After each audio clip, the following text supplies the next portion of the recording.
Hello and welcome back to the Awakening Philosophy Podcast. My name is Jed and we are reading the Philosophical Midwifery book today.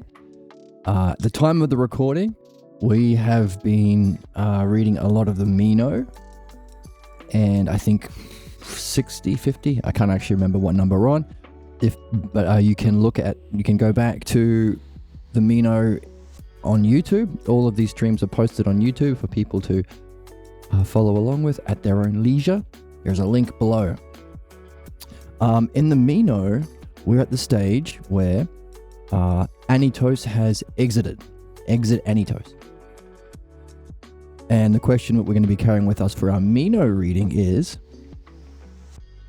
after watching Socrates have a dialectic with Anitos, how will that affect Meno? The act of watching a master of dialogue, discussion, dialectic, reason, understanding, growth, Socrates, watching him engage with someone like Anitos, who is below in terms of cognitive development, in terms of thinking and understanding. He hasn't gone to school. He's very explicit about not having gone to school, whereas Meno had the finest schools with his wealth and his connections and so forth. So clearly Anitos is that kind of a person, and Meno is that kind of a person. But seeing someone like Socrates engage with someone at a lower level maybe provides insight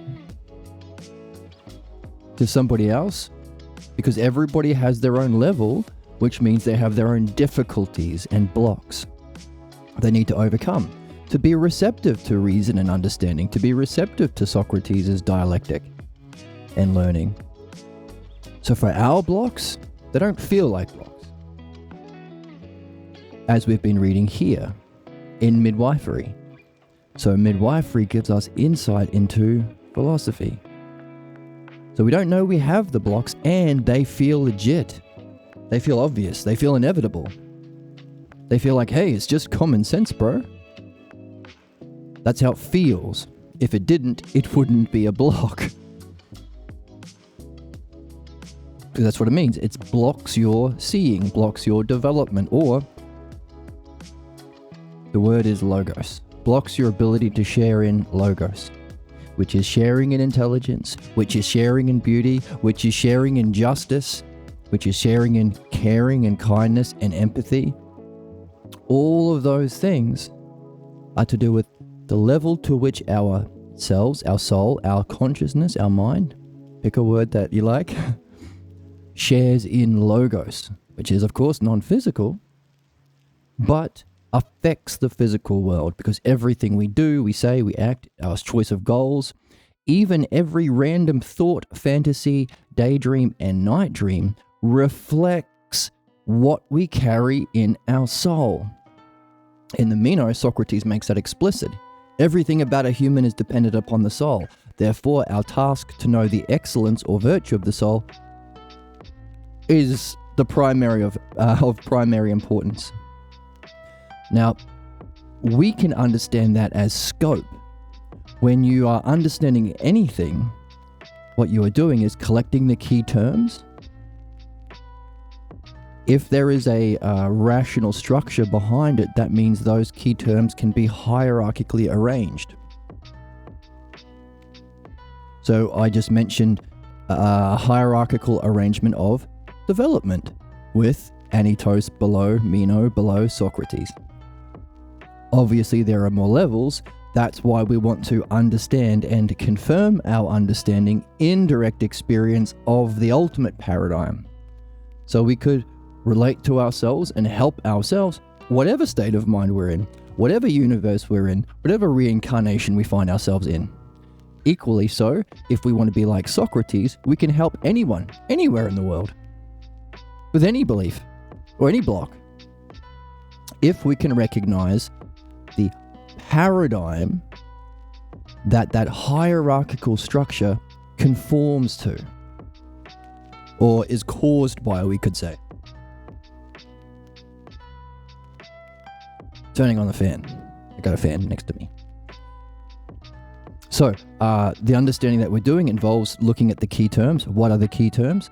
Can they be hierarchically arranged?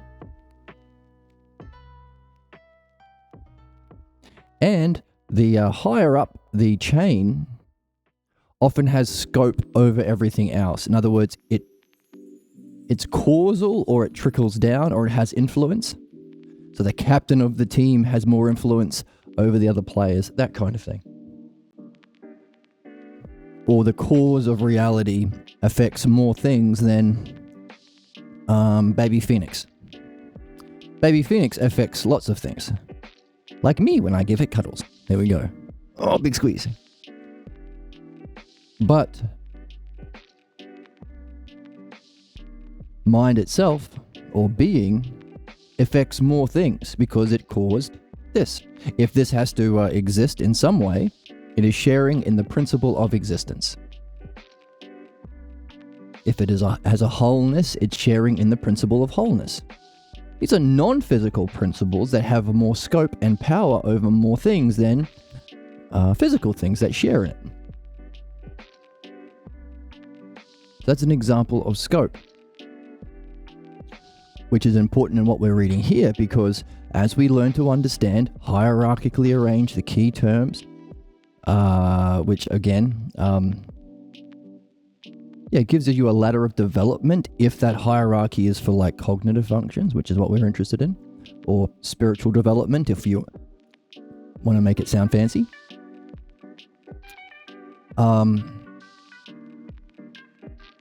Yes, and as we progress through that, the higher you are will have scope or perspective over what's below, which is the principle of philosophical midwifery itself. Hey TV, how's it going? What's going on in your world?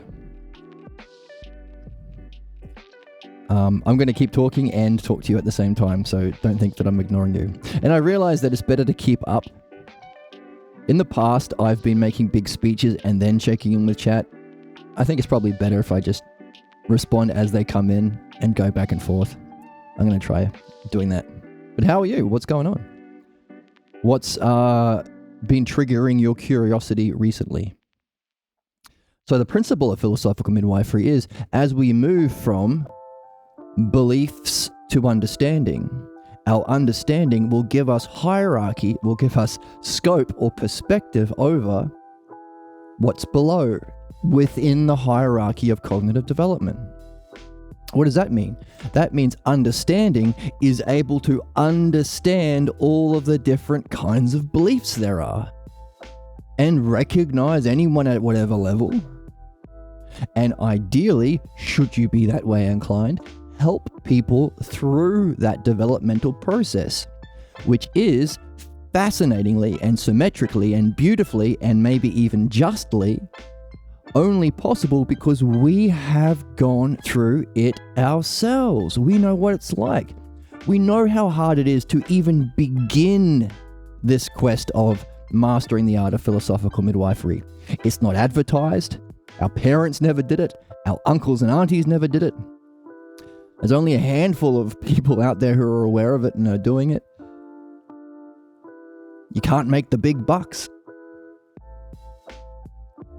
So these are all difficulties you have to go through. So what brought you here? I'm fine, nothing too new. Oh, what are you wondering about lately? What's the puzzle that you've been puzzling or carrying? What quest have you been on due to the question that you are carrying? So what did it take for you to get into this? Did you have a goal that you were blocked from? And it was really, really important and you tried a million different things, but then this was the only thing that worked? Or maybe you're sort of the person who is more into reasoning and understanding, and this is the only thing that makes sense. How are your guitars going? Didn't get off tune. They were sounding great. Oh, wow. Thank you so much. The guitars are going okay. I'm very keen to do more music streams. I'm getting into I might do a stream today actually focused on Audio Slave, Chris Cornell, and Pearl Jam. I've been getting into those guys recently, the grunge.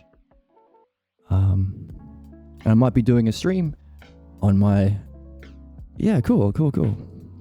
Actually, behind me, you can see, I don't know, they're covered, but I have a guitar amp behind me facing the couch. So, kind of last time, sitting at a desk, singing was sick too. Oh, wow, thank you. That's very kind.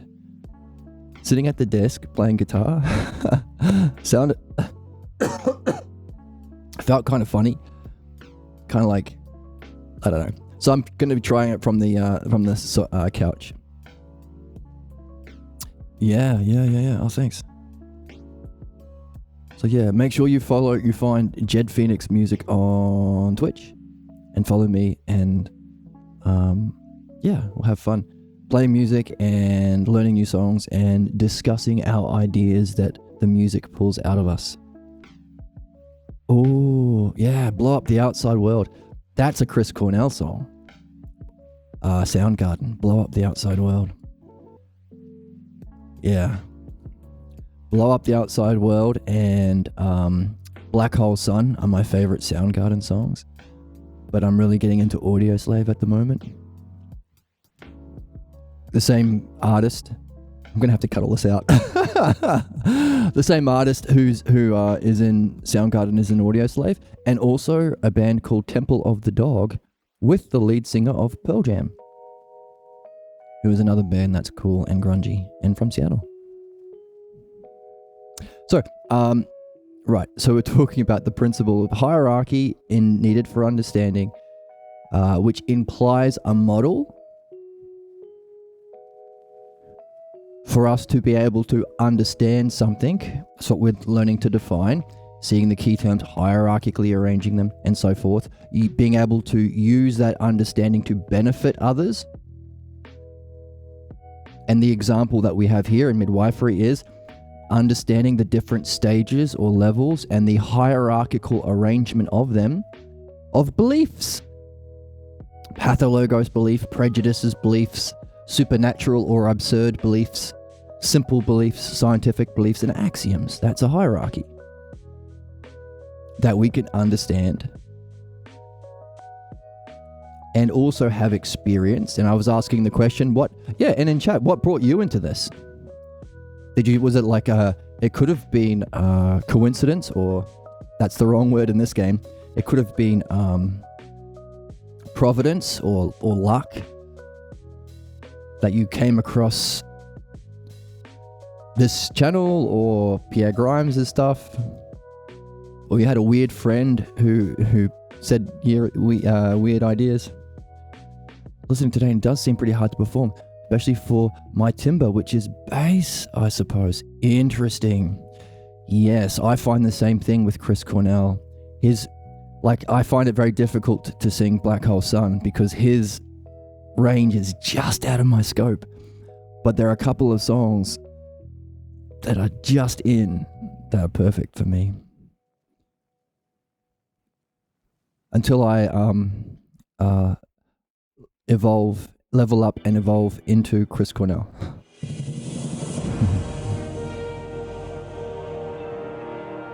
In saying that, I find it more interesting to hear an individual's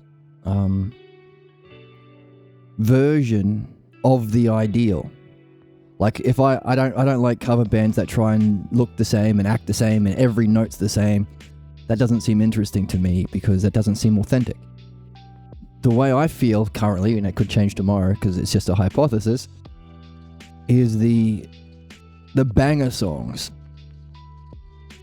maybe have that kind of eternal existence in some way, similar to the ideas that we are seeking in philosophy. Justice isn't a physical thing. You don't take a vote, or you don't look around the physical world and see how many people are killing babies or kicking puppies to make it determine, well, I guess it's just to kick puppies and kill babies. It's not a vote. It's not from the physical world. They have an eternal existence, which is important. Obviously, necessarily, for there to be just things, it can't be a physical thing. It has to have a higher existence and scope. But also for us. Because if their ideas exist out of the physical world, they must necessarily exist in the metaphysical world, or the world of mind or consciousness, which is again higher, more primary, more real, more interesting, beautiful, and just, of course. But that means we have the ability to perceive it. We can... Are you referring to Plato's theory of forms? Exactly, Plato's theory of forms. Now, key idea, very, very good point. The word form is a specific mistranslation of the Greek word eidos. Okay? And the way it's taught is the opposite of the truth. Eidos is a Greek word that means to behold. So we're talking about the world of being, and because beauty and justice are aspects of it, we can know it. Mind, excuse me. Mind can know it because you can grasp it. It is a knowable thing. So the example I like to use is, see this baseball. There's a man on it, and he has a baseball, and he just had a big swing. We can grasp this baseball with our hands, physically, in the physical world, like this. But notice, that part can't be grasped. Or this part of my hand can't grasp here. There are limits to which we can physically grasp things because of the physical nature, or the three-dimensional nature of space and time. You can't occupy the same space and time. But space and time of the three-dimensional world is not the nature of the... I'm hesitant to say fourth-dimensional world because there might be some dimensions between, but the realm of being. So this part of your mind can be grasped by this part of the mind. In fact, if it's all mind, every part can be grasped by every part. That's why we call it oneness. And that's why the words that we use to make sense of it is formally metaphysics. That's proper Platonic philosophy. The words that we can use to make sense of this one experience, and as we try to make sense of that one experience of mind knowing itself, we recognize intellectually that there are aspects. Hey, thanks for the follow. Look at that. Thanks. There are aspects of it. The experience is overwhelming and beautiful and blissful, and often it's forgotten about very quickly because it's so different than what we're used to. But if you can stay in it longer, or if you know someone who has the ability to stay in it longer, it's easier to recognize that there are aspects. It exists. It exists. It was real. I remembered myself somehow. It was intensely beautiful. It was the most perfectly well-ordered and necessarily well-ordered thing ever. Every part perfectly, symmetrically, harmoniously, orderly connected with every part. Justice. So that's philosophy. To get to philosophy, you have to either do one of two things. Understand that it has to exist through reason. If you love understanding and reason. Balloons, lovely balloons. Lots of balloons for anyone who loves understanding. Philodianoia, loving understanding. Or you've had an experience of it. You're playing baseball and a baseball hit you in the head, and all of a sudden you're out of your body, or looking down from your body, or going further. Now, looking down from your body isn't what I'm talking about, but it's a transitional stage too. So we talk about being a metaphysical tourist, just floating around out of your body. That's not what we're after. We want to keep going to the real world of pure mind. So an experience that you want to make sense of because you recognize it was the most real or most profound thing, or understanding that there must necessarily be an existence of some kind of the principles that we take for granted and use every day. This baseball is a whole, but it has parts. Therefore, necessarily, the principle of whole and part, well, actually, two things. Now we've got two. The seal. Look at him. Isn't he lovely? The seal also has a leg and a nose and cute eyes.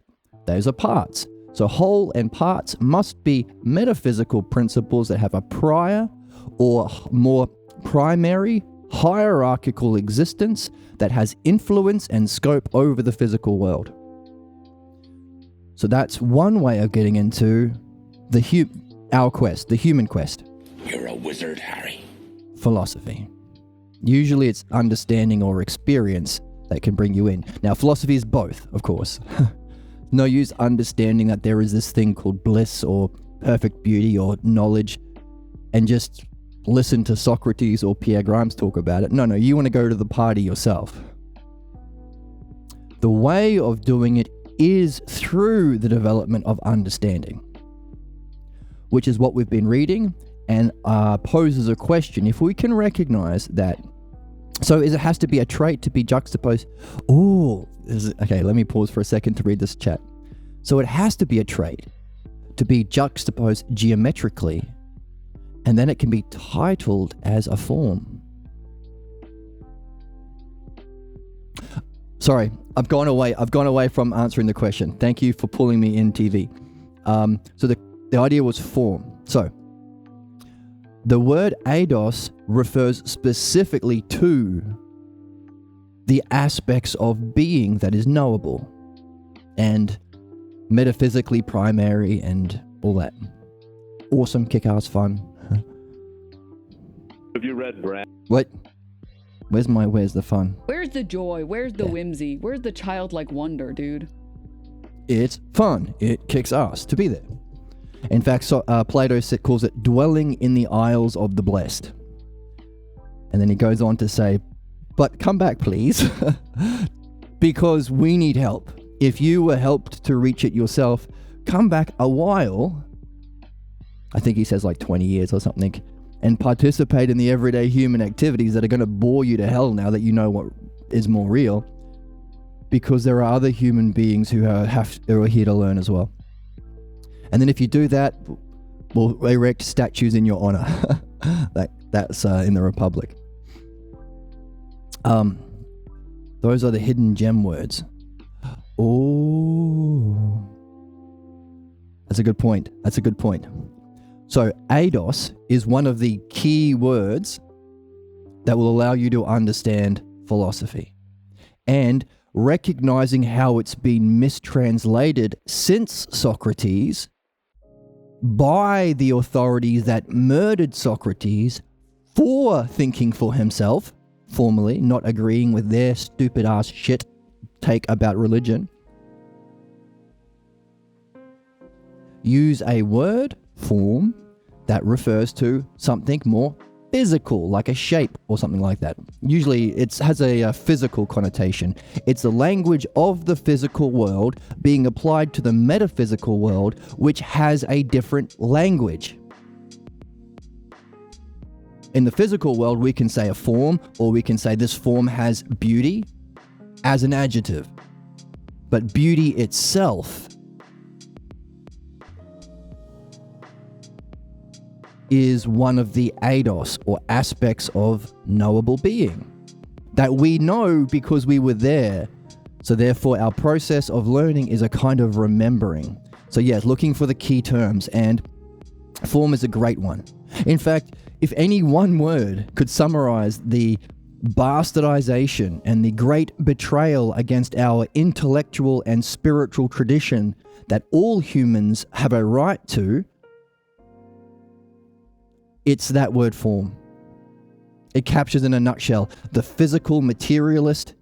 All you have is belief, you can't know anything beyond it. Which is important because you can't even understand beliefs, because that's a higher level than beliefs.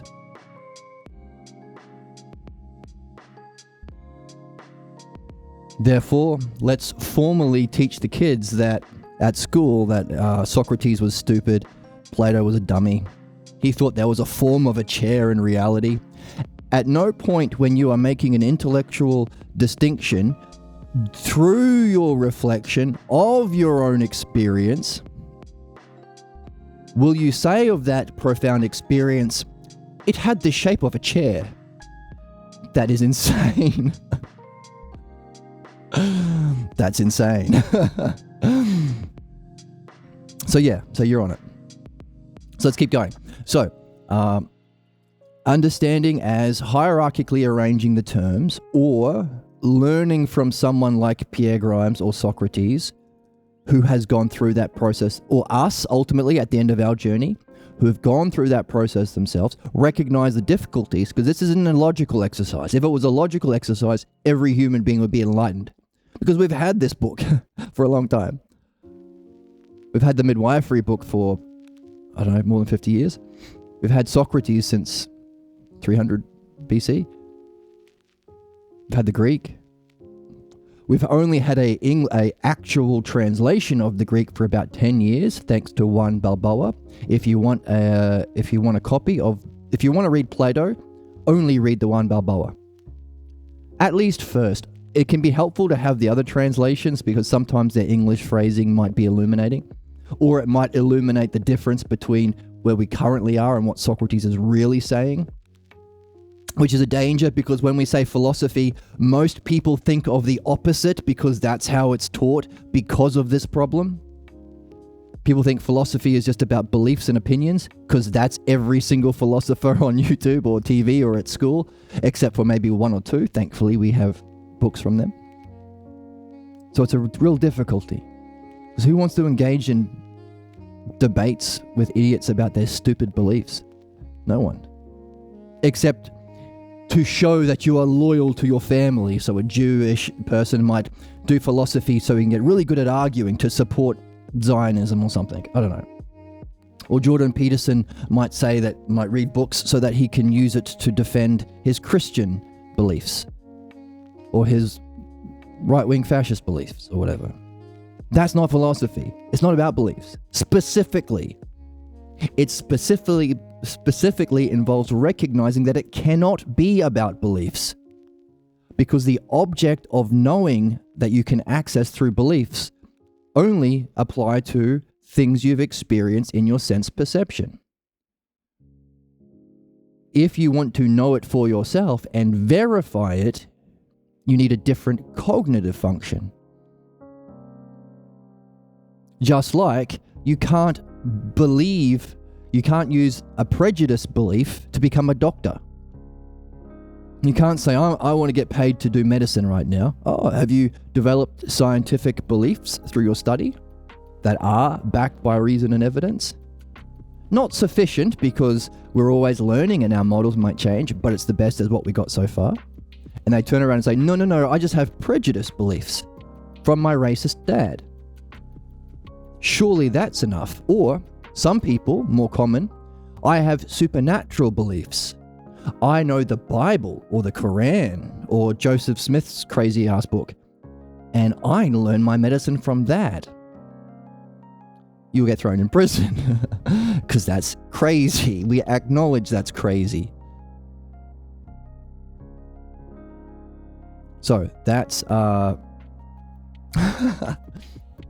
sorry, I'm making fun of the people who do that. I'm not. I'm making fun of the activity itself because it's absurd. The people who are doing that are demonstrating where they are at in their development. That's their block. That's their limit. And it seems obvious to them. So it's not about blaming them, but it's about understanding them and helping them. And you can only understand and help them if you yourself have moved through where they are and can look. So those are really the two ways of helping. Either you've moved from prejudice to scientific beliefs, or you've moved up the ladder of beliefs, or you've moved from belief to a higher one. Those are really the two things. Same for midwifery, which means Effective midwives are people who either A, have gone through a similar pathologos themselves, but are still going through it and can see things and recognize things because they've gone through it, or B, they've gone through all of it and mastered the art, which is what we're doing here. And so whatever belief you're on, you can help the person through it because you see the hierarchical arrangement of all beliefs, just like a doctor can see the hierarchical arrangement of all types of sickness to the healthy body. You know, a broken leg might be here, but like terminal cancer might be here, and they have to have a model of the ideal.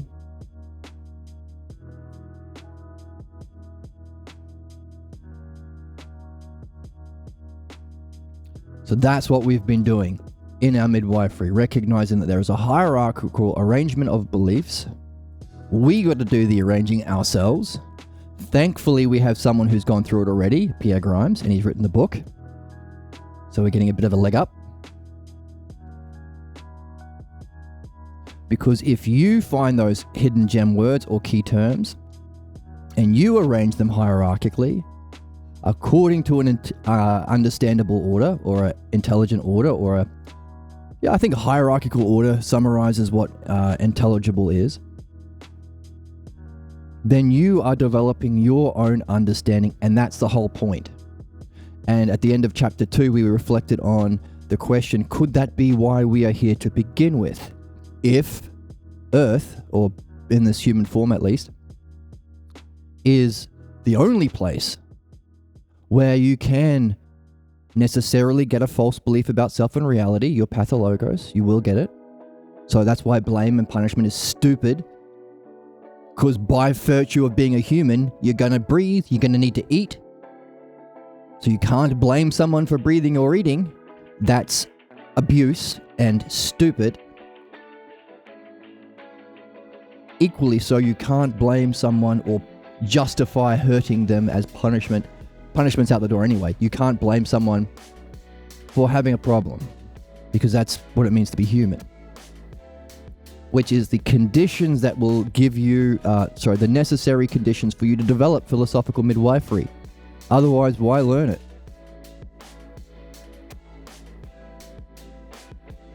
Why make a sandwich if you're not hungry? So what we are doing is learning how learning works. But also take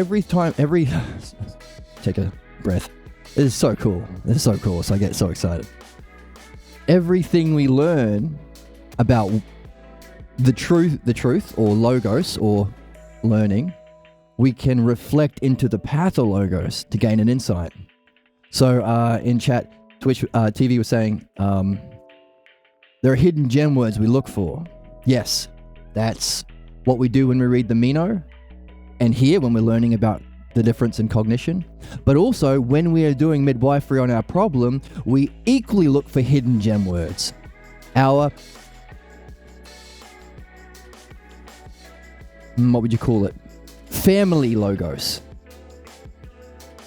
Now, it's harder for you to recognize it because it's your reality or your perception based on your block. Because the pathologos has you don't have it. But if you have a midwife, they might recognize every time you talk about your goal, you might call yourself a wacko. Now to you, that's normal. But to the midwife, wacko is a weird word to use. These are hidden gem words that we use as clues to discover our unsuspected false belief about ourselves we're carrying based on our own conclusion that we didn't make with words, so we don't know we have it, but it's literally dictating our lives, making us zombies or sleepwalkers.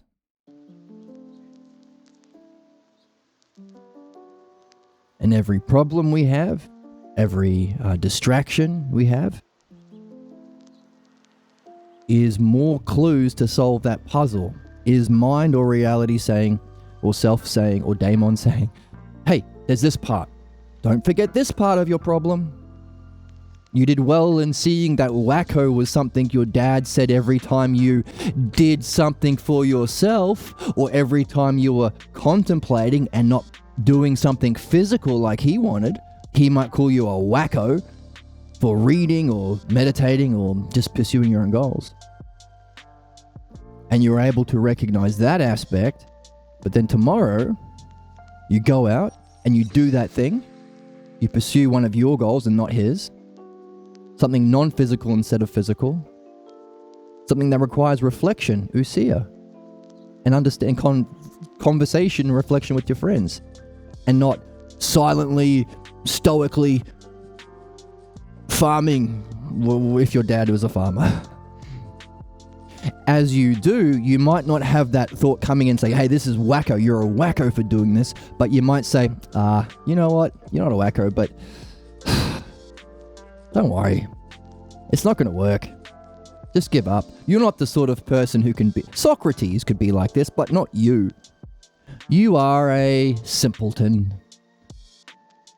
Oh, another hidden gem word or key word. It's called idiosyncratic word that you might discover that's being sent to you to tell you more about your puzzle to solve. So, thank you so much for Apollo and TV for that reflection. Really, really helpful. So what? So, hierarchical arrangement, the idea of scope. So we are developing an understanding of all the levels of beliefs and hierarchically arranging them as we go through them ourselves. And last time we were encouraged in the book to share our understanding and reflection, our ups and downs, our successes and our blocks.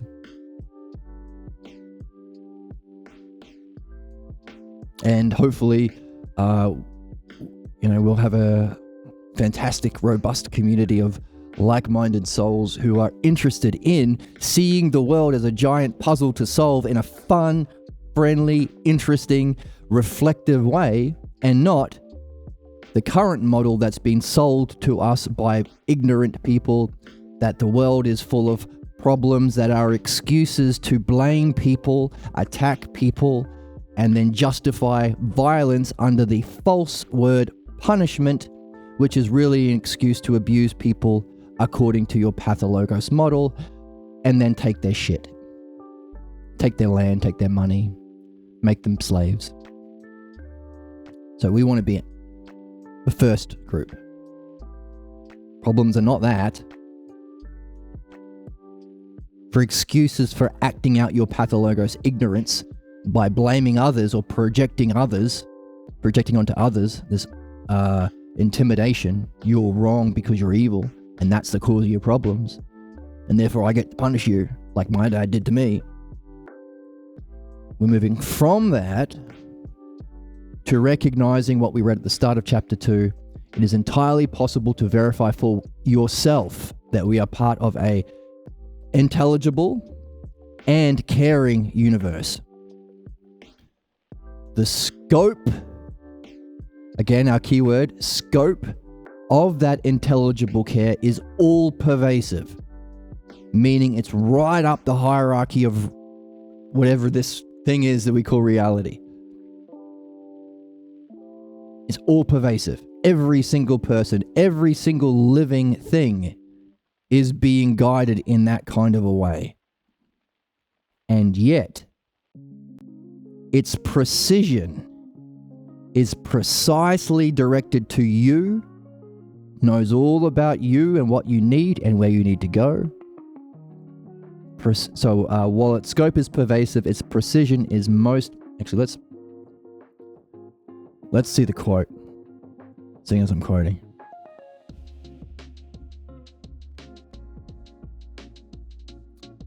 I'll just read it. While the communications from mind are as profound as they are utterly appropriate to our circumstances, for while the scope of the mind, as our scope word, is pervasive, its precision is always directed to what is personally significant. And then as it goes on to say that we will demonstrate that our choice of goals, the problems we face, the daydreams or fantasies we have, and the dreams that visit us in our sleep Each and every one of them are like doorways to the richest source of insights into our lives. And we discover that through these insights, we discover that the mind itself provides the evidence, ample evidence, for its own 1, intelligibility, and 2, goodness, logos and providence. And as we've been reading together, we have also been recognizing that there are even more things. The choice of one's goals is evidence of your problem, but more specifically, and we looked at the different things that indicate a problem, like setting a secondary goal, doing it without excellence, not maintaining it, feeling stressed or anxious before or after, feeling like you need to put effort in and it's not a spontaneous expression of the most of self and logos. These are all more specific or nuanced cues or clues that you can use to really recognize your pathologos and your friends. Were you in the chat? Were you talking about ADOS? Oh, I was. If ADOS has suffered lots of changes and apparently lost its initial meaning, well, it hasn't lost its meaning. It's still the meaning it has, but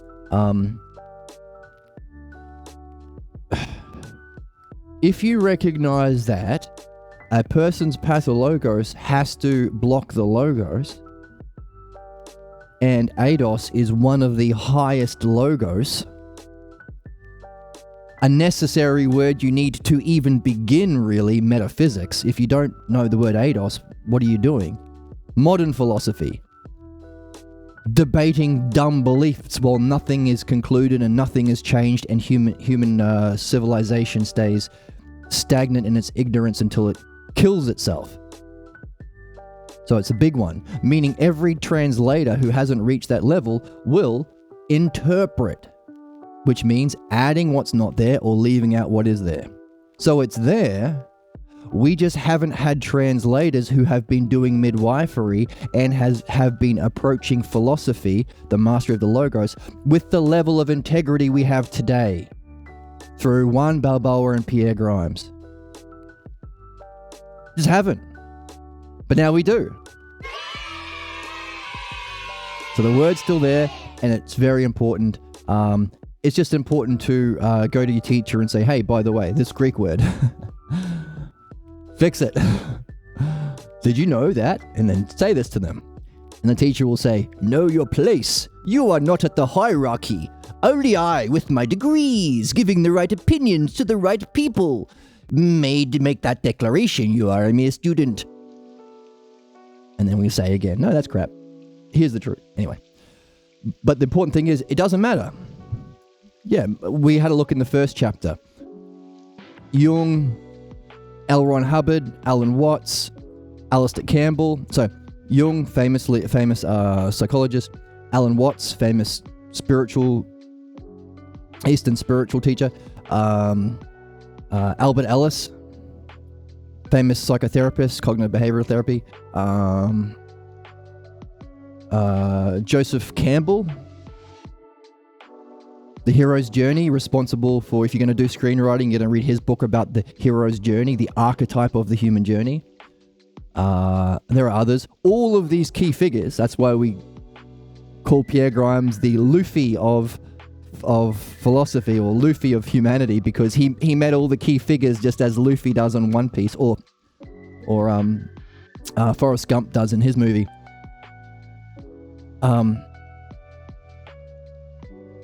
What was I talking about? Yeah, each one of them. What happened? Well, I can't remember what my point was, but I'll see if I can recover it. Pierre Grimes talked to all of them and gave them this challenge. Oh, that we are giving our teacher. Hey, what about the logos and the self? What about reading Socrates? To a man. Each one, out the door. Which is important to recognize as a principle for you to acknowledge and appreciate what you're going through. You are doing something that Elron or Alan Watts or Campbell or whatever couldn't do. Or wouldn't do. Why? What made it hard? So that you can recognize it, be kind to yourself, and do better. So because it's, could the same be said about other misunderstood? Yes. Yes, same thing about other misunderstood terms. So that whole principle, so TV's uncovered a puzzle, which is good. Because I'm not going to solve it. I'm going to point to it and say, that's a good question. Keep it, carry it, nurture it, polish it up like a gem. Carry it with you in your inventory. What's his question? What other terms are fundamentally misunderstood, like ADOS, in philosophy? I'll give you one to start because I'm a kind person. Autos. The Greek word autos. Anyway, let's keep going. So, excuse me. So, we're at the stage where we have recognized that all beliefs are not equal, like many people have told us growing up. Respect everyone's opinions. They're all of equal value. Bull fucking shit. Prejudices are not of equal value as scientific beliefs. Get the hell out of here, you idiot. And beliefs are not as good as understanding.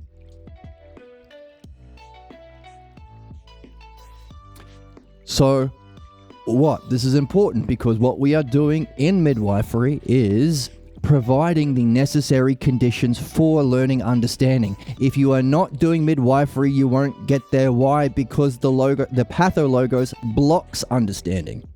That's its role. So everyone should be doing this every day.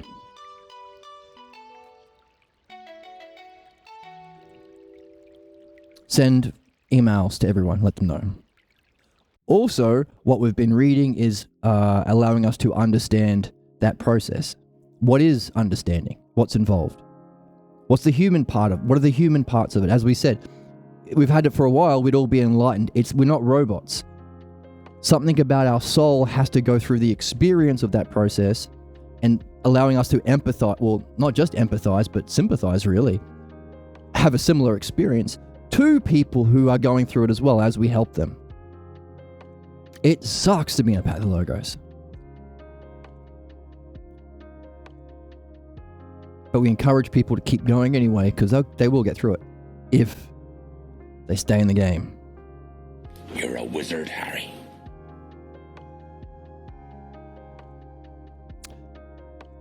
Now, just as if we recognize that not all beliefs are equal, prejudices are stupid, pathologos are even worse, because prejudices can change with evidence and reason. You leave your small town, you go to college, you see a Mexican person who isn't what your dad told you, all Mexicans are like, and you can change your mind. And then you go back home for Christmas or something, or Thanksgiving, or Ramadan, or whatever you're going home for, and you're talking with your family, and it is a nightmare.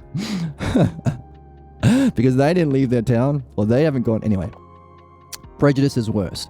If we can recognize this, then we can recognize necessarily there must be the conditions for such a hierarchy of intelligibility to exist, and there must be the conditions for them to be existing within a human soul, and the conditions for us to be born as experiential sentient things, somethings.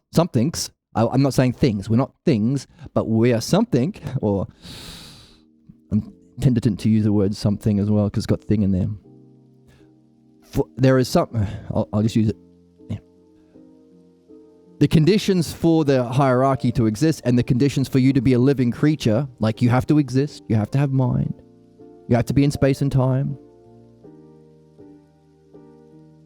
To discover that hierarchy of beliefs and benefit from seeing it and integrate it into your soul. A kind of learning and nurture of your soul that you can take with you everywhere. Any goal, any incarnation, any planet or galaxy, any multiverse you go into.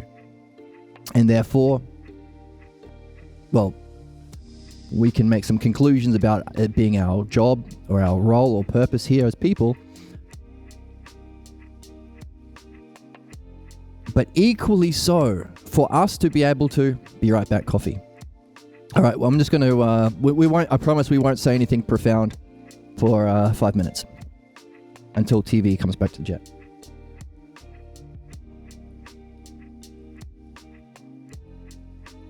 Now, you could say, well, equally so, if we are able to understand beliefs or understand different cognitive functions, there must equally so be the conditions for understanding.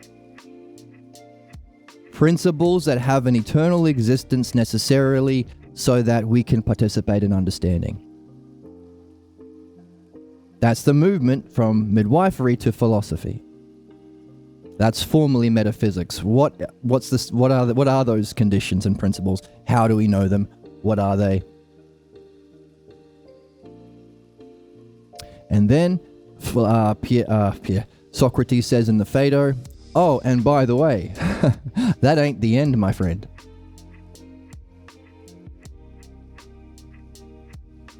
So you've been able to understand, master the art of the dialectic, which is the art of words or understanding, reason. And you're able to confirm it in the experience of reality. And you can get there often if you like. But hang on a second. Same questions. What are the necessary principles, conditions, or causes for that experience? So notice, everything that it takes for us to move up a level, we can take with us as a principle to apply in the next level. That's the learning. That's the idea of hyparxis, or the highest you can reach at the level you're on, something about that transition. So there's a term that kind of lives in both worlds. So this reflection on principles and causes and things for beliefs, allowing us to master midwifery, we can also apply to the next level of philosophy. And then as we perfect that, gain a hyparxis of that, we can even ask about the conditions and causes for that, allowing us to go beyond even pure knowledge, the idea of eidos, of being able to grasp everything all at once. So the object being grasped is mind, the thing doing the grasping is mind, and the activity is mind, that's ousia. The seer, the seeing, and the seeing are all one, that's why it's a oneness. To go beyond that. And that's where we are in our reading of the Meno. Hooray! Socrates is saying, hey, by the way, you know those principles that exist in eidos? Like beauty and justice? Oh, did you know that justice is one of the virtues of the soul? To be a good person, you have to be just and fair. But hang on a second. Surely the excellence of humanity isn't just having one of those virtues. You want to have all of them. And if they all exist eternally, allowing any physical person in any universe to participate if they are in the game, how do you have all of them? And not just one of them?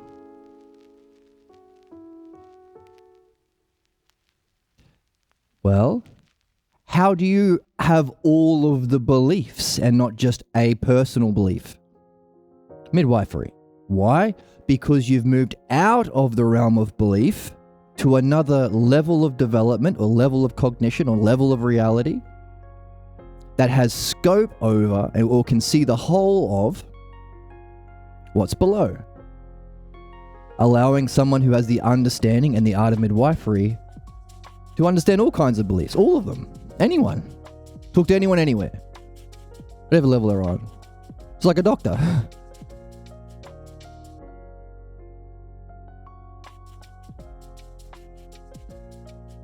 So what? So if the question of the Meno is how do we have our excellence or our highest state of being, reach our highest goal, has to have a similar thing, only not what we're doing in midwifery, developing an art of understanding which has scope and therefore mastery, so long as you use it as an art, which means to use it to benefit, not you, the subject. I mean, you, if you're the subject, helping yourself, of course, but if you're doing it with other people as a midwife, help others. That same principle that we are learning here in midwifery, we can take back with us to the Meno to help make sense of what's happening there. Because Socrates is saying to Meno, actually he's not saying it to Meno, because Meno doesn't even know that being exists. He has this education kind of like what we have today, where it's about arguing your own opinions.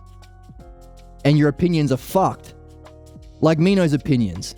Who gives a shit about opinions? No one. It's stupid.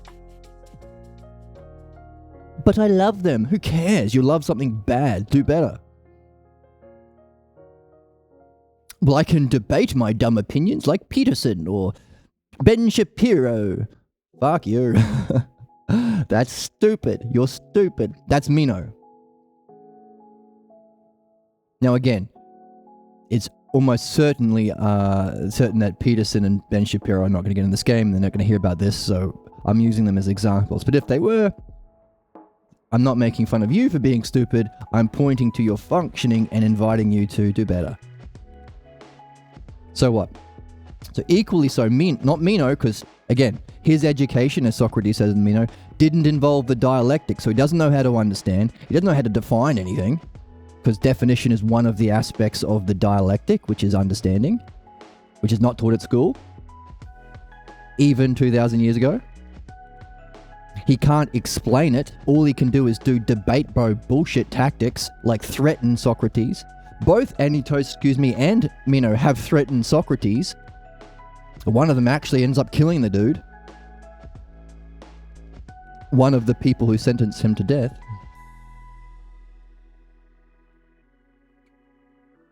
So Socrates clearly is talking to us.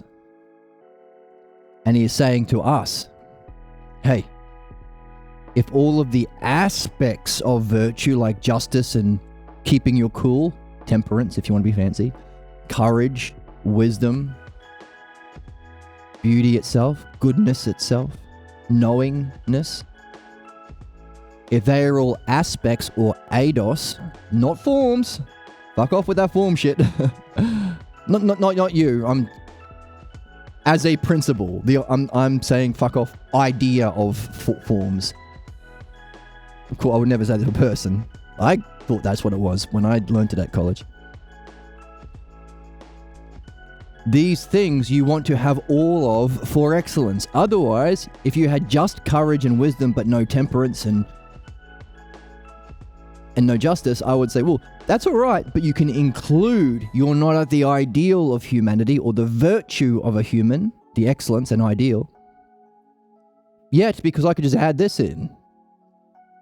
So to us in the Meno, Socrates is saying, what is, in the same way we go from beliefs to understanding and midwifery, how do you go from nous or knowledge, or ousia, of the realm of being,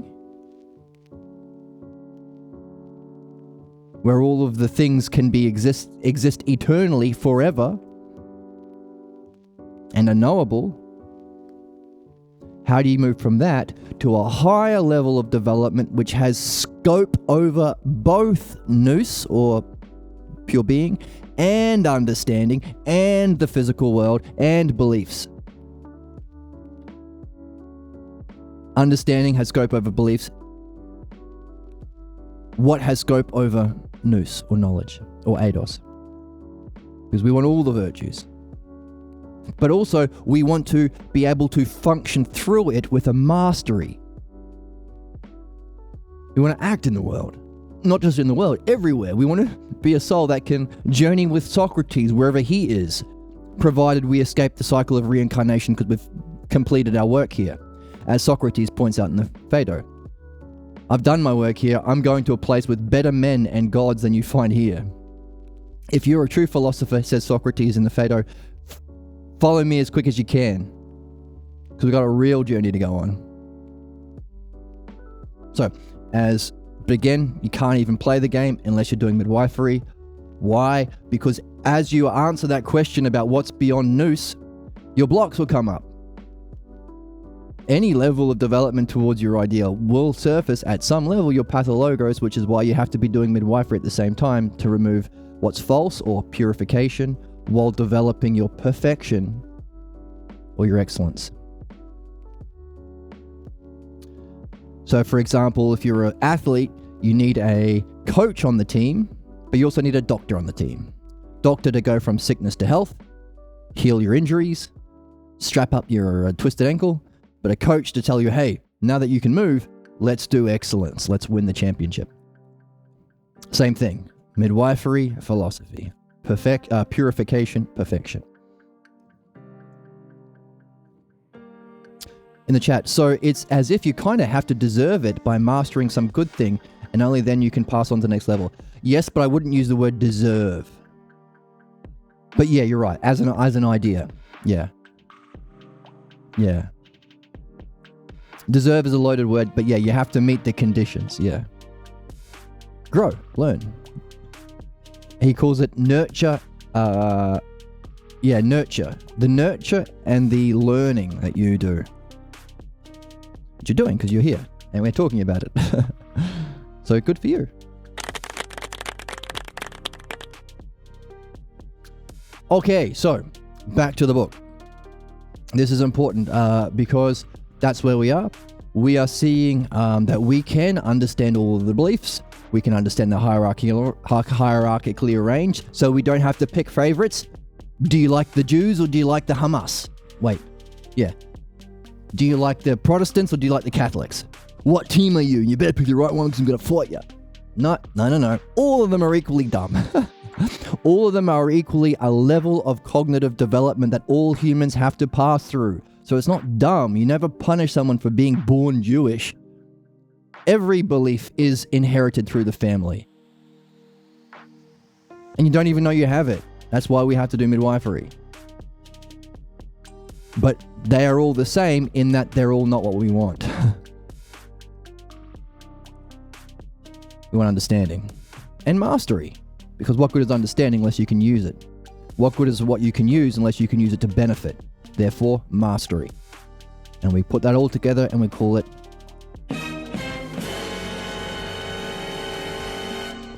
the art.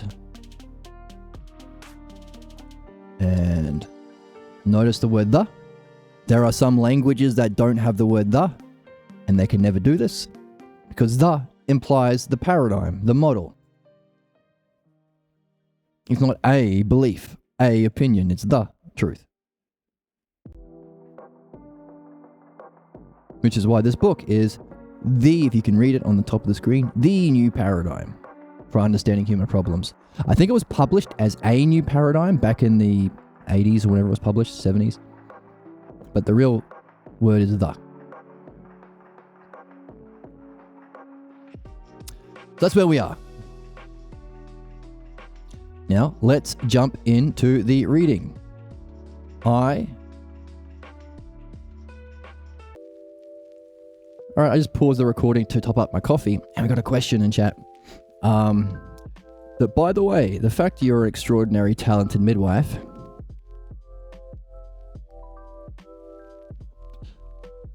doesn't imply that the subject of your midwifery, the pregnant party, should embrace your exact activity. So there's two aspects to that question. There's the activity and there's the idea of exactness. So, and we've been talking about a lot how there are essentially two things we have to do in our learning process. The activity and the reflection on the activity. And we're learning how to reflect in the right way, and also learning how to choose what kind of activities are most beneficial for us. Thumbs up. But that reflection part is key, because as somebody goes through midwifery, a good midwife will ask them, hey, what do you make of this activity you're going through, or you've gone through? Having completed midwifery and freed yourself from the chains that kept you blind and ignorant and controlled by a psychic parasite that prevented you from doing anything you really wanted to do and kept you stuck stuck in repeating cycles of misery and failure, and also harm, whether you like it or not, your ability to free yourself from that, what do you make of that activity? Is it worth sharing that activity with others? What would it be like having a girlfriend or partner who doesn't go through that activity? What would it be like living in a world where people don't go through that activity? So all of those things that I said before, repeating cycles of ignorance and failure and misery and harm. If that's your reflection, conclude. Now, if you've gone through midwifery, you will have freed yourself up to be able to answer that question.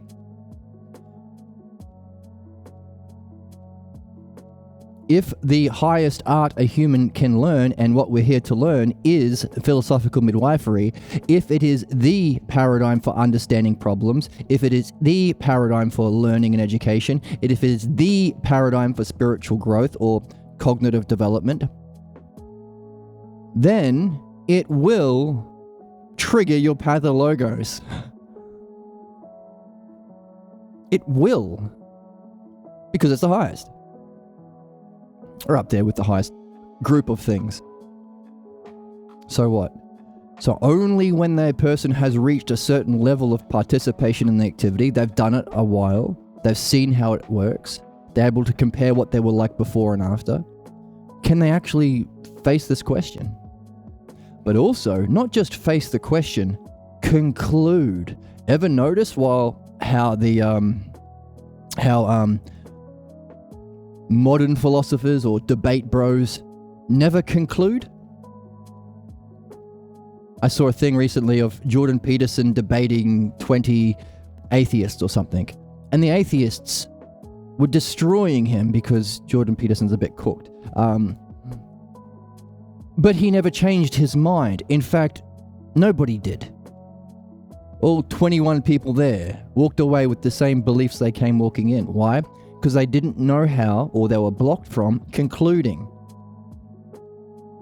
So at the end of those questions about the activity they've gone through, they will be free to conclude. One of the dangerous things to the ignorant pathologos that your family clan is tied to. Because if the kids think for themselves and come to conclusions, they might not accept me, mummy, or daddy as the king priest of the household. And that's what I want. Why? Because my baseball is talking to me. It's in Bluetooth mode. I must have been squeezing it too hard. Let's turn off my baseball. See? It's also Bluetooth. Because that's what the pathologo seeks. Why? Because true wisdom, enlightenment, virtue, or selfness is what we seek. And the power of the pathologos comes from that. It just usurps or steals that energy. Much like, give a modern example, capitalism is an evil, destructive system that just exploits and murders people for the short-term profits of the worst kinds of people born into their wealth.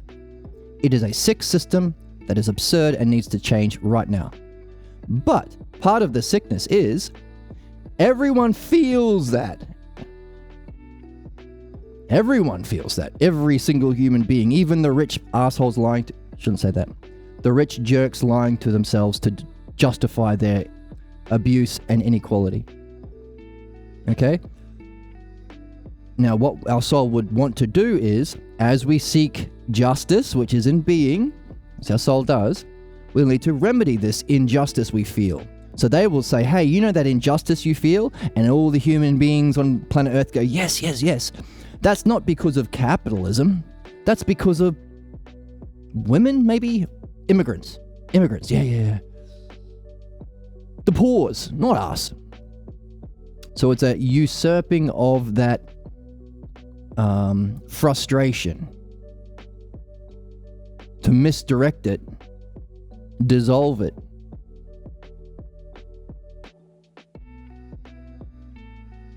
So it can't function to do what it's supposed to do. So why am I talking about that now? Well, the reason.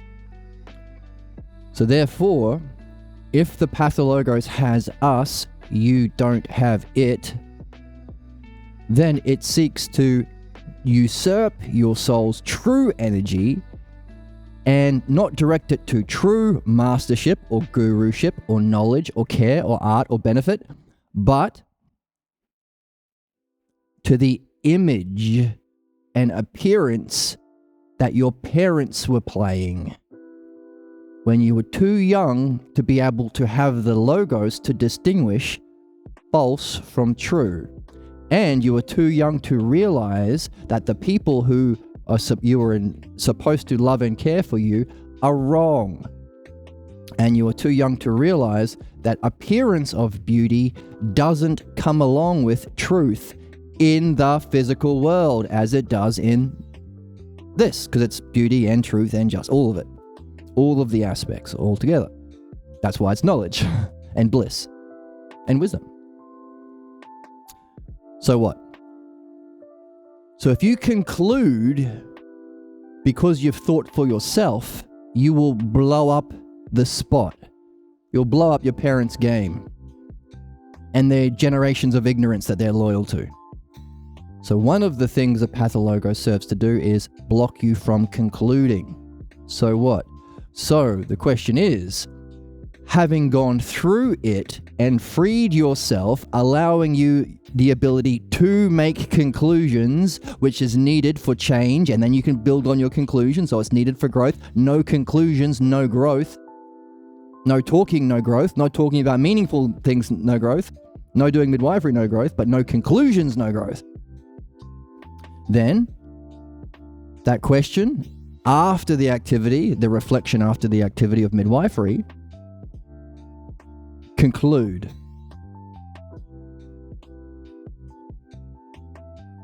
The question was, what do you make of yourself before and after? What do you make of the activity you've gone through? Now conclude.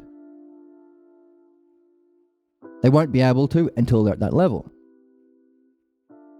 So what? So many people get halfway along and then bail.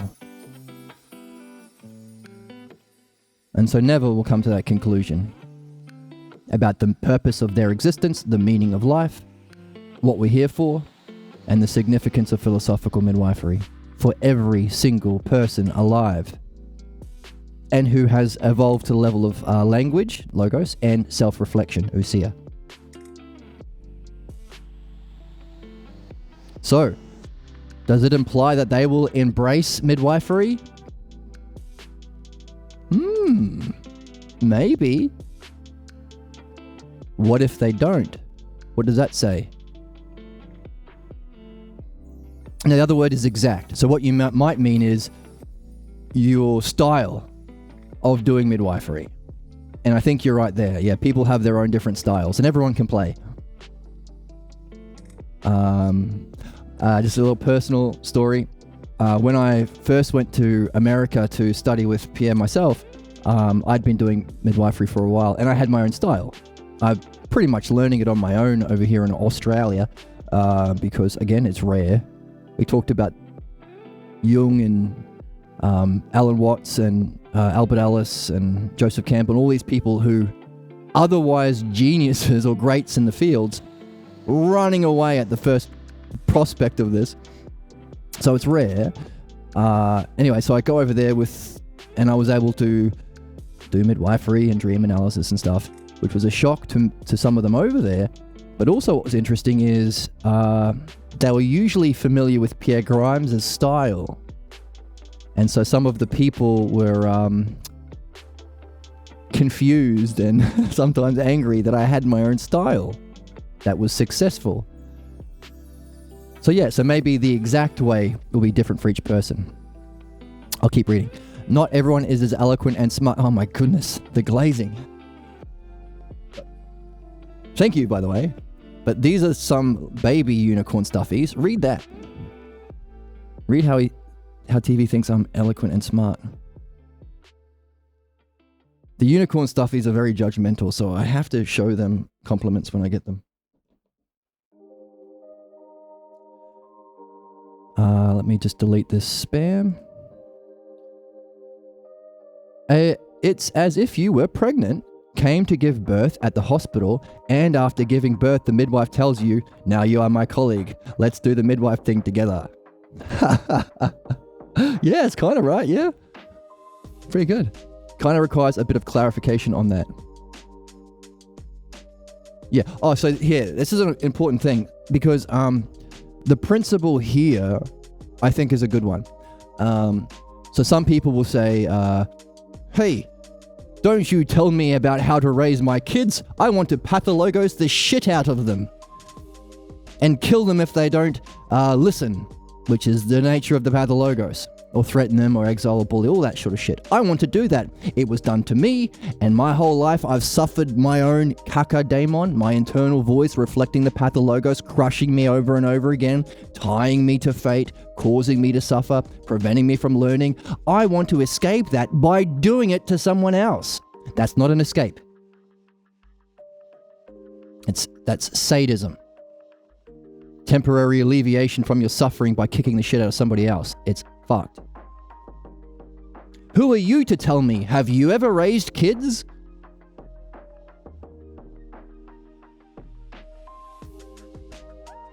What's that got to do with anything? And so the response is, just because you've experienced cancer doesn't mean you're an expert on cancer. So that's a good point. However, going through midwifery isn't just passively experiencing something. It's a development of your own understanding. And as you develop your own understanding, you're also developing an understanding of the process you're going through. Because activity anusia, a good midwife will ask you a few questions about what you've just been through or about what you're going through. So it's a kind of experience, unlike giving birth to a baby, where you have to be developing the art as you go necessarily, because it's a development of understanding and freeing yourself from belief. But yeah, it requires clarification. Yeah, good question. Good point. Because that would have been either too true or too false if they were to conclude based on their current resistance and common sense.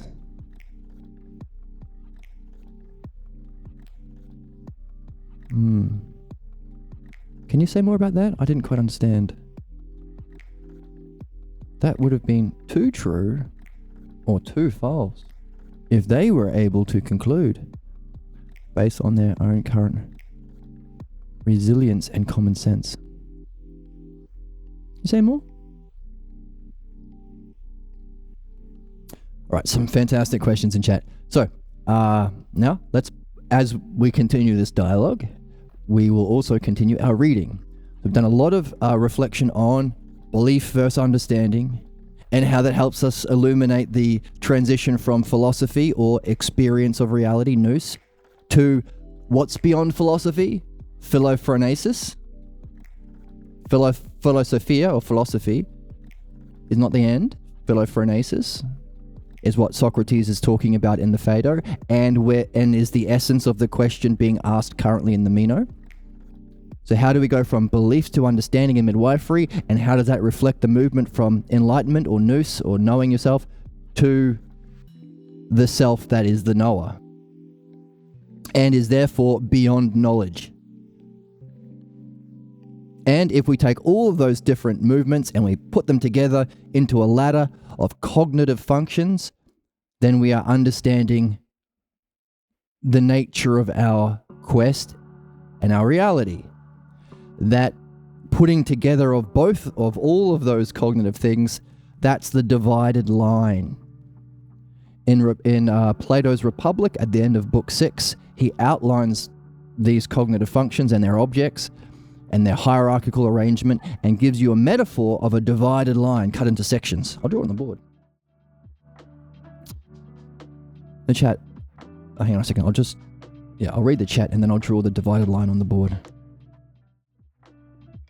Remember, don't just believe me, read the Republic. And don't just read the Republic, read the Balboa version.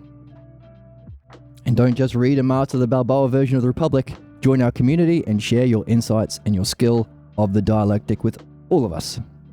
So the divided line You can find it at the end of book 6 if you want to skip ahead. And he takes those cognitive functions and he says, look, if you imagine our development through cognitive functions like this, you take a line like this and you cut it about here where it's smaller on one side. And then you take that proportion and you use it again for this section over here, and it's not quite the same. What's that, about a third? Here. And you do that. And you do it to this section here as well. So a third of this big one is about here.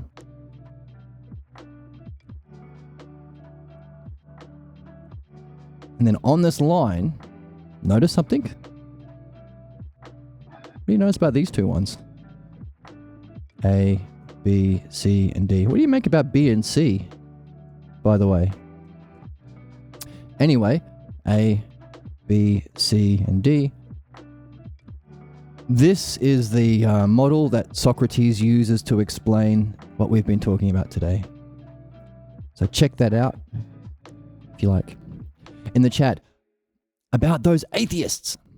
I mean, from the interview with Jordan Peterson. Oh, right. So I mentioned the interview with Peterson before. In those cases with the atheists, they're either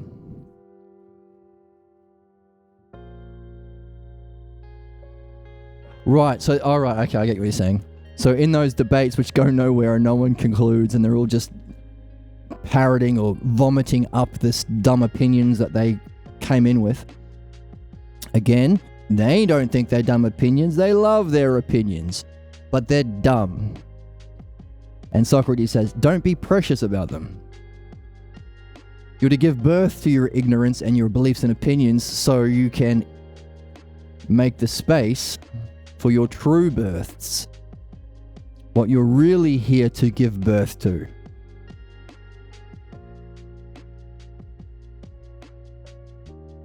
Now, I'm just saying it as it is, but obviously, as a midwife, you'd have a bedside manner. You wouldn't say to a Christian, that's dumb. You're dumb. No. You'd find a way of helping them to realize the limits of believing others or supernatural beliefs being based on absurdities and stuff like that. They're not bad people. But I'm not midwifing you, we're just talking about it, so, we're not pulling any punches. Which is the same thing, like, I'm going to tell the truth about ignorance as well, and political ignorance. There is no Republican Party. That's not a thing. It's a pathologos party, that's it.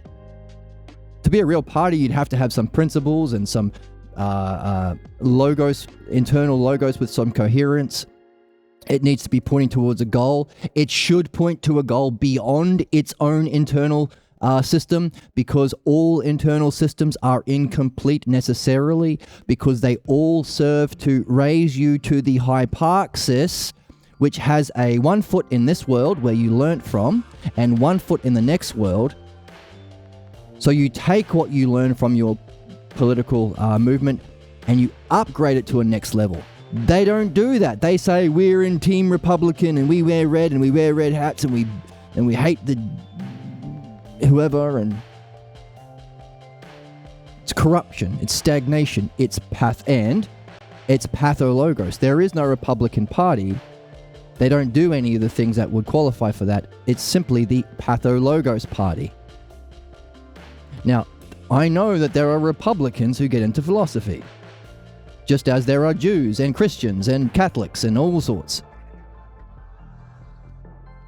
If I were to be precious about tiptoeing around everyone's personal false pathologos beliefs that fucking up their lives and the world's, I wouldn't be able to say anything.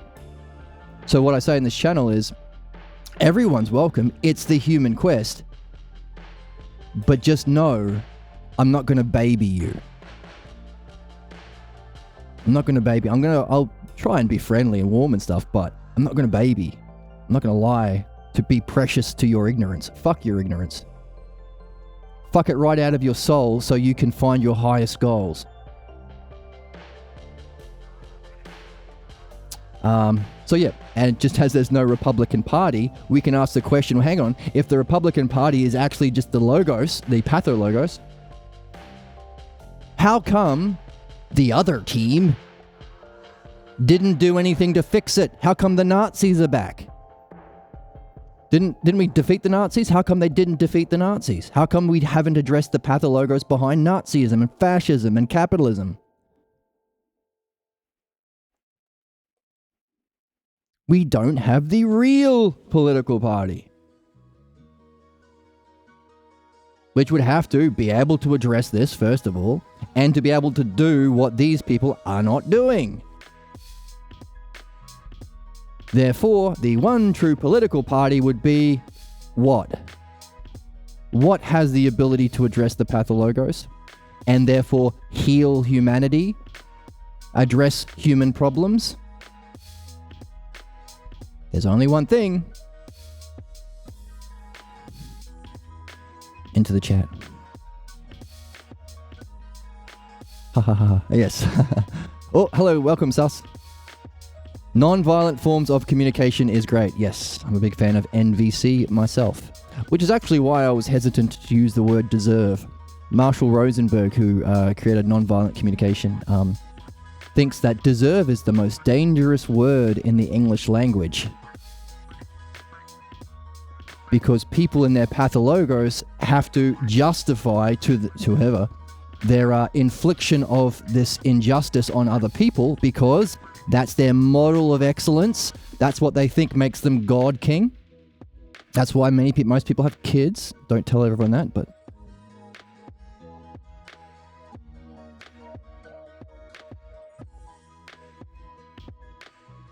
don't blow up my spot.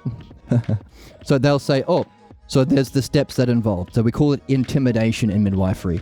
First of all, you ignore actual logos addressing the causes and principles. You ignore midwifery, so already you've lost.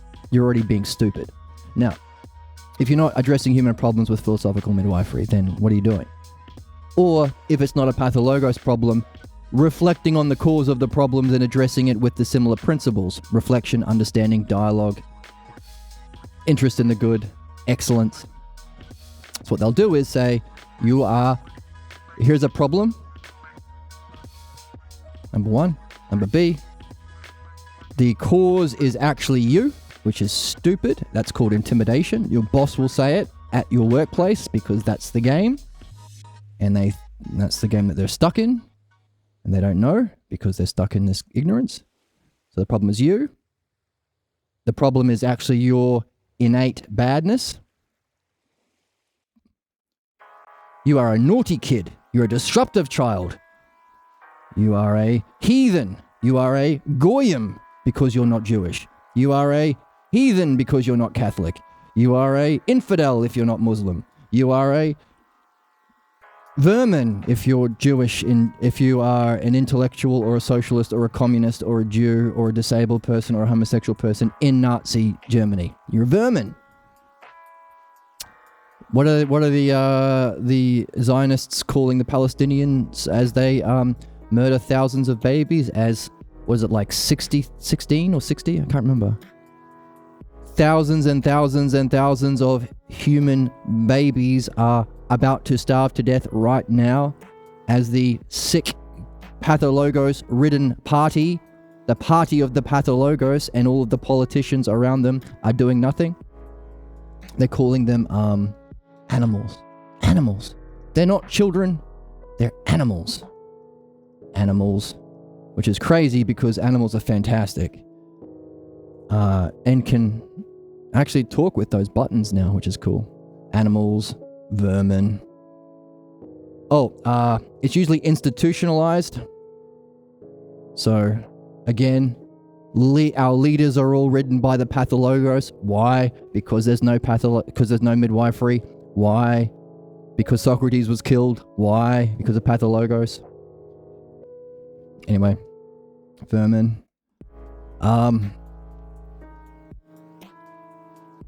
So as it's institutionalized, we have things like detention and bad grades in schools, But we also have the idea of original sin. You're just born bad. You're just a nasty thing. Therefore, give up your will, give up your goals, give up your reasoning, and be my slave. It all comes down to slavery. These people want slaves. Because slaves are related to through stupid ignorance, violence, and oppression. You can play out your pathologos fantasies. You don't have to justify it. Slavery. The opposite of slavery is this. Friendship. A friendship and love based on based on the love of understanding. Ain't no slave master doing understanding with their slaves. In fact, if he sees the slaves reading them books, what happened when they shut down the academy and burnt the libraries, and they began the Dark Ages in 529 AD with the advent of Christianity and Emperor Justinian? Murdered anyone who was caught reading a goddamn book, especially a philosophy book, especially a Bible. Original sin. This is Paul, by the way. If you want to actually understand Christianity, get the Gnostic Gospels that are about Jesus' teachings, because this shit isn't Jesus.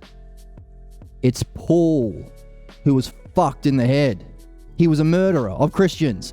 And then he decided, hey, all this stuff Jesus was saying about moving to actual understanding by solving the metaphors and analogies in his parables, and the kingdom of heaven being a state of mind that you can only get through understanding.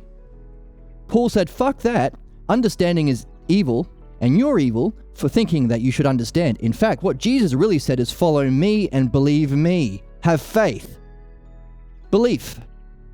The thing that causes human problems, belief, was elevated by Paul, and the thing that actually elevates us, understanding, and the removal of beliefs to reach understanding, was vilified. So that ain't Jesus, that's Paul. And if you want to read Mark, keep this hypothesis. What if Mark was right, saw what Paul was doing, and tried to address or remedy it, tried to be a counter to what Paul was doing? So we don't have Christianity, we have Paulinism. So that's an interesting thing. By the way, that's original sin. So the problem is your original badness. And the next step is, therefore you deserve. This is why Marshall Rosenberg, who invented nonviolent communication, says deserve is the most dangerous word in the English language. He grew up in America as a Jew, and he would be beaten up by non-Jewish kids at his school. And he would also see how otherwise good people would celebrate terrible things like the murdering of a person, so long as it was a criminal. And he realized, oh, we have a language, our English language is based around this. Roman, Latin, not Greek or Hellenic. As a psychologist, he realized I was doing the same thing. People can accept the worst kinds of ways of relating to humans so long as they play this game. You deserve, and that thing that they deserve is whatever you really want. You deserve me to bomb you and take all your land. You deserve me to beat you up or rape you or kill your children or some bullshit. That's what the word deserve means in the contents of our culture and language. Deserve. And the real word that I think is the real dangerous word in the English language is punishment. Although Marshall Rosenberg did talk a lot about rewards and punishments being terrible. We have to instead find the intrinsic benefit, not because of some authority figure giving you a cookie. Yeah, deserve punishment. So this is what we have to overcome. The Latin or Roman tradition, or Paul and Emperor Justinian, counter-attacking the Socratic and Hellenic tradition, our tradition, human tradition. Remember, this isn't Plato's philosophy. This is just philosophy. If you use your mind to understand and know your mind, you will reinvent Plato and this. They call it the perennial philosophy because the idea that there are many different philosophies is modern. It's not true. So all perennial or parent philosophies are variations of levels of understanding of truth, or what we call the logos. Therefore, the only legitimate political party is that which can actually solve problems, which is midwifery, actually address this, Nazism, fascism, capitalism, which is midwifery, and has to include also, which is included in midwifery, the logos. Understanding the truth. How should we really be arranged? How should you arrange your institution such that we progress through the logos and learn a new way of being new way of relating to each other built on the logos instead of built on this horseshit. True friendship, true love with understanding. Love without understanding is a terrible, terrible thing. Sorry, I'm a bit behind the chat. To be a real party, you need fruit punch and a pinata. Yes. We're gonna engage. Where's the joy? Where's the whimsy? Where's the childlike wonder, dude? Good point. It's fun. Good point. Good point. This is fun. I'm being a bit stern today. I'm in that mood. I think it's actually, let me find the number. I've forgotten already. So I'm in a bit of a stern mood because it was just released that 14,000 babies will die in 24 hours if aid does not reach them in Gaza. And all of the politicians in a party-based bound together in pathologos ain't doing shit. No, they are doing. They're taking money away from American children and food from American children, medical care from American children, and using that money to buy bombs and sending it to Israel so they can starve and bomb other children. So I'm being a bit stern about the implications of not acknowledging the truth about the value of midwifery and our fucking purpose as human beings here to learn midwifery and move from our pathologos to the logos. We didn't do it before Trump, and then Trump got in. We didn't do it after we defeated the Nazis, so the Nazis are back. We didn't do it after we went after the communist threat, the tyrannical communist threat, not actual systems of good togetherness. And so capitalism took over. So I'm being a bit stern. But it's not. It's also fun. Which is a bit of a line to tread, because we need to address human problems, but in another sense, as we said, mind is communicating to all people. Everyone is here as part of their human development. Equally so, we might not be able to affect the course of history. We might not be able to save those 14,000 babies. We might not be able to save humanity from playing out the implications of its pathologos to our planet's extinction, our race's extinction, but we can do it on ourselves. So when we're working on ourselves and with our friends, it's fun. It's all piñatas and fruit punches. Very good point. It's fun. Whoop. Where's the joy? Where's the whimsy? Where's the childlike wonder, dude? Childlike wonder's part of it. That's aporia, or not being certain, but being open and curious. That's what we're reading in the Meno. Key essence of virtue. What was it?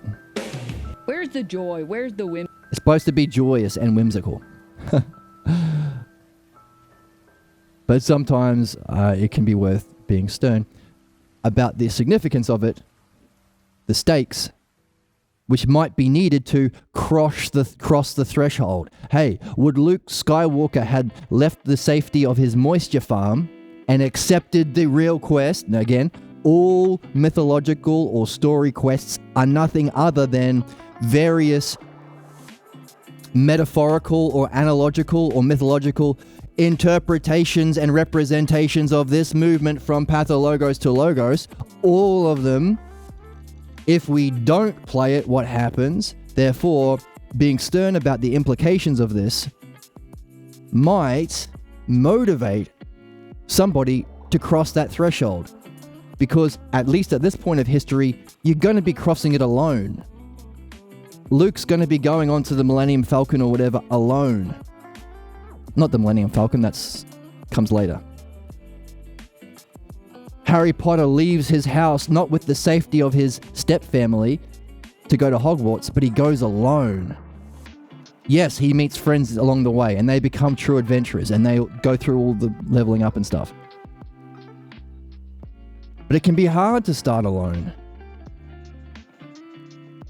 and sacrifice all the pats on the head from mummy and daddy. So long as you're towing the line. Or whatever it is you sacrifice. Sacrifice the gossip. I mean, there's a way of using gossip to reflect on what's meaningful, but other than that, you're not interested in gossip anymore.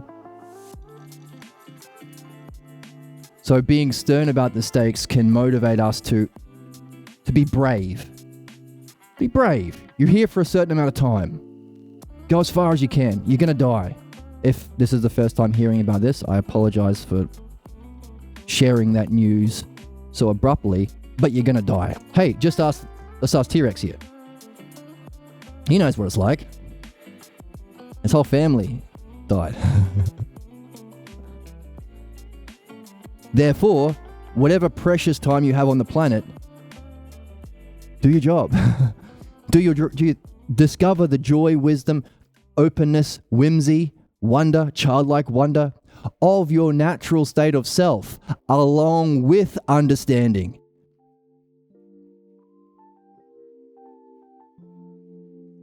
So you can take that with you to wherever you're going.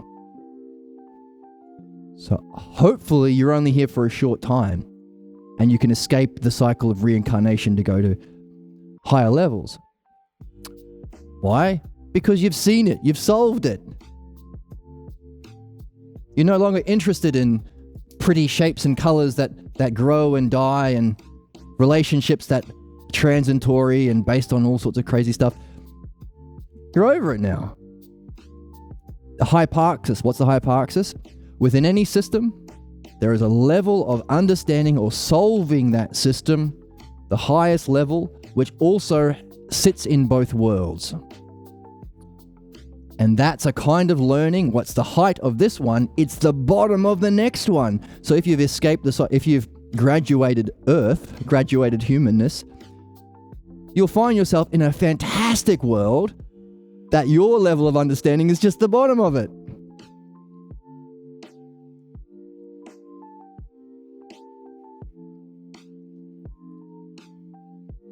By the way, this idea of having a foot in both worlds, if you progress through the levels of beliefs, you might end up with a belief in something called midwifery that you haven't yet learnt. This is why I'm being stern. All that can be is a belief. From me, because you haven't gone through that yet. If you want to go to Los Angeles and you haven't been, you got to listen to someone who's been there. Now, that's not the end all. Anyone who says that's the end is messing with you. That's tyranny. That's oppression. But if there is good reason to believe my directions to LA as a kind of rational trust, only until you get there yourself. Okay? So this development through pathologos to prejudice to supernatural beliefs to simple beliefs to scientific beliefs to axioms. What are axioms? Axioms are principles that are necessary for everything in this physical world. but you can't prove them in the physical world. And the example we like to play with is, if this stick A is as long as this stick B, and this stick B is as long as this stick C, then A and C are also equal. Things equal to the same thing are equal to each other. You can't prove that within this level.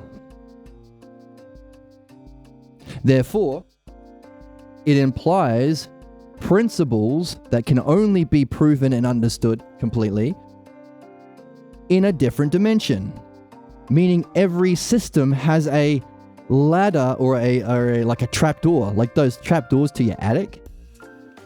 Like even the nicest house, even the best, most scientific, Euclid's geometry, for example, the best example that we have of a complete understandable system that completely explains geometry, completely rational, step by step. And each step follows the steps of the dialectic, by the way. Even that has a trapdoor up. That's a principle called, who is the guy? It's got a name. It's called Gödel's theorem. And Gödel has an O with dots on it. Not the Pokemon dots. No, Pokemon's a lion. It has 2 dots. Gödel. I don't know how to say it. But it's the idea that no system is complete and complete within itself and self-contained. So a good example of a complete system of understanding would be Euclid's geometry, but it's not self-contained. It has to import axioms from a higher realm. Everything is. Except for and that's our question. Is there a system that breaks Gödel's theorem? If there is, well, that's the question. I'm not going to answer it. I'm going to throw it open to everyone. So what? So, right, this idea of going through whatever system, even, oh, fuck me, too many metaphors. Even the nicest physical house, even a mansion like Euclid, still has that attic with the trapdoor, and the ladder comes down and you climb it up. But now you're in unicorn land. You're no longer in the physical world. You're partying with unicorns. And they'll say, hey, come play with us. And you'll say, all I have is basic language. I don't know anything of this realm. Well, how did you get here? I climbed the attic ladder. Oh, well, we're doing climbing too. So at least you can get started. You know about climbing. You needed to learn about climbing to climb that attic ladder and leave the mansion you were in. So you can use that. Similarly, in order to reach this hyparxis of whatever you're interested in, if it's geometry, if it's music, if it's astronomy, if it's even political theory, we're talking about this also applies to what makes a political party. Whatever you have been growing in until you realize the need for something higher, there'll be something in this hyparxis that you'll be able to use in that next level. So for us, what do you need to be here to listen to me? I'm just some guy. Some weird guy. Look at these. I'm holding stuffed unicorns for whatever reason. I'm a big manly man. Lift heavy weights and run real fast and all that. What a weirdo. Openness, curiosity, a love of reason a little bit, open to self-reflection, interest in removing your problems, interest in personal development, value of words, you're listening to the words. We're really making our words really precise. We're polishing our words like we polish our questions. The appreciation of questions more than being right.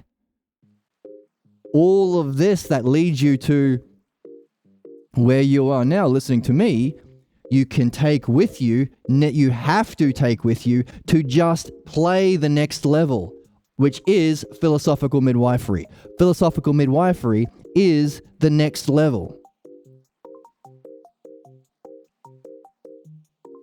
In other words, as great as philosophical midwifery is, you still have to figure out a way to get your ass on the seat in front of the chalkboard and the midwife. So what?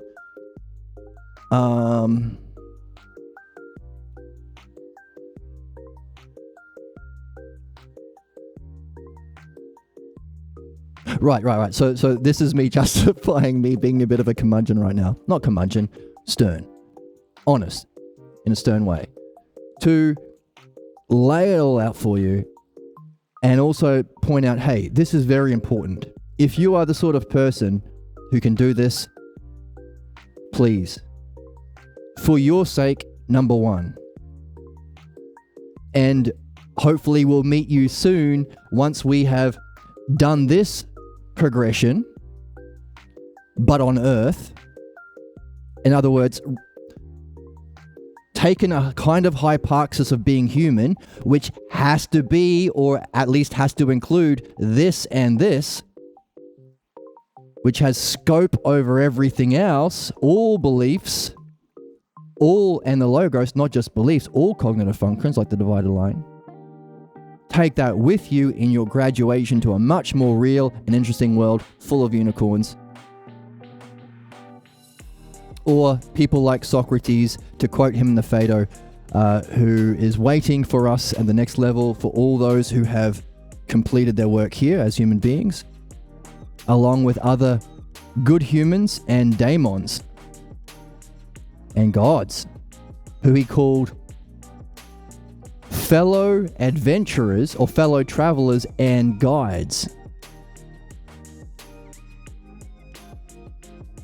As fast as you can. And the second reason why it's so important and valuable, and there are stakes, why you are a Jedi, but the real Jedi. Not a fake Jedi or a fake wizard. You're a wizard, Harry. This is true mysticism. It's the paradigm for all mysticism. It's the paradigm for how to understand whether or not there is a paradigm of true mysticism and to understand it. In other words, to understand true mysticism, it has to include and incorporate, or what's the word? Have scope over. If the claim that we are reading is true, that this true mysticism has to be able to understand and explain Buddhism, Taoism, Confucianism, materialism, nihilism, Marxism, Sufism, all other understanding, so that would be like Marxism, and spiritual, like Buddhism or Taoism, and simple worldviews, nihilism, that humans go through in their developmental process. Which you can only do if it's A, the hypothesis, and B, being a hypothesis is A down the bottom, but B up here, has a ability to have scope and see all of it and use that, number one, experience, but number two, not just being at a higher level, but having gone through it via understanding. That's the deal breaker. There are many spiritual traditions or whatever that have experiences for various different methods. What makes this actual learning and actual spiritual tradition is it's based on understanding. So from that, you can use your perspective and your understanding to function artfully to help people through this process. And that's what we need. And if somehow you've gotten here, maybe you're one of the ones that can help us do it. But it takes sacrifice. And until everyone else gets on board and sees this for the obvious, rational way of being, treating each other through compassion and understanding, true love through understanding, then it might be lonely. And you might have to sacrifice a lot of things.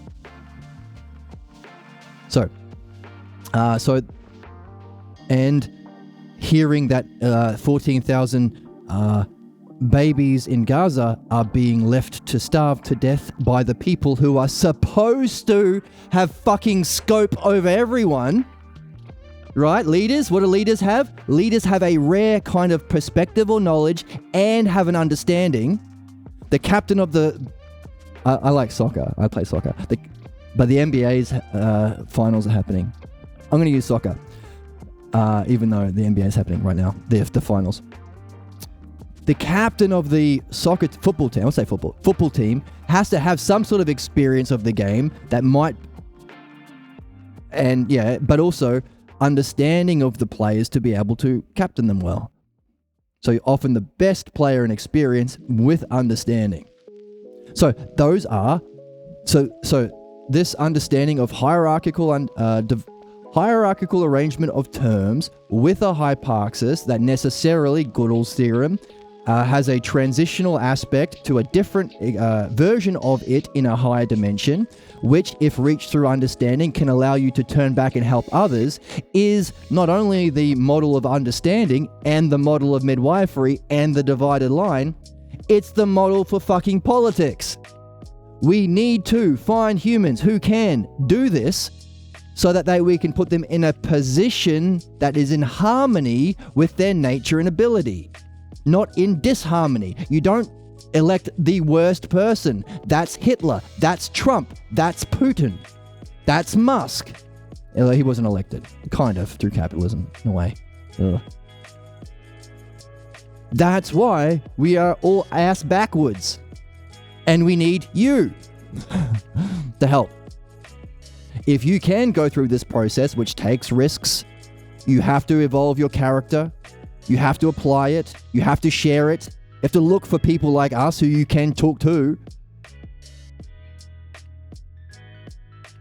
Then this is the potential for your soul reaching a higher level of bliss, knowledge, functioning, and adventure as you complete your purpose. And you don't even have to wait till you die. You can separate from your body. That's what meditation is for. All yogas are essentially different techniques to separate your soul from the body. But if you go through logos or understanding what we're doing, there are lots of... You can do it. You can understand it. You can maintain it. You can go further, and so on and so on.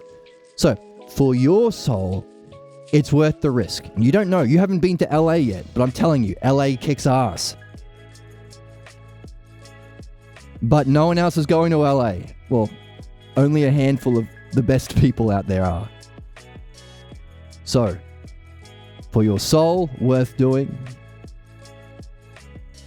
And sometimes, like Luke Skywalker had to have a stern message, didn't he? Like, you're the only hope, Obi-Wan, or whatever. No way, yeah. There had to be some stern threat, or not threat, stakes. Reason for Luke Skywalker to leave the moisture farm. So too for your soul, but also for our species, which is secondary. That's very important. Where everyone's going through their own levels of development, but this is the model for ruling. People with the scope, because they have a higher hyparxis, along with an understanding of all terms, and they can both understand and function through that perspective and understanding, or knowledge and understanding, to benefit everyone, which also means they have to be looking to their model, which is higher than them, because that's the model of pure harmony. Remember, Usia, every part connected with every part, unlike a baseball, which is physical. The model of justice and beauty, that's the point of the Republic. if you want to find justice, then you better get the model. Otherwise, you're going to be copying your dad. And you only copy your dad because you thought he was the model. So our Pathologos origin scene mimics or usurps the power of or imitates this, the actual experience of the true model, which is the Enlightenment experience, or ousia. So all of this is to justify me being a bit stern right now, but also acknowledging the good point from Chatter that it's supposed to be fun, and it is fun. It is fun. Everything is fun. There are no mistakes in this game. Mistakes are clues for your Pathologos, which is most important, and not having mistakes, you can now conclude and build on and make higher and higher conclusions. To say it another way, there's only two options at the end of an argument. One, you're wrong, but now you always get to be right about that topic going forward, so you get to learn something, which is always a plus. Or two, you're right and you get to revel in being right. It's a win-win. A win-win-win-win-win. That's the principle. This is the principle behind those statements. Yeah, and it's fun because where's the joy? Where's the whimsy? Where's the childlike wonder, dude? Where's the joy? There we go. So yeah, so good point. A real party needs to have fruit punch and piñata. I hate being an adult. Why can't we just be nice to each other? Yeah. Tribalism. Yes. You got it. Tribalism. The loyalty to the clan beliefs built on a shared likeness of the model. So people with parents like Putin would vote for Putin and defend Putin.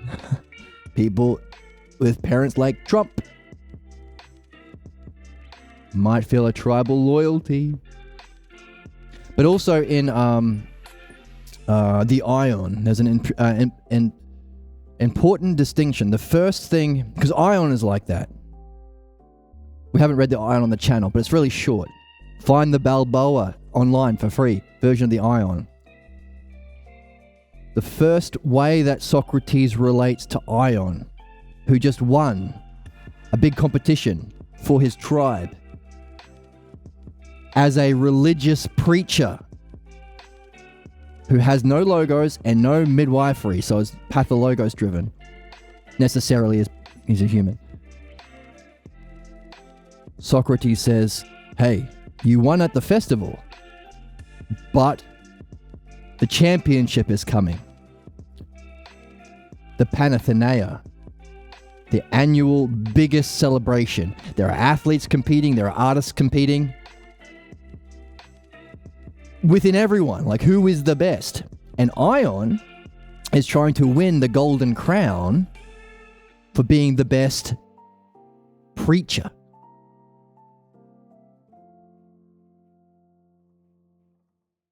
Apparently he's very convincing. He said, I keep one eye on the audience. You know why I'm so good? I keep one eye on the audience and one eye on my pocketbook. Because if I can put on a big show and make everyone cry, I'm going to be laughing all the way to the bank. Anyway, Socrates says, how will we win at the Panathenaea when he runs into Ion? What does that say about how Socrates relates to humans? Or what he sees when he looks at other people? Good point. Again, sus. Honestly, that real emotion is warranted. Speak it, brother. Oh, thanks, sus. Humanistic values. Yeah. So humanistic values, or reason and empathy, lead to you wondering, hang on a second. Again, humanist. So you've gone, so let's use sus as an example.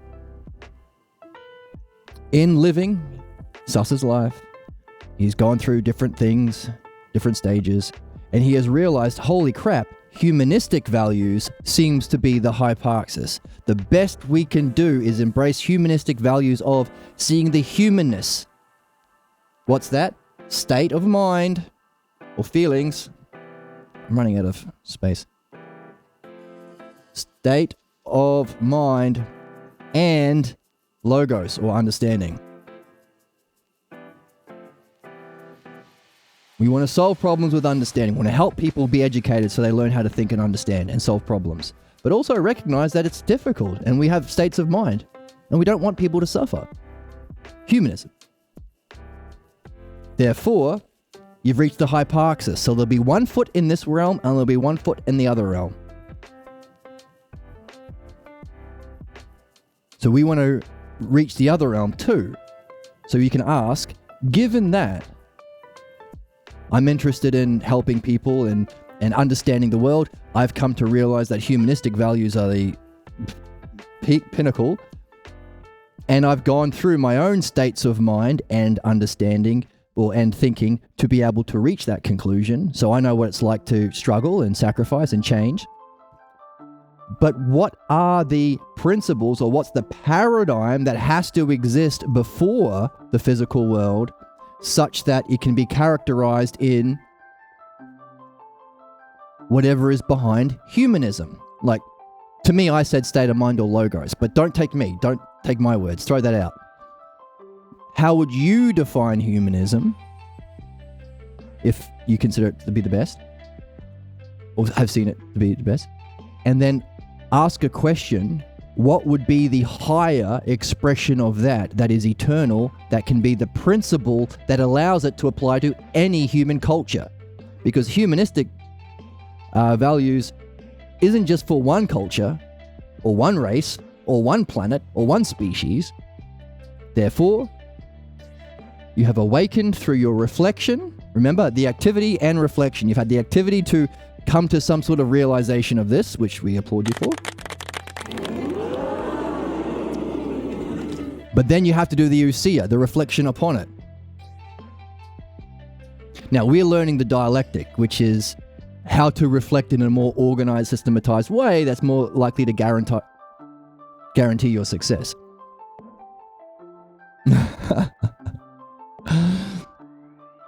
But also what you're doing is reflecting on the causes or principles or preconditions for whatever you have discovered. That's Gödel. That's the trapdoor in the attic. So that's for you. That's your question. How would you characterize it? What would be the higher expression of those things? And what would be the principles for those things? Continue to contemplate that. Again, carry it with you. Write it out, share it in the Discord. Come back to it next week and polish it up. Again, you're not tied down to anything. And it's not you, by the way. You are not your beliefs. Because they change. And the self is beyond belief. It can't be an object of belief. So anyone who says, I'm a, and then says Christian or anything that's tied to a belief is blocked. We are here to discover the self. And the self ain't a belief. And that's the divided line. Because in the divided line, he talks about the different cognitive functions, but also the objects of it. You can't see sound, but you can see color. Equally so, you can't have beliefs about self. It's beyond belief. It's up there, up here somewhere. But the realm of belief has objects in the physical world. In fact, that's the line. The physical world is here. So you've got image thinking, beliefs, and the realm of ousia is here. Now, I'm not going to add any more to the divided line because that's your puzzle to solve. But the point is, don't identify with the beliefs, which means share your question, come back next week, change it, upgrade it, polish it up, take out the words that are extrinsic. Maybe you've discovered a certain word is actually characteristic or idiosyncratic of your pathologos and has some hidden things. Like for example, Chatter shared a insight, and all I did was agree and polish up one word, the word deserve. That's all. Tomorrow you might see something else and we polish it up again. That's the inventory. You carry questions and you carry hypotheses or dialectics with you. And they upgrade along with you. So, yeah. Yes, deserve, should, dangerous words. Long list of dangerous words. All in the news just makes me want to quit everything and just go be a medic overseas. Isn't it? isn't it?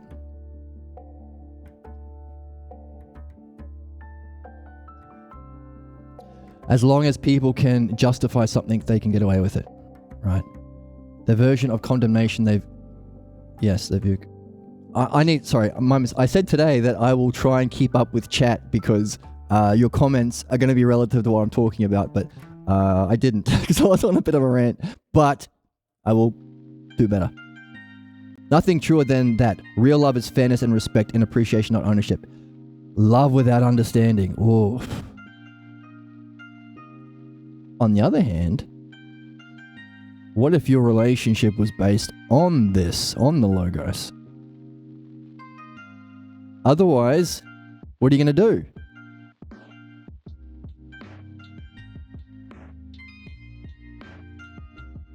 Well, don't you want to improve and develop your relationship, and don't you want to be attracted to the person you're with? In other words, beauty, virtue, development. If you're not bound in the logos, then what's your model or image of beauty, fairness, love that you are going to try and force or manipulate your partner into being and then get mad at them when they're not?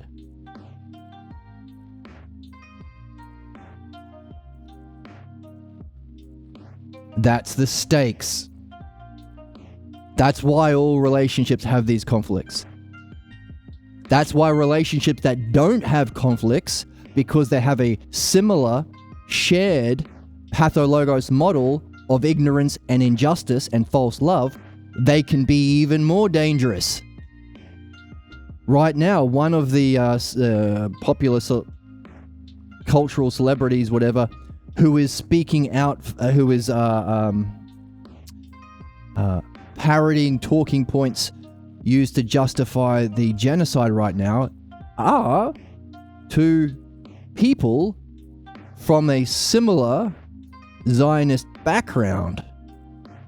Uh-oh. They ain't gonna question anything. Anyway. Yes. Love without understanding. Tragic. Yes, conditional. Those are the conditions, right? I'm only going to love you if you look like... Anyway, you get it. I try not to solve all the puzzles. Your feelings are real and no need to apologize when you're stern. These things are real. Right. That's a good point. But also, it's the funnest game in town. And we need to have punch and piñatas. Have you heard about the recent Liverpool disaster with children? No, what happened? Vocalize it. Yeah, it is significant. You're right. Many people on the brink. Yes.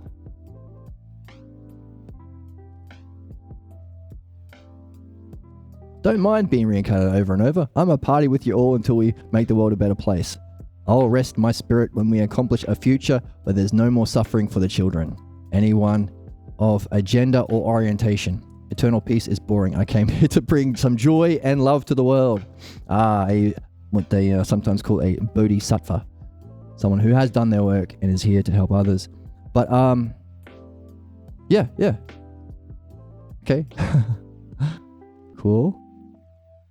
It sounds like you have to, if you do reincarnate, by the way, in order to help others, you have to acknowledge the two kinds of forgetting that Socrates points out in the Republic, in the cave analogy. First of all, the forgetting of the logos, and whatever level of development of the art of the logos that you've developed. Sorry.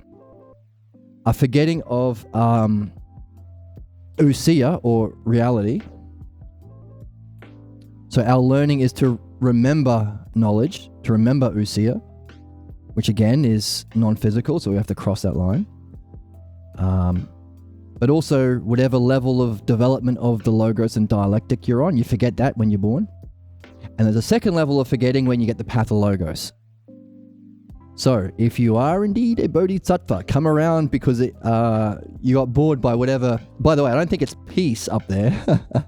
Well, yeah, no, peace in a sense, but not boring peace. Like, I think that's one of the problems with why we're not solving problems is people think peace is death. You can get peace by bombing Gaza and killing everyone. You can get peace on Earth by killing all human beings. That ain't peace. Peace is a kind of fun, excellent, joyous magnificence when we are harmonized to the logos and the self. Creation, unfolding, exploring inner and outer space and dimensions together, forever. It's where the real fun is. So I don't think you're here because it was boring, but if you did come back to share your understanding and experience and bring joy and love to the world, then, and you could quite well be. All of us here could be. But, like, not all people, but like people who are in this chat right now. But adds more stakes to the importance for you to, hey, if you're coming back down consciously to help others, then you better learn what it was you thought you had here that can help others, which means you have to overcome those two levels of forgetting, which is midwifery and philosophy. So you've got even more reason to rush is the wrong word. Focus and spend all your time doing it. And remember who you were and where you came from and why you're here and where you're going next, by the way, as well. And thankfully, you're in our Discord. So when you do remember all that, you can use it to benefit all of us. And we will give you the best reaction emoticons and ask you to midwife us whenever you have a spare moment.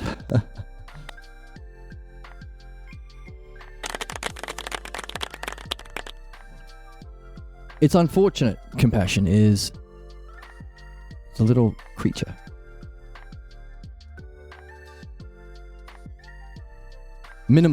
Compassion is minimal for people. My heart hurts for those children, yes. And people are stuck in their heads and the ego, yes. Yes. Ego is one of those words that cross over. Like, for us, we recognize ego as the pathologos image of the self that's unsuspected,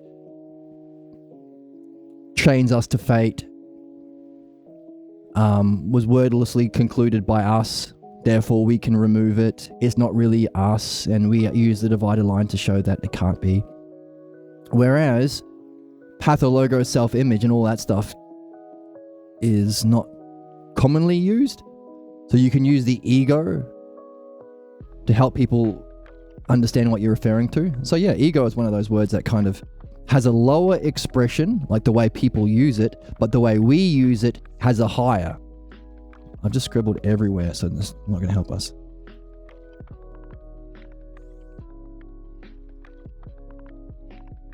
So there'll be a line here. The ego. Oh, what's happening? There we go. There'll be a line here. Because some people think ego is this or that. Some people say, oh, I don't want to have an ego. But then they'll say, oh, okay, so you want to give up all your family clan beliefs, including religious beliefs and simple beliefs and prejudice beliefs and pathologous beliefs, so you can actually develop understanding and be free of your image of yourself? No, I just want to drop my ego and still keep all my dumb beliefs. So there'll be a lesser version of that word. And then having an understanding of the logos, so you call this the logos line. You can use that word in a higher way, or understand it in a higher way. Yeah. Without realizing we are all interconnected. To take from one is to take from yourself. We are all equals. Yes. It's a very good point. And I think this is a good way of understanding capitalism and why it's inherently terrible. Well, lots of reasons, but here's one way of understanding it. If we're all the same, if we're all interconnected and the same, how can you, what's the single word that defines capitalism? Profit, which is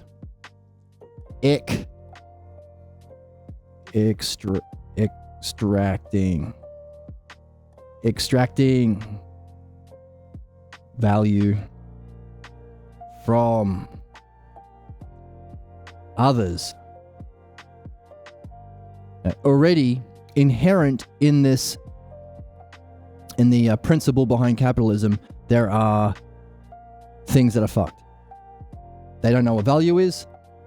Others. What's the true nature of others? But if we are all the same, imagine it as a body. If you're a person, like that's what we want to see, the humanity as one entity, as one self. That's why this is the Logos is the only system of understanding or way of being that can unite humanity, because it's based on the self. And we all are a self, or have a self. And we want to reach the self, know the self, through mind. We all have mind. And we get there through Logos. We all have words and want to understand. Therefore, it's a way of being that we need to implement that can unite everyone. That's the attractiveness of these other political parties or these other ways of other groups and clans. If you're a MAGA person, you have a way of being that allows you to express yourself and share your feelings that you never were able to share before. An identity, a way of being, a way of expressing yourself. So that's the attractiveness.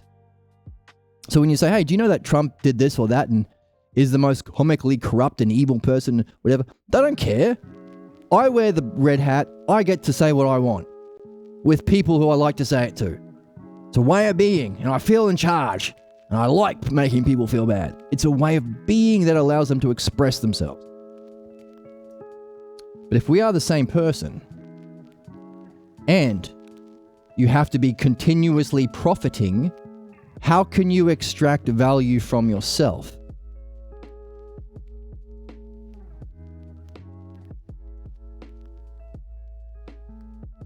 You have to, step A,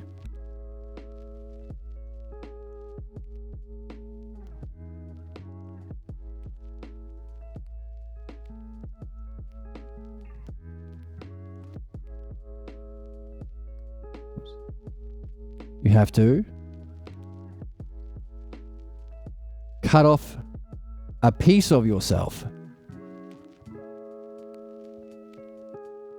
So here's a person cutting off their hand.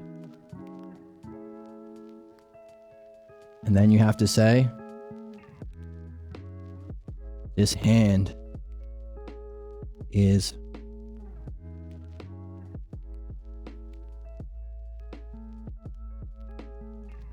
other. It's not me. It's not the same self, the same mind, the same humanity. It's other. It's other. It can be the Jews, it can be the Palestinians, it can be anyone who they tell you to otherize. Hey, criminals, they deserve to die, right? Because they're other than you. Notice, all Pathologos Party or Republican or right-wing principles are not principles, in that it applies to others but not me. So we have memes like the leopard eating face party ate my face. Hey, this deportation and concentration camps, I thought it was for the others, not for me. I voted Republican. Why am I being murdered or sent to a gulag or having all my money stolen or having my children's lunches stolen by Elon Musk and Donald Trump and his billionaire buddies? Other. So you point to the thing and you call it other. That's a hand. It's got a thumb. It's got some fingies. Go like this. And there's a hand. Here we go. Other. And then you try to abuse or lie to or exploit. And you have the exploit. Hey, you don't need to earn all of your profits. Give them to me. Or I will send you to prison, or I'll get my mafia friends to rough you up. So here he is, holding this hand. So he's... Oh, and you know what? How you can exploit people? Slavery. Murder babies. So he's got a knife in his hand. stabbing the hand. And then, what do we do with the logos and reason? You can push the implications to come to a conclusion that you can't do without it. What's the conclusion? Number D. You end up with one person, well, in this metaphor, you end up dead atop a pile of dead body parts. There's a foot here and a spleen.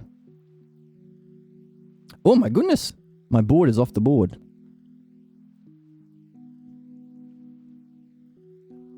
Or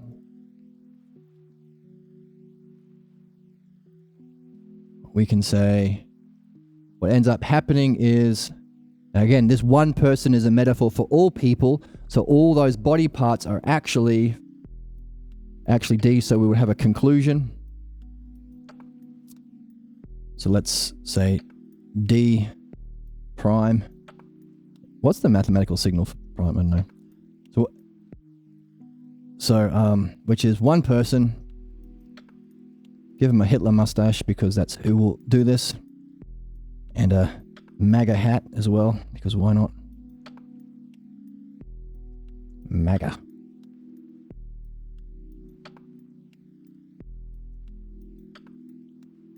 Standing alone atop a pile of dead bodies. And children, and workers, and union and organizers, and Palestinian babies, and humanists, and doctors, and journalists, and all the people who are being murdered by the pathologos because they're all logos-based or human things, which the pathologos is in principle adverse to. That's how it ends. Capitalism, the idea of extracting value from others. Definition, right? We're learning a dialectic, right? Definition. Functions as, well, profit. So this is capitalism. This is how it functions or demonstrates. And now we would say, in the specific example, what if we were all connected and there wasn't an infinite pool of others from which we can murder and extract value for profit? So that's division. And then you come to a, therefore, conclusion. That's the conclusion. Or the synthesis. Yeah. And then from that, and I won't do this part, you create, so that's the conclusion within the division stage. Now, from this, you have to synthesize an idea. Therefore, having reasoned through this process with me together, come to a key idea from this process that summarizes or encapsulates or has scope over the whole division, the whole A, B, C, D, D prime, and take that idea back to the original definition, analysis, that we've got at the start, profit extracting from others, to come to a new definition, that's the conclusion. And notice, you've concluded. You have a definition, you have a new definition. Based that you see how and why you got there, so you understand this new definition. That you can continue to build on and do another dialectic on. But also when somebody says, oh, why don't you like capitalism? You say, oh, you know what capitalism is defined as? Well, what do you mean? Oh, the definition. It'll help you understand why I think it's a terrible thing. It's this definition that includes what we started and the conclusion.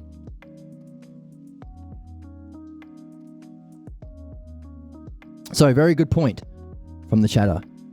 Without realizing we're all interconnected, you take from what to take from one is to take from yourself. when really we are all equals. To hoard resources and to take basic necessities from people is the ultimate form of ignorance, yes. And negligence, yes. These are all indications of a problem.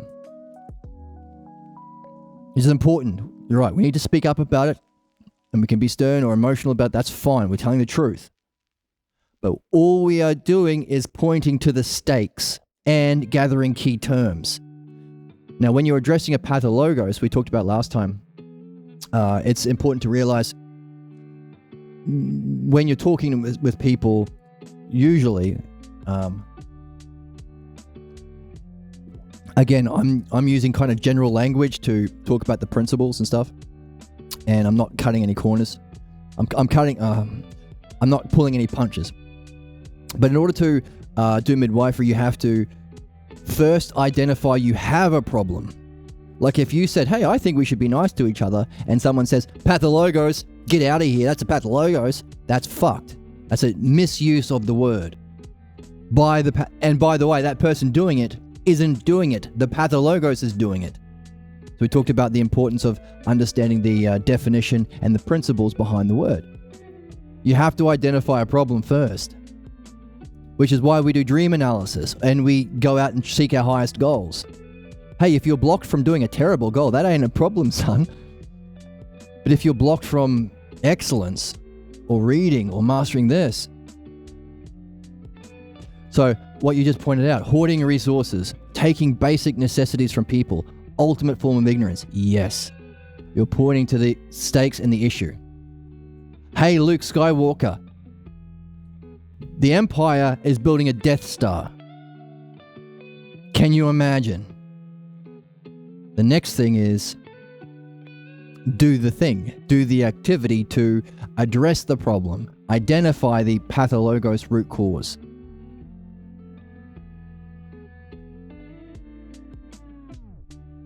It's a good point. This all makes sense. Ooh, I like it. Hey, I'm talking to my doubting unicorns. They live in the corner and judge me. Read this. The Christmas unicorn. This all makes sense. Yeah, see? I'm not just ranting into the void. Look, we're here to make sense. That's what we do. We make sense of things. See? When I get compliments like that, I have to make sure my unicorns see. So they don't judge me because I'm not a mythical creature. Also, if I disappear, it's because I go back to school for emergency medicine and throw away my MAGA stuff. Oh, my ex's MAGA stuff. Ooh, you're in a... Oof. Okay. You can, hopefully, you'll still be able to check in or be on the Discord and share your experiences and your reflection. And hey, maybe find some midwives. If you're doing something genuinely meaningful like that, personally meaningful to you, again, you're helping others, but so long as you realize you're here to help yourself first, not in a negative way, like hoarding, but you help as you master this art and free yourself to have understanding and have direct experience of the good, of truth, and maybe even the better you can do that, the better you can help. So at every step, still look for someone, not a MAGA person to date, but someone who loves reason and understanding, has courage, has a good heart and head, so you can practice midwifery with them and everyone else that you work with, ideally, as you go. So hopefully you can stay connected to the community. Oh, I'm so far behind. I'm sorry, Sus. I get so far behind. But that's your fault because you asked good questions and make good statements. Treating and respecting the people in fairness and respect their autonomy. Oh, another good point. Yeah, fairness, good word. It's the everyday use. Like Plato uses the word justice, but we call it fairness because justice we kind of tie to courts and stuff, but it's fairness. But autonomy, yes, autonomy. As stern as we can be about the stakes and the logical necessity and importance for midwifery and logos philosophy, it's still a choice. It's still an invitation. Now, the more people who play, the more people realize, oh shit, all the cool people over there, they're having much more fun. All these MAGA guys are just abusing women and depressed and looking for excuses to shoot black people. I'm not having fun here. I'm not getting dates here. And no woman wants to date a MAGA. No woman wants to date a MAGA. No woman wants to date a Republican. And we're hearing all those stories of people saying this.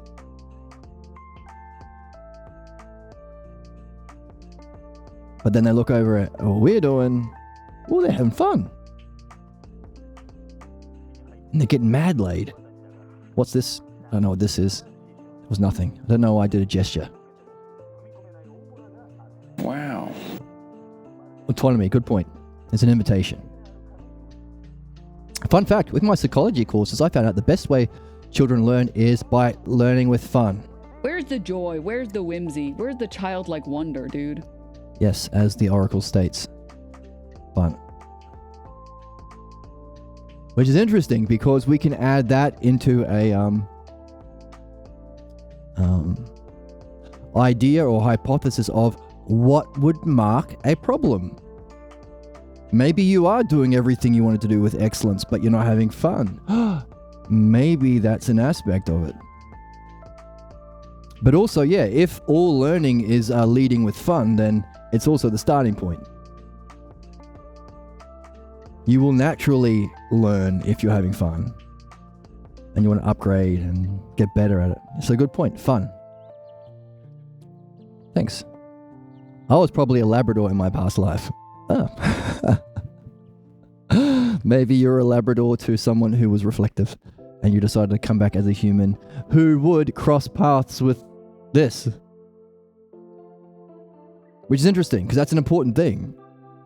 If how we live here has any effect on our choice of our next life, and it has to for it to be a rational world, again, that's the Republic, and again, don't believe me, you have to see that for yourself. Then, but if we take that hypothesis, if it's the case, then choosing a life where you run into someone like Socrates or people who can share the logos, holy shit, make sure you choose that life. Or make sure you do whatever you need to do in this life to your nature, such that when you're completely ripped from all of the other things you're identified with, because now you're non-physical, and you're in a world that makes your past life feel like a dream, and we know what happens with dreams. You forget the longer you are from them. But if you don't need to remember because you've nurtured it into your soul, because you do dialectic and midwifery all the time, every day, every relationship is bound by this kind of love based on logos, then it might be in your soul such that wherever you are, you'll look for it. And if wherever you are is in a place where you're choosing your next life, you'll look for the lives that cross paths with others playing the logos game. Which is something that Socrates says in the Republic in Book 10.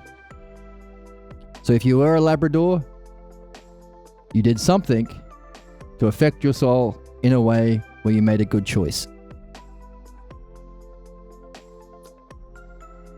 So far behind.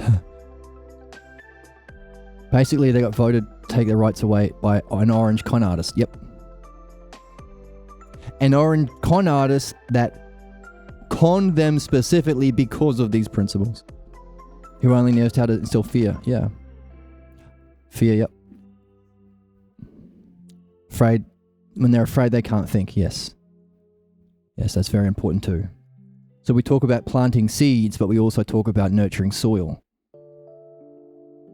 There's never any blame because there's not the soil for reflection. Because how do you find mistakes if you can be abused for it or laughed at for it or exploited for it or punished for it.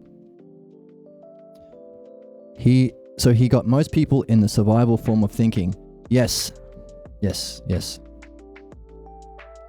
Fight or flight mode, yeah. And that's what we want to do. So how can we nurture ourselves and our character so that we don't get triggered into fight or flight mode because of the ignorance of others?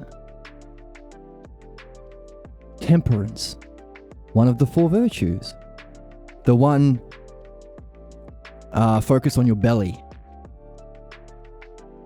Not focus on your belly, but it's sort of illustrated with the belly. The first virtue that you learn in the Republic, keeping your cool.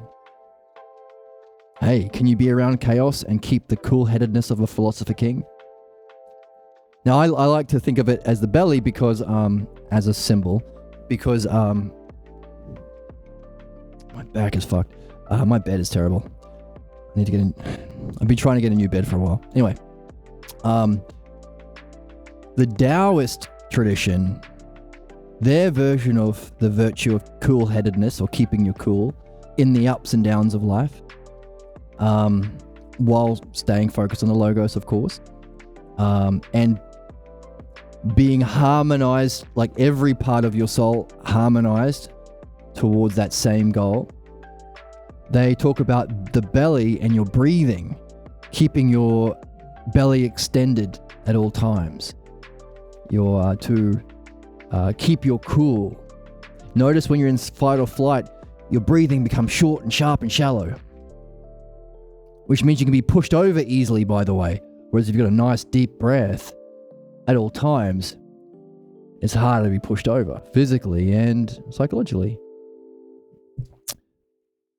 But that's the Taoist version of it that you can incorporate to think about temperance, which I think is book 3 of the Republic. Love the art. Isn't it good?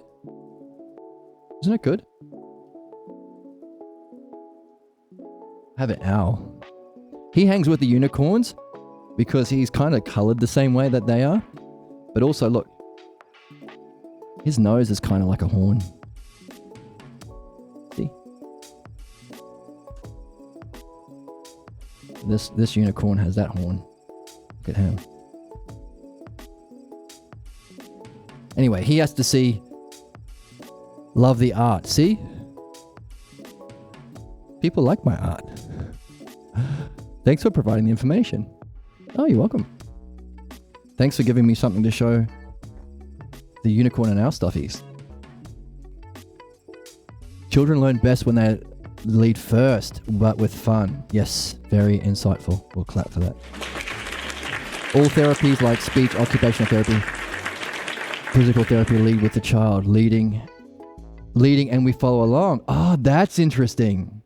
Right. Which is a fantastic illustration of the principle of understanding versus belief. Belief is following someone else. You believe your dad. You believe the guy with the funny hat. You believe the guy in the dress at the ashram or the mosque or the church, whatever.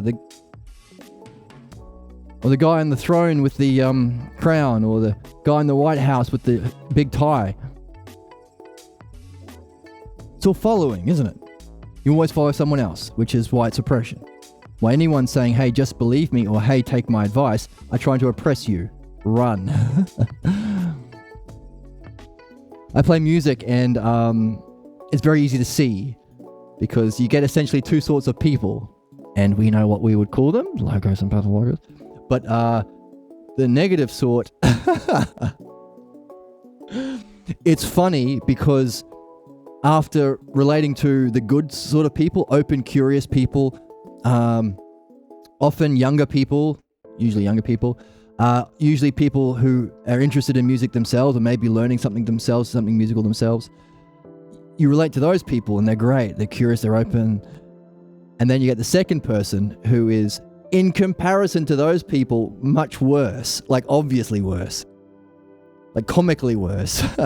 They're not having fun. They're not really listening. They're looking for an excuse to talk. They're waiting for you to stop so they can say some fucking bullshit. They're the worst. but they are always the ones who are just eager as fuck to give advice. Let me tell you how you should play music. Let me tell you what you should do. They are the most fucking blocked people. Because no one actually let them lead. No one actually let them learn. No one actually let them have fun. All they know is those people that didn't let them have fun with others. Like this.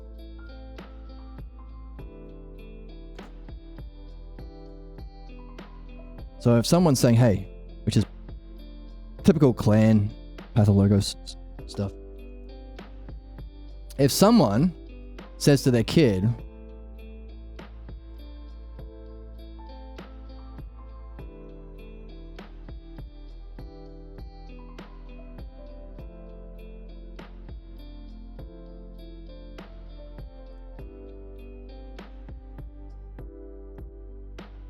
says, you must follow. And this happens often because we're at a level of development of humanity where the religions, no logos, bound by imitation and groups, are in control or in power, especially the big three Abrahamic religions, Christianity, Islam, and Judaism. Therefore, pathologos all usually harmonize with the cultural beliefs. So, hey, if you were to be a good Christian, you better learn how to fucking follow and give up your own soul, mind, purpose, destiny, truth, to blindly obey these stupid fucking disproven beliefs like everyone else in our lovely community. Otherwise, how will you go to picnics with the Christian groups? You must follow or believe. IEVE. They say to the kid,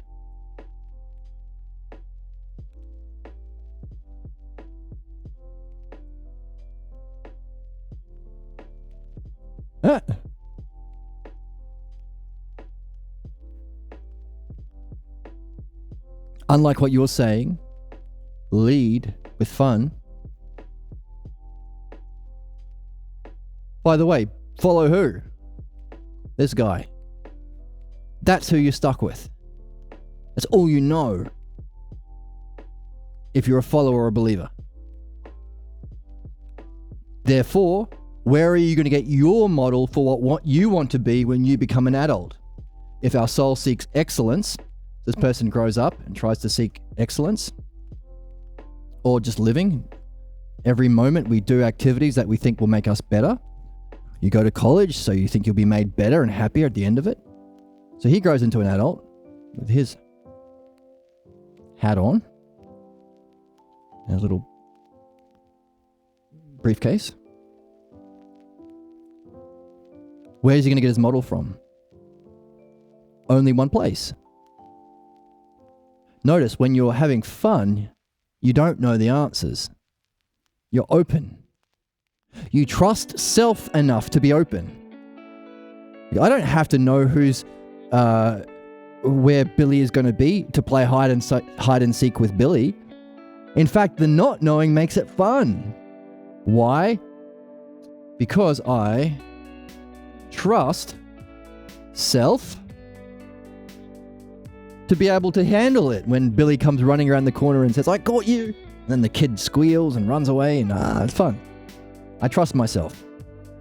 I trust my mind to be able to perceive what's happening, reflect, and think. And I trust my logos to be able to reason and speak up. 1, 2, 3 levels of hypotheses of Parmenides. The fourth is where we're at as a species, which is groupthink and stuff. So we need to cross the logos line. That's fun. That's what you do when you have fun. Or else you imitate your parents. So where else are you going to get the true model? Because philosophy and midwifery is needed to cross that line, literally. We're learning the art of the logos. We're here in midwifery. We use it to free ourselves so we can experience and understand this, and then take that process and apply it to go beyond to know the self. And there might even be another level that Pierre Grimes hinted at in one of the last interviews he gave last year, right before his death. No, right before he passed away. I'm sure he died many times while he was alive. So what? So these doofuses see me playing my guitar. It's me. And I got my guitar. And you know what they say? Let me give.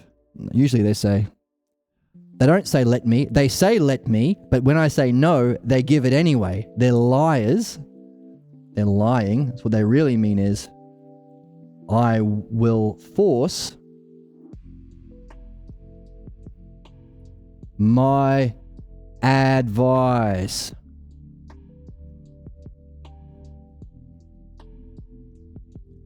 These are the least fun people, the most stupid people, and they always come up and they want to lead. And it's such a negative vibe. If I can turn them around, that's fantastic. It's a win-win. It's a win-win. Sometimes they're so entrenched that even with my beautiful music, they can't find something to be curious and wonder about. Because curious and wonder is what we've been reading about in the Meno. Aporia, being stung, not having the answers. Unlike Meno and Anytos, who Socrates is talking to, who are all stupid and ignorant. Yeah, fuck it. What are they going to do? They're dead.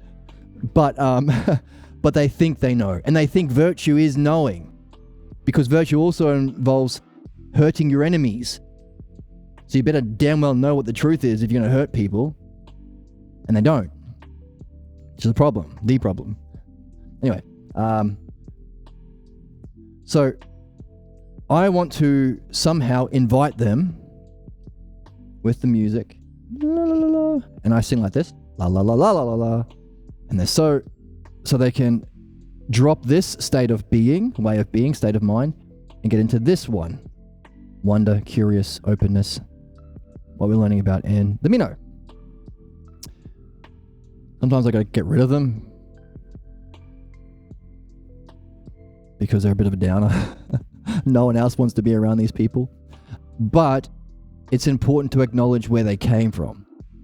They are only doing this because when their dad saw them play their guitar, or their version of the guitar, whatever they loved, their love.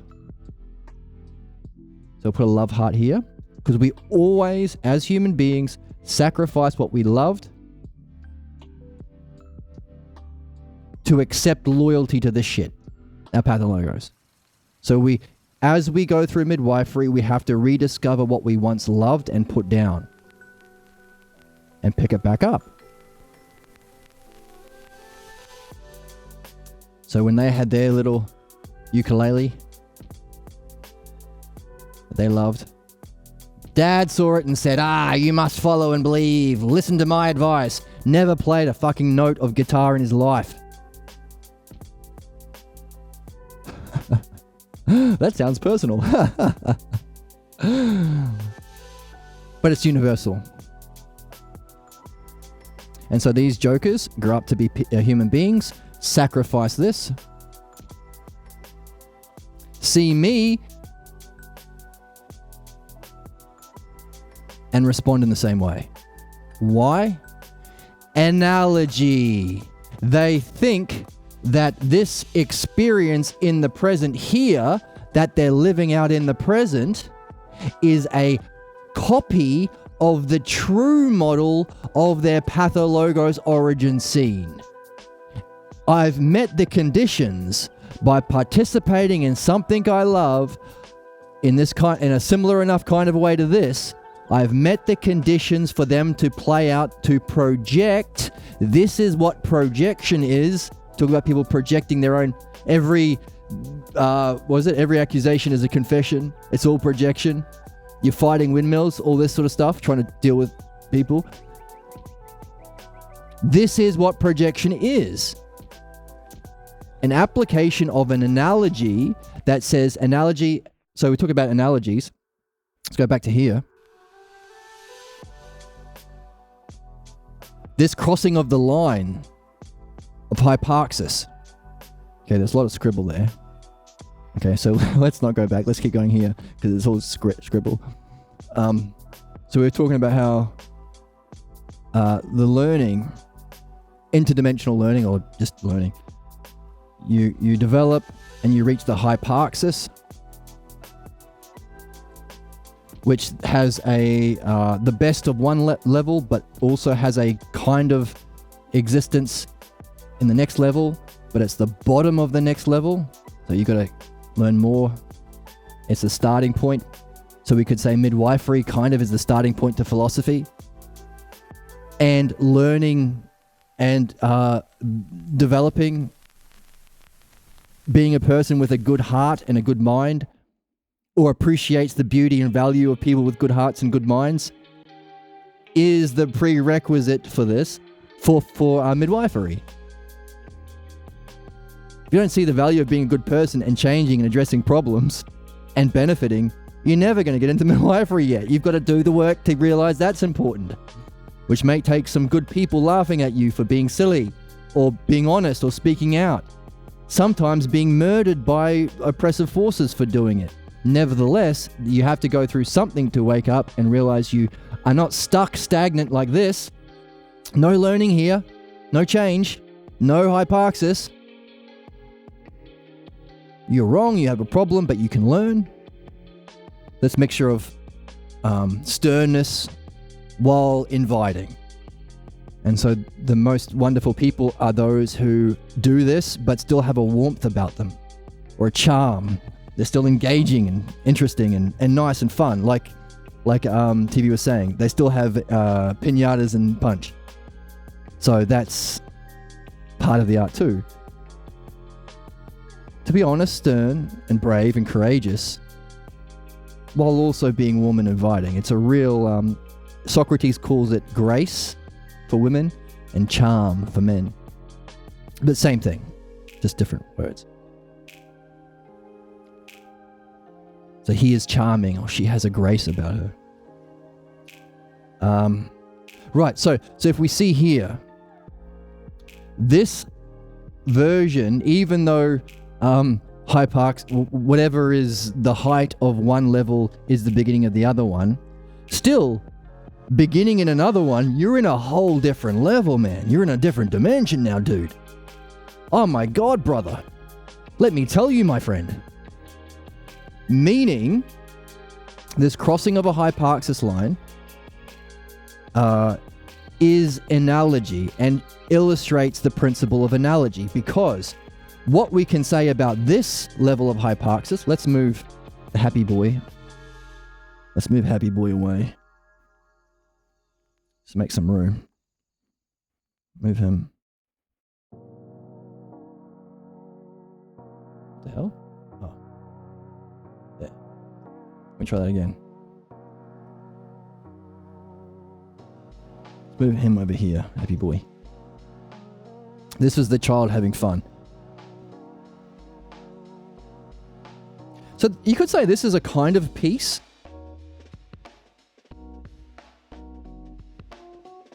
Cranking my neck. In that it's a kind of okayness with self, or complete trust of self, mind, and logos. But he's the most active. Sometimes the word peace can be tricky because it denotes just sleeping quietly or something like that. Napping. Look how peaceful he is napping. No, it's the most creative. It's the most having fun. It's the kid squealing the most in the game of hide and seek. So, back to this logos line. The version of like we'll say, let's say humanism. The version of humanism that's the best form of understanding what our government policies and way of relating to each other should be based on is lesser than its equivalent in the higher realm, which is the greater. It has to be. Otherwise, why would you seek to cross the line if you've already got the greater? So analogy is a lesser is to a greater. Or, let's give an example. A king is to his subjects, if you want to learn how to be a good ruler. How do I rule, Dad? I'm going to be the next king. Ooh. Poor.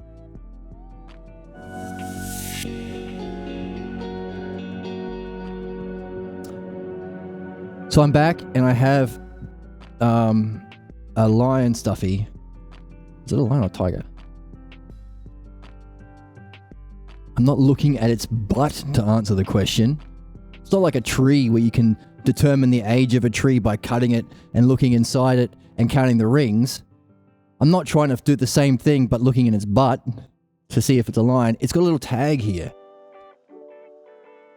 Are you a lion or a tiger? Let me look at the rings inside your butt. I wasn't doing that. This hat's not very good.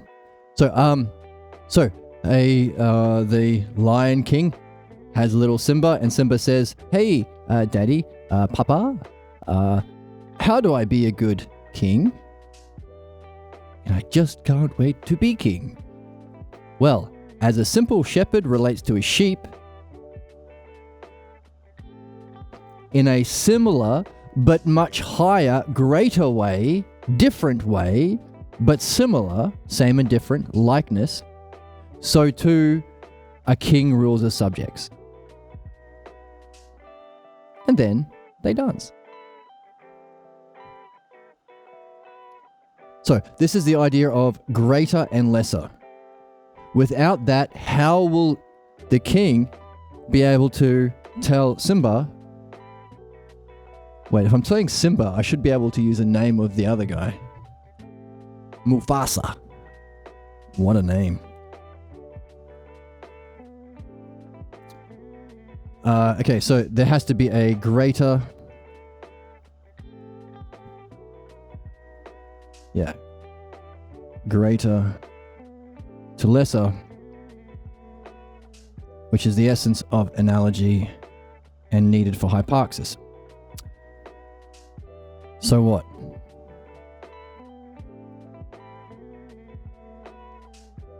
Right. So that would be a good use of analogy. And the way we're talking about hyparxis in real learning is the good movement of lesser to greater. Recognizing where we are now is always lesser than our next level of development. We are aiming for the greater. And each moment is so far the highest expression of our greatness. That's the seeing of perfection. Ooh. Ah. And wow. Wow. What? Wow. Perfection. So, the, perfection. What's perfection? Wow. Perfection is P-E-R-F-E. Let's zoom in a bit. My recording. Yes. Perfection. What's perfection?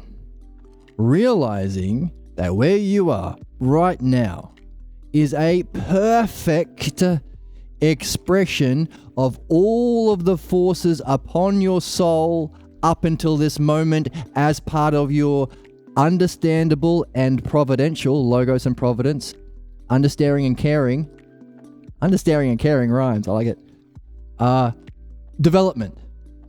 You are, right now, a perfect representation of all of the forces upon your soul up until now. And there is an acknowledgement, if you take that back with what we saw here, what's needed for play, a trust in self, mind, and logos, and an understanding of what we've been reading in Meno, virtue, that not only are you a perfect representation of all the forces of your soul, you also have everything you need for the virtue or excellence of your development in each moment. Remember, we read it today, we read at the beginning of today's stream.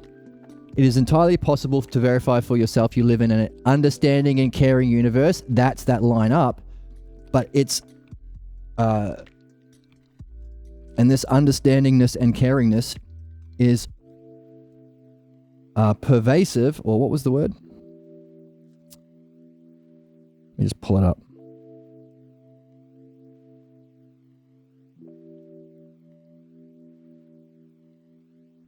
Communications are profound and appropriate, or pervasive and precise. So we'll say, so this is all pervasive. It's everywhere at all times, and precise, precisely for you. I struggle with spelling sometimes. What? That was a pathologos. No, it wasn't a pathologos. It was a clue. Why did I say it as if it was a definition about me? If I did that, I would be tied to it. It'd be more accurate to say in the past.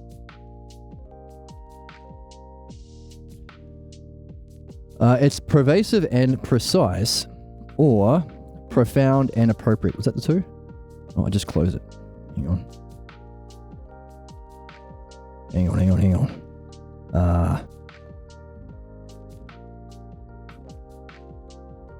I just noticed I speak in a high-pitched voice when I stream. And I just relax it for a little bit, and my voice, I think it's my chair as well.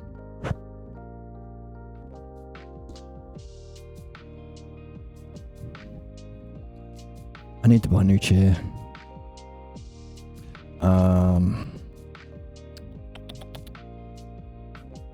Pervasive and precise, as well as where is it? Oh, over there on screen. Profound and appropriate to our circumstances. So we can put that in there too. Profound and appropriate. So considering we are learning, and it starts with a trust, but then as we continue, we realize it and see it and remember it for ourselves. We're remembering this. We knew this. Appropriate. Then you recognize A, perfection. You're a perfect representation of all the forces on your soul. And move this out of the way.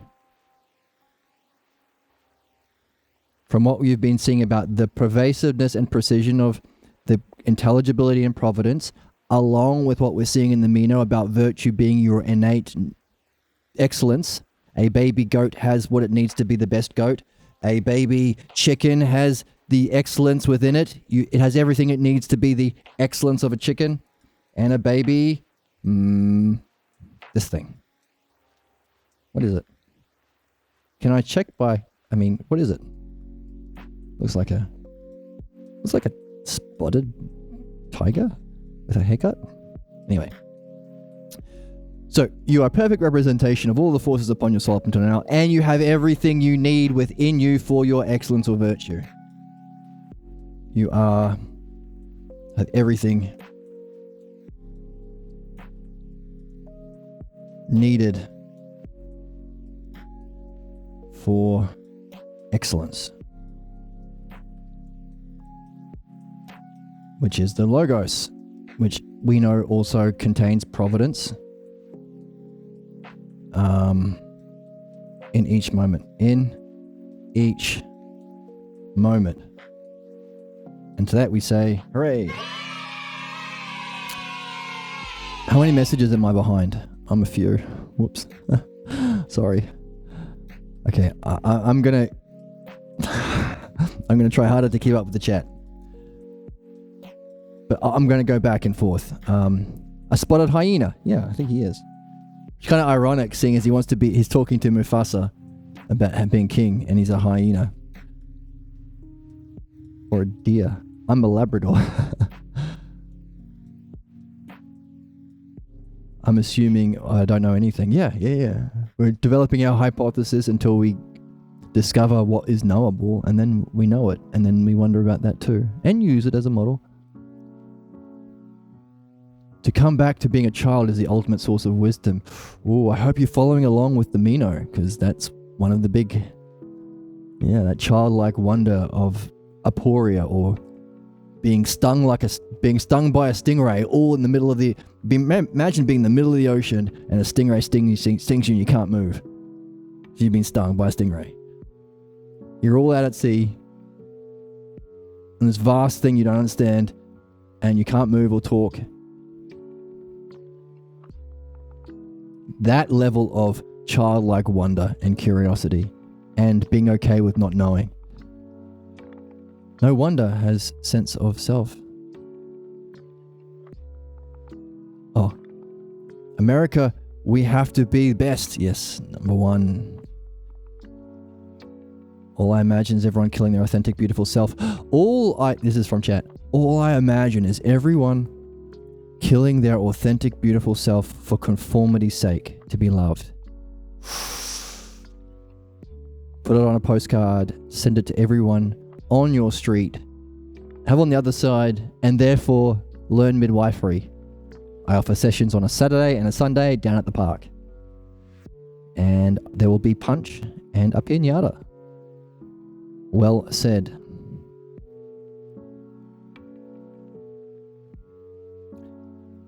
How do you feel competitive nature of humans devalues another? Yeah.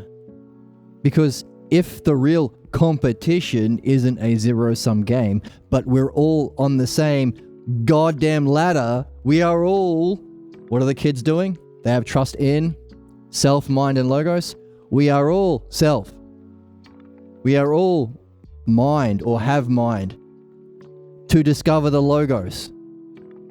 We have that line of the fourth these are the hypotheses of Parmenides. So we talked about a hierarchical arrangement of cognitive levels today. We talked about how we're reading in the midwifery book at the moment, chapter 3, a hierarchical arrangement of beliefs. But you can also have a hierarchical development of, well, everything. That's the Parmenides, including stages of development of individuals and species. And he identifies the top, the self.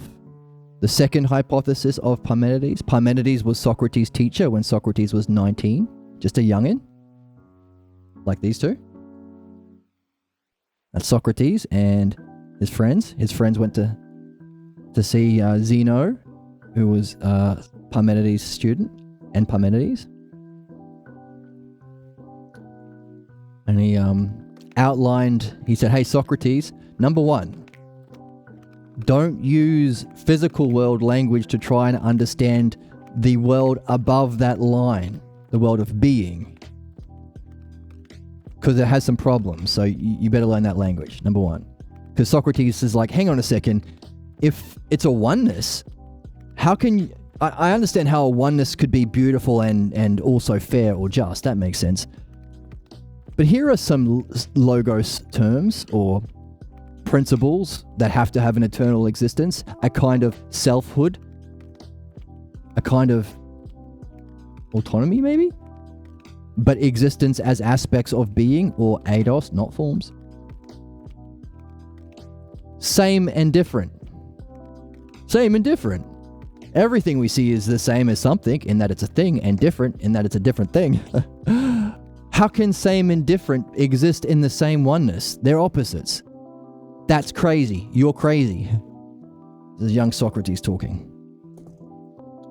So Socrates walks over to Parmenides. Hey, that's crazy. You're crazy. Ah. And then Parmenides turns to his student Zeno, and they laugh.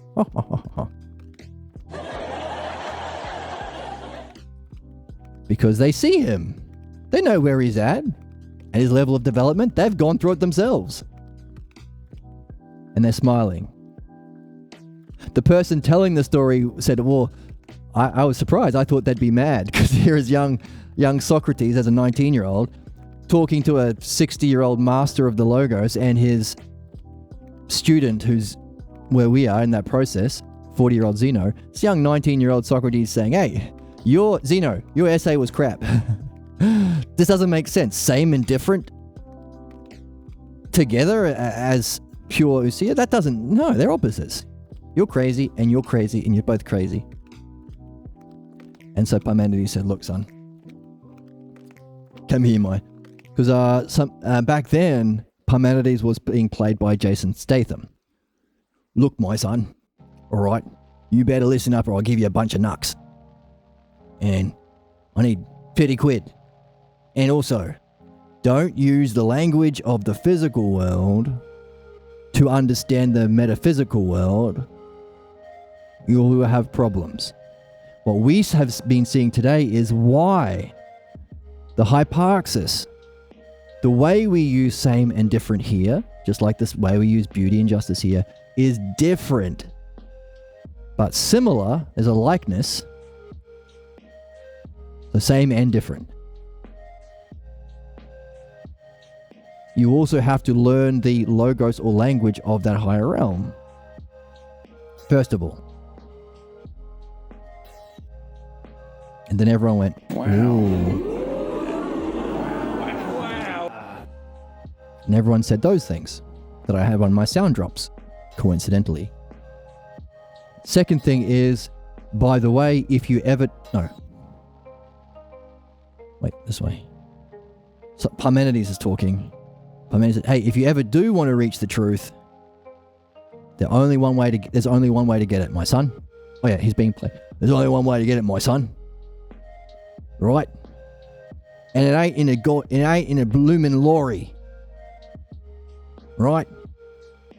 It's the dialectic. The dialectic. By the way, all of these hierarchical structures that we have been talking about today, can you see the dialectic structure within it?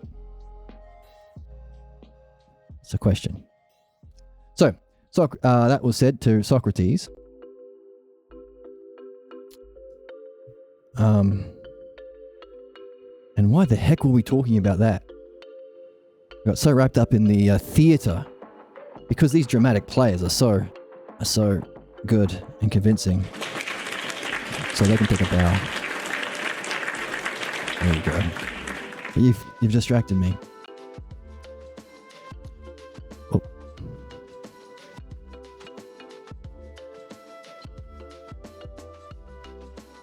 Oh my god.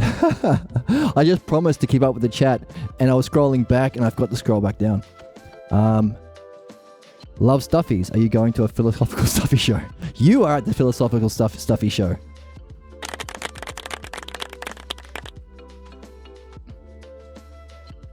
Duality. Okay, I'll finish this. Flexibility to be hard. Interesting. Flexibility do be hard. What was that in reference to? You're a stuffed Labrador.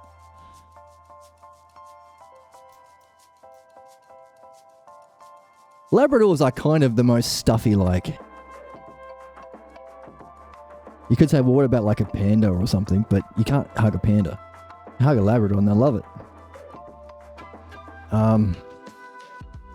Right, so trust in self, mind, and logos. Oh yeah, and I was explaining where one way of understanding these three terms, because after Parmenides said that to Socrates, he said, hey, you got to learn the dialectic and you got to learn the language because there's different language to every level. And then Socrates says, oh, by the way, speaking of dialectics and levels of reality that has a similar but different logos applying to it, can you give me an example? And everyone went,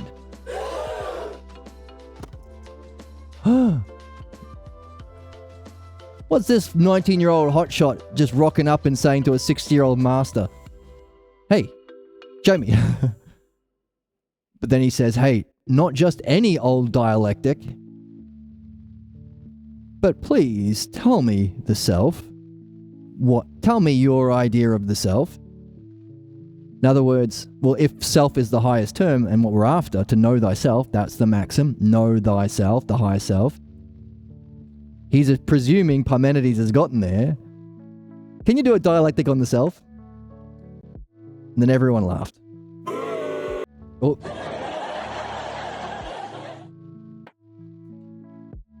But he gave it. They have a little back and forth and there's a bit of fun, bit of comedy there, but he actually ends up giving it. What happens if you do a dialectic on the highest possible term? Well, what's the highest term of a hierarchy? Would have been looking at today? Hyparxis, but also scope. Whatever the dialectic is that he's going to unfold will have the scope. But if the self is the highest possible term, what the fuck does that mean? We're going to get something that has a scope over everything.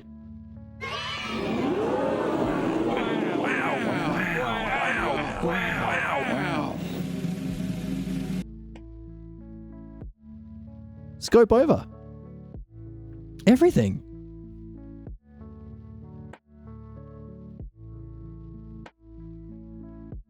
Therefore, including stages of human evolution and stages of cognitive development, the big two, the biggest in the physical world and the biggest in the soul, which is most important, of course. And the first hypothesis is the self. The second hypothesis describes pure mind, that ousia, the baseball, grasping, pure knowing. The third describes how it functions. So we've got a definition and we've got a definition in the second and a functioning. How does it function? It is entirely, as what we've been reading, intelligibly, understandably, and knowably, as well as caringly. Logos and providence. That's the third hypothesis. The fourth hypothesis is the lesser reflection of the second. People who don't use their mind, but imitate using their mind by gathering together in a big old church and singing Kumbaya to Jesus or Allah or whoever the hell. In other words, an imitation, a pretending, a play in the physical world of unity or oneness. We're all oneness with our shared ignorance or our shared belief or our shared supernatural absurd belief.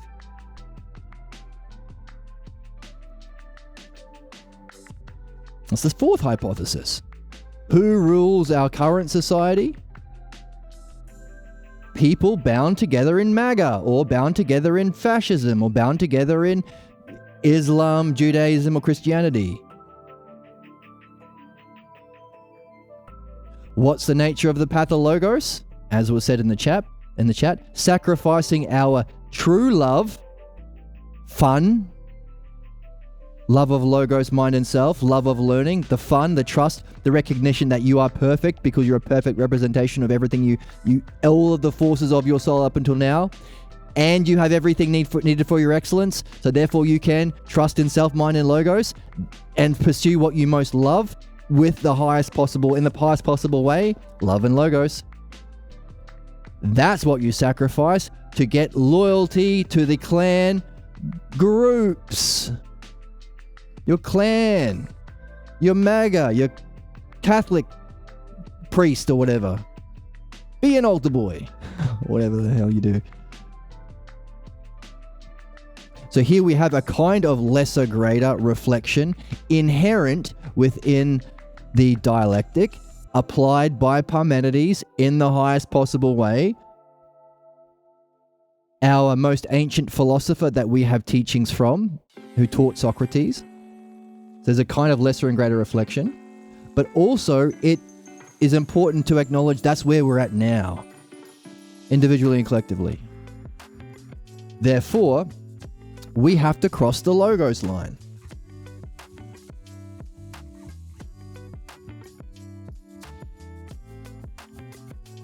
And we do that by recognizing that this level of development which is interesting because if these are stages of development, if the transition is from the fourth to the third, or movement from pathologos to freedom, or movement from the physical world to knowing yourself as pure being, if that's the case, that can only happen if you acknowledge lesser to greater. Otherwise, you want to stay here. This isn't where the real party is. This isn't where the real philosophical conversations are being had.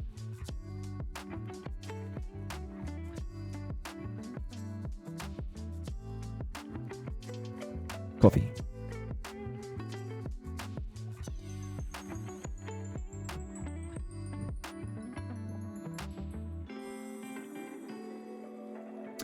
So this is lesser to greater, which is the inherent nature of the logos. So by studying the nature of analogy, we are pulling ourselves up from the physical world, applied to that, of the fourth hypothesis, and the psychological world of the fourth hypothesis, pathologos. We are pulling ourselves up over that line while being down here wondering about that line, because that analogy is the nature of the logos, or one of the essential natures of the logos. It means another logos, which contains within it all of the principles of same and different, likeness, and lesser and greater, which are all self-logos terms or key ideas needed to understand the second hypothesis. So while we're learning the logos in midwifery, if we're also learning about analogy as it functions, we can do midwifery, of course, and do learning. But if we reflect on, so we talk about the experience and the reflection. So we can use the logos to learn through this hyparxis, leveling up, reaching the hyparxis of one level, recognizing it's the lesser of the greater level, movement from lesser to greater. But also, then we can reflect, hey, by the way, as you did that, as you did midwifery, as you did apply the art of the logos, what principles were needed? What were the causal principles or the preconditioned principles? For you to be able to learn, must that imply what? This? Sameness, difference, likeness, lesser and greater? Well, where did they come from? That's the movement from logos to mind, or midwifery to philosophy.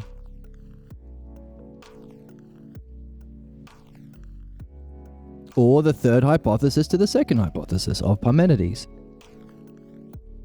We've only gone through the first together on the channel, but if you want to go through the first hypothesis, the beast, you are welcome to on the YouTube channel. All right.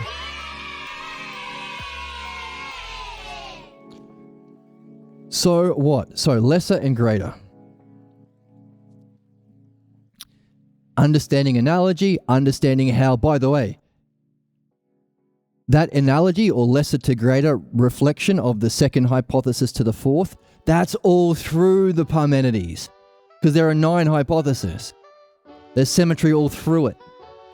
There's symmetry within analogy itself. In fact, we're going to rereading at some stage, if I can find more time to spend on the channel, of course, this book. No. Yeah, we are going to be reading this book, Socrates and Jesus, Dialogue in Heaven.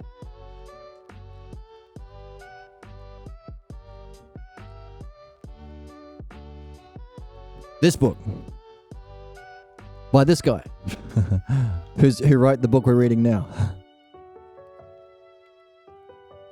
Yeah, Grimes. So the guy who rediscovered philosophical midwifery, rediscovered Socrates' art, rediscovered Homer, rediscovered the Hellenic tradition. He also wrote his own dialogue. He's written a few. And in the back of this one, this is, if anyone's getting into philosophy, new to philosophy, this is a fantastic starter. He used to teach at a college in California, and they would study this book first. So if you're new to philosophy, Is It All Relative by Pierre Grimes. But look at that. Underneath, it says, with analogy. There's a section on analogy. So analogy, A is to B. Oh, this is a mean analogy. So this would be like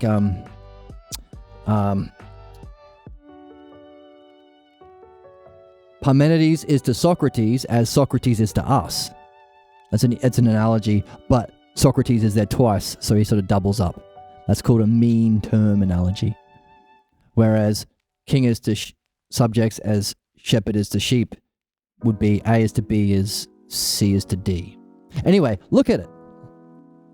These are all the variations. Look at the symmetry.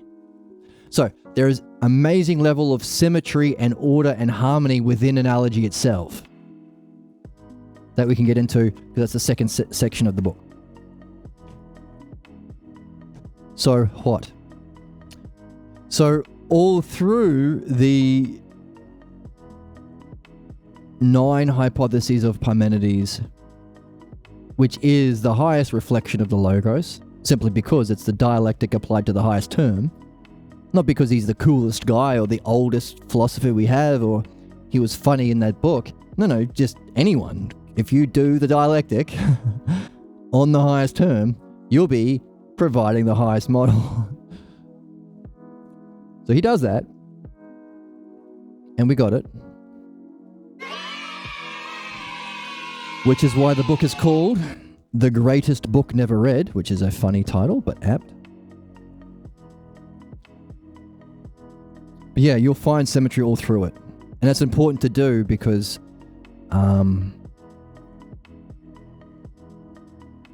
well, for fun, for beauty, but also the symmetry.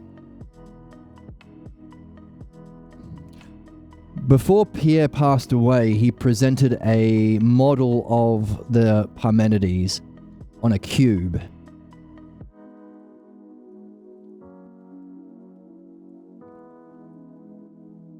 How should I say this? Well, as a working hypothesis, as my safety,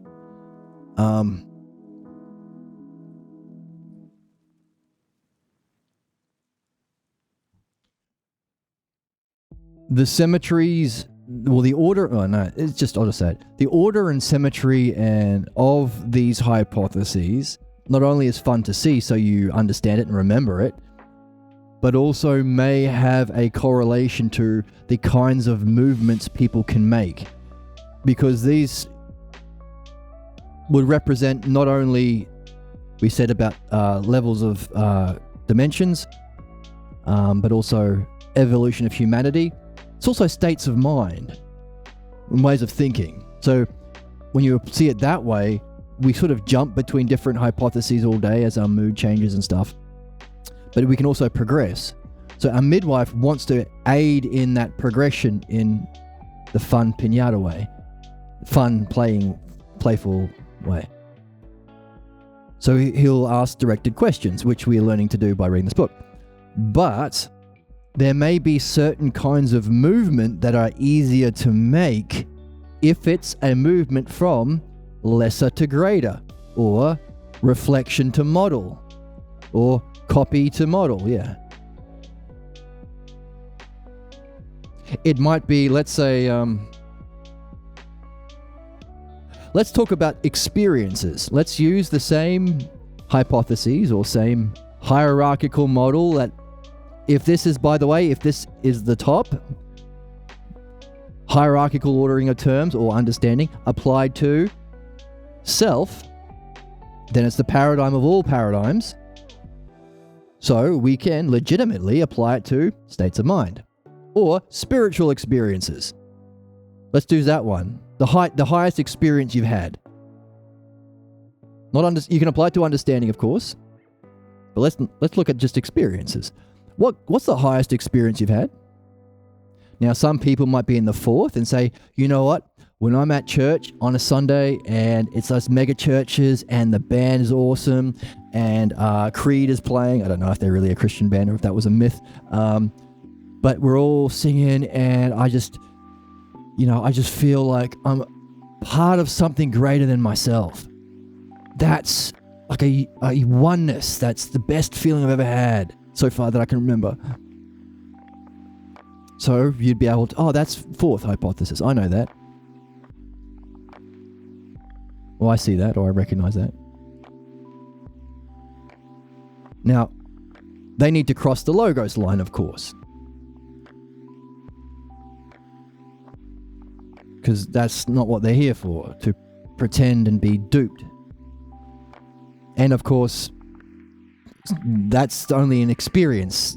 The rest of the day, when they come home from church, there's not that oneness anymore. When they start talking to people about what they think Christianity is, no one's ideas are the same because it's based on your own ignorance, your own supernatural beliefs, and influenced by your pathologos and cultures. They're not the same.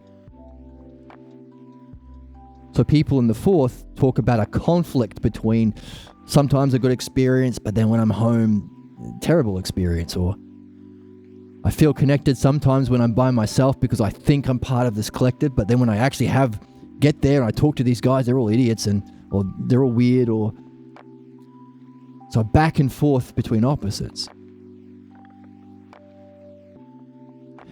Now, they already believe that there is such a thing as some divine experience. Just the best they can do is chant on a Sunday. If a master of the Logos, or Parmenides, if Parmenides rocked up, he might ask, hey, by the way, have you heard about meditation? Or have you heard about these Taoists? Or have you, whatever the question is, that might say that thing that they do already think exists, and they do already think has some sort of relationship to them, what if you could experience it directly? They might be more open to that than someone in the fifth hypothesis that isn't a reflection of mind, a strict dualist who believes there is no connection between the divine. If there was a divine God, why would he care about us? We're just ants to him. That kind of thing. Or it can't be a God that we can connect with because my life is so terrible. There's so much injustice in the world. That's the understanding part of it. It's going to be harder it might be harder for them to jump from the fifth to the second compared to the symmetrical reflection or the analogical reflection or the greater to lesser reflection of someone in the fourth as the lesser reflection of the second. So it's not only fun and interesting to see the symmetry of the hypotheses and the dialectic, but beneficial. Whenever you catch yourself in an XYZ X state of mind, you can ask that question to yourself to move to what is more real or more yourself. And facilitating that movement in others as a midwife.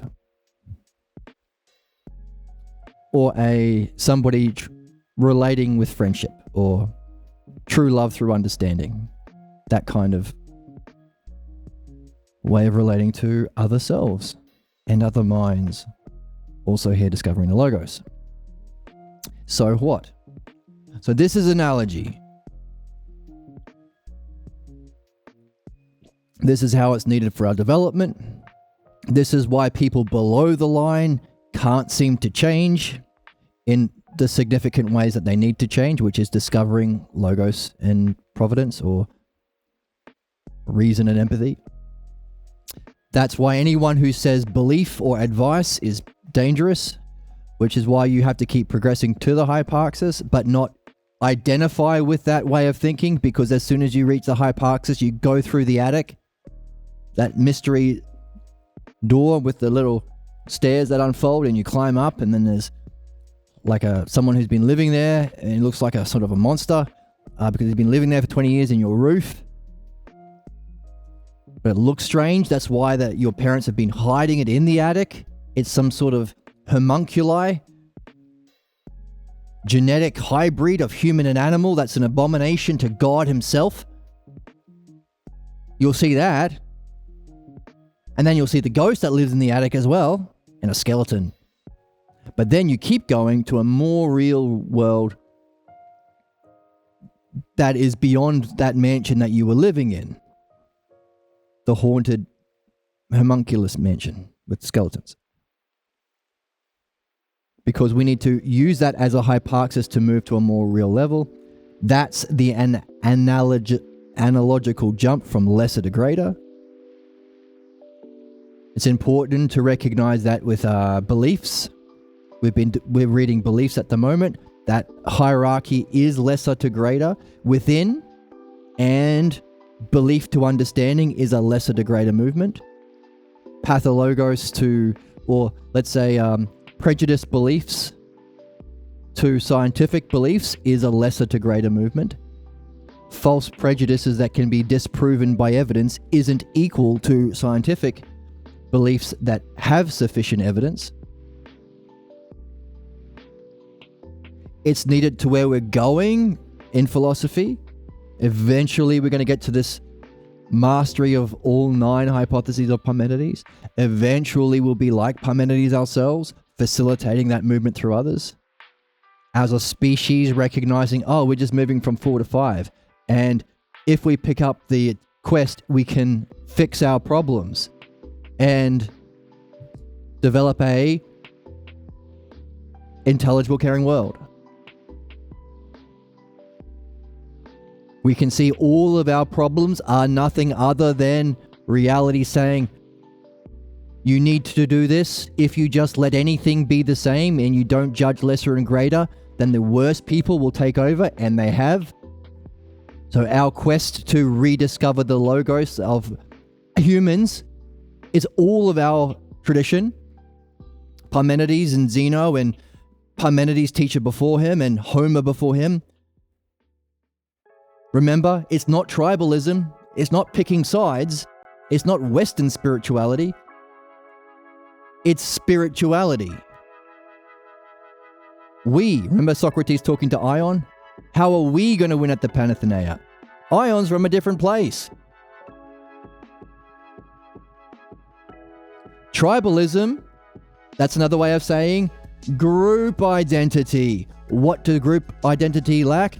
Logos. Therefore, can they solve problems? No. Are they going to help anything? No. Are they going to use it to scam your money? Yes.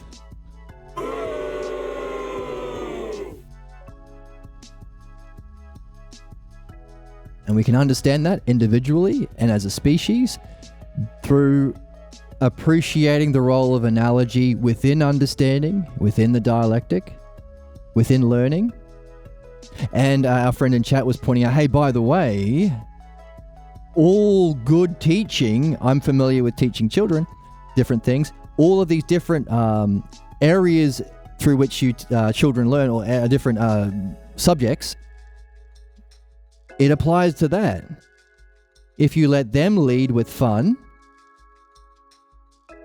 you show that you trust their self, their mind, and their logos, even though they don't know. You are treating them in a way where you're saying you are perfect as you are, and you have everything you need for excellence in each moment. I trust the self, mind, and logos for that. You lead and have fun. That's the game. And friend in chat saying, I'm an educator. What did you say? An educator? Let me have a look. Let me get this right. I don't want to slander you.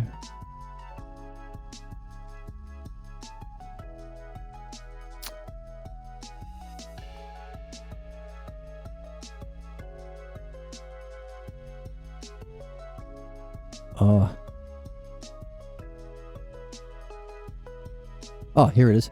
All therapies like speech, occupational therapy, and physical therapy lead with children leading, and we follow along with fun. They don't learn when they're talked at or told what to do. Exactly. Which is the point. The pathologos point is, I'm going to talk at you.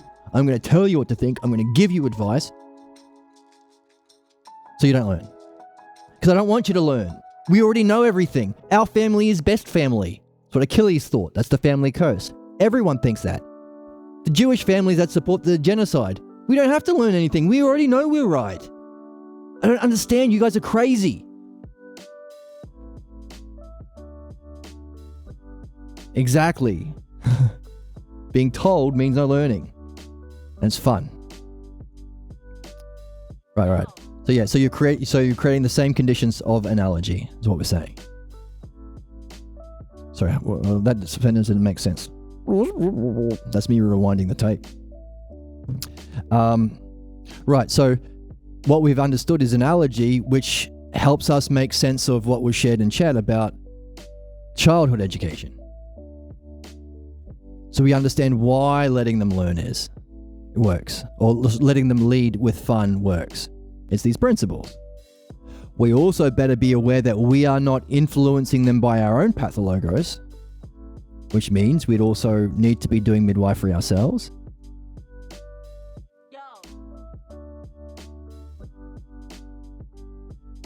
And maybe even facilitating it for them if they hit a block, that they fall out of that fun state. They suddenly think that their self isn't good enough. Their mind can't really perceive what's going on. Or they should shut up or not share their logos or not understand it. Oh. Maybe pathologos. So that's where we are. We've looked at belief so far in the text, seen as a hierarchical order, and today we have been reflecting on the nature of hierarchically ordering things to understand what understanding is, as well as seeing where it will go in the future with our mastery of the analogies applied to self, or the Parmenides hypotheses. Also, it's where we started. This is where we started. The hypotheses is where we started in our philosophical tradition as Socrates had this conversation with Parmenides. So we know we're learning about the start and the end. But specifically, all this helps us see where we are, but also comes back to where we are in midwifery, because if you mistake this analogy and you don't realize this present moment is the greater, in terms of you being a perfect representation of all the forces with everything you need for your excellence in each moment, realizing that, seeing that, being that, integrating that, rubbing it into your soul. Socrates says, hey, if you're going to dye clothes, don't just put the dye on it, bleach the clothes first. Get rid of everything so you put it into your soul and it sticks and it doesn't come out in the wash. If this is your way of being and it doesn't come out in the wash,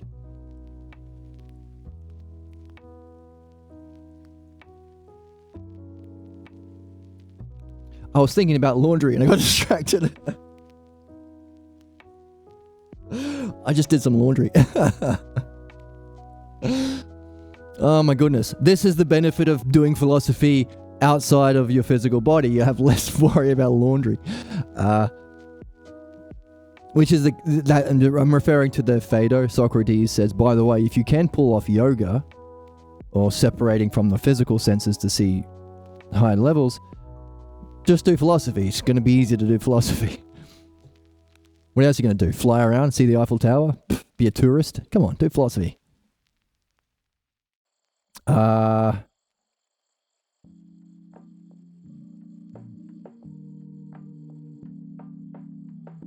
Right, so we want to ingrain this way of... What? What are we ingraining? An understanding of the logos? Understanding of the hypotheses? Analogy? Right.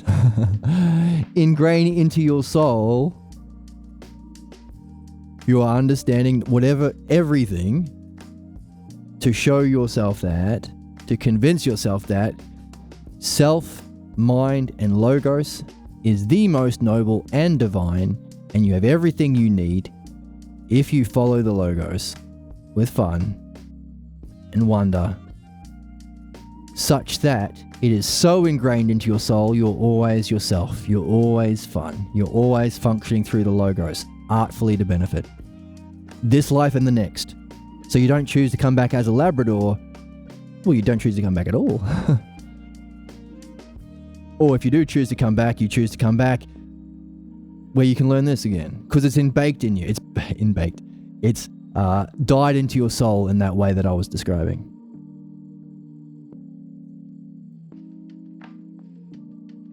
That's what we're here to do. But every single one of those principles has its lesser distorted version.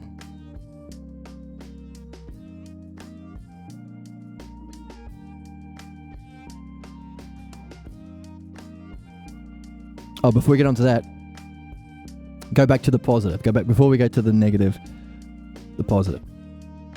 If you haven't baked all this, your learning into your soul, which we do here by reading all the time, it's fun anyway. Trying it out, talking about it in the channel in the Discord with our friends over coffee.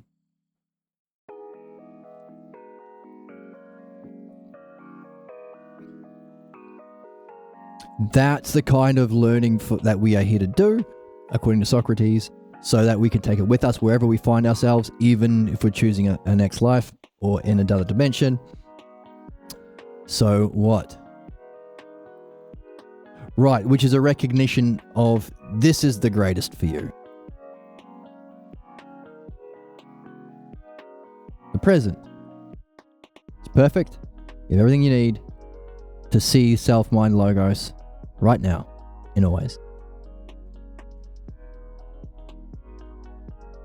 While the opposite, its inversion, is what we're learning about in the pathologos. So if analogy is at the root of everything, root of all this, its inversion to believe this present moment is actually the lesser, and the past scene where I had my uke that I loved and Papa came in and whoop, the board's not moving. You wait for the board to catch up. How's everyone doing in chat?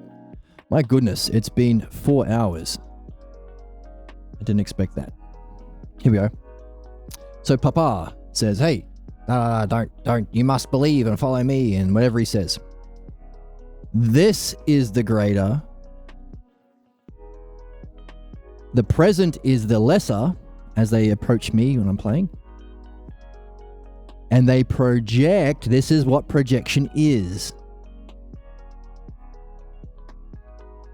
The application or the projection or the adding what's not there. This as the greater, pretending the present is the lesser. And so what do? They can't learn, for one. They're stuck. Like he'll do this to his kid, and they don't go anywhere. No one will ever pick up a uke. Or guitar.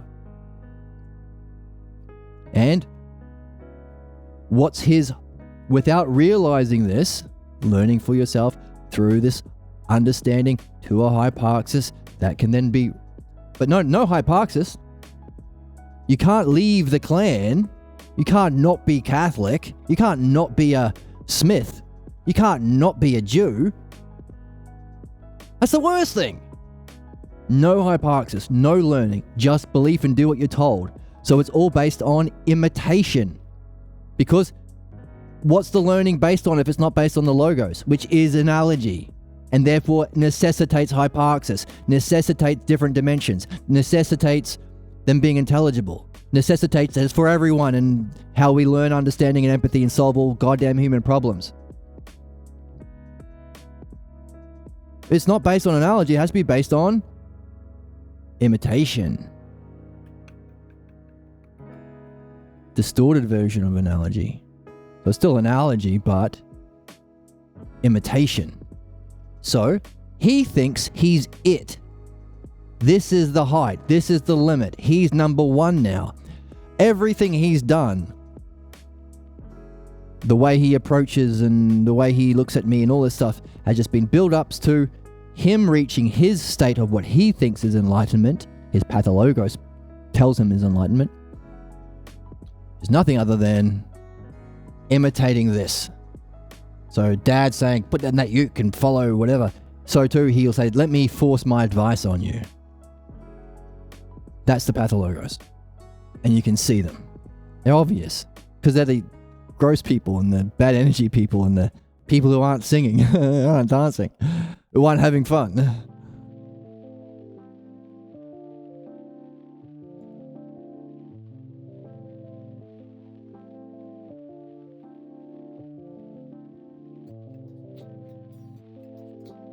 But recognizing this stops me throwing my capo at them.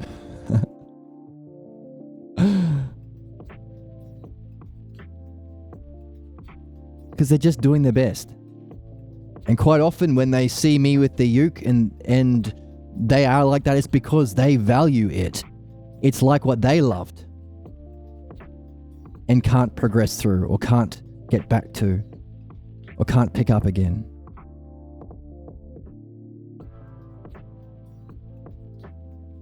So often people who do this or try and ruin what I'm doing in other ways, it's because they love it and they value it. But they value this appearance more. Because don't you ever say anything bad about my dad. Don't you ever say anything about my mum. That's why your mama jokes are popular, because it's just touches the pathologos. It's inherently volatile. It's inherently dangerous. Because everyone defends their parents. Why? That's stupid. Don't be stupid. They were fucking with you like everyone fucks with their kids, because it's the pathologos. I shouldn't say it that way. They lied to you, and they are not enlightened. They are not God King. It was wrong when they said, you must follow and believe my image and appearance. Let me play out my fantasies of my pathologos. Everyone, it's human. Even Pierre talked about doing it. And it's troubled him for many years. Why did I yell at my son when he was just having fun? Thankfully for us, so he solved that puzzle, proving that our problems are clues to be solved. Anyway. Right, so this is the application of the inversion of the analogy that this is the greater to the lesser, which also tells us about our true path through this learning development from the lesser to the greater, every moment not being an imitation of the past, but the greatest that we are at our development, but there's also the hyparxis, the lesser for the next level, and then that becomes the lesser, and then the greater, and then there's the hyparxis shift of analogy from whatever the hyparxis level you're on to its greater expression. That's analogy, that's learning, that's what we're all doing, and it's always there. You can't not do it. There's no turning off from midwifery and philosophy. Because you're doing it anyway, you are just doing it backwards. You're being this jerk. And by the way, in order to be this jerk, you have to sap all of this childhood energy. This joy and wonder. Where's the joy? Where's the joy? Where's the joy? Where's the whimsy? Where's the childlike wonder, dude? So it saps energy. It's a psychic parasite. To keep him being like Papa, angry, closed-minded, thinks he knows everything, trying to give someone doing it advice when he's not even doing it himself, trying to crush things that are good, thinking that makes him superior, just like Papa. This is shit. And it's what happened to all that excitement energy of the happy puppy Labrador, or the kid who trusts and leads through fun. That's one of the things that we are freed up from in midwifery, the psychic parasite that keeps us bound to this false analogy, that keeps us chained to this cycle of ignorance that never progresses and never learns what progression is. A hierarchical movement of development that follows a paradigm that applies to everything, be it evolution, be it human spiritual development, which is the analogical movement through the art of the logos from lesser to greater to know and show self most ultimately. That movement is sabotaged by the stealing of that. You're doing it anyway, except you're not moving up, you're going around in a circle. Doesn't matter how many times your friends say, hey, you're wrong about this belief and it's dangerous, even though all your family does it, even though the girl you married does it, even though you both fantasize about it together and because it matches, even though you're not actually learning or changing. And it blinds them from the evidence and reason that allows them to learn and change and grow, which frustrates them and makes them confused and defensive, and will lash at not the logos and evidence because they can't relate to that. That's what their pathologos blocks them from. So they attack the person doing the talking instead. Genocide them or send them to whatever or ban them or whatever. Because that psychic parasite they have yet to address through philosophical midwifery, which is the exact purpose they were born, at the time, space, history, family that they were born. They haven't done that, so they're stuck and they're stagnant and they can't even relate to the evidence, let alone understand it. And they can't understand what understanding is. It's not about loyalty to one thing. It's a hierarchical level of development to a greater, meaning now isn't it, it's the lesser. That's what learning is. Compared to the greater of the next level, to the greater of the next level, to an ultimate greatness of reality itself, of self, mind, and logos in its highest form, that is imitated by our parents the only time they can ever get close to what they are seeking their whole lives, when they have a captive audience of a child who can't use words yet, and you can threaten the death of them because you're big and they're small and they're dependent on you, and you've convinced them that you are caring for them and you love them and you're knowing, and they have to believe that to survive, then you can pretend to be your true destiny, the true self, mind, and logos, true knowledge, care, wisdom, love, or good head and heart, true intelligibility and province, without having to learn anything, without having to do midwifery, which is challenging and difficult, and not everyone's doing it. Fuck that. I don't have to do that. I'm just going to have a kid and pretend. That's what everyone does. It's not personal, but it's true. But not your parents. They're the different ones. Everyone else's. If you're upset, I don't mean yours. Any of these things don't apply to you if you're getting a bit touchy. But surely not my dad. He was the best. He cut my sandwiches lengthwise. Not you. He was the exception. And if you're a Protestant, doesn't apply. Anyway, I'm joking, of course. If you've gotten this far, you're not that immature. But no matter what you say about where they're stuck, they will remain there until they pick up midwifery, because that's how it functions. How does it function?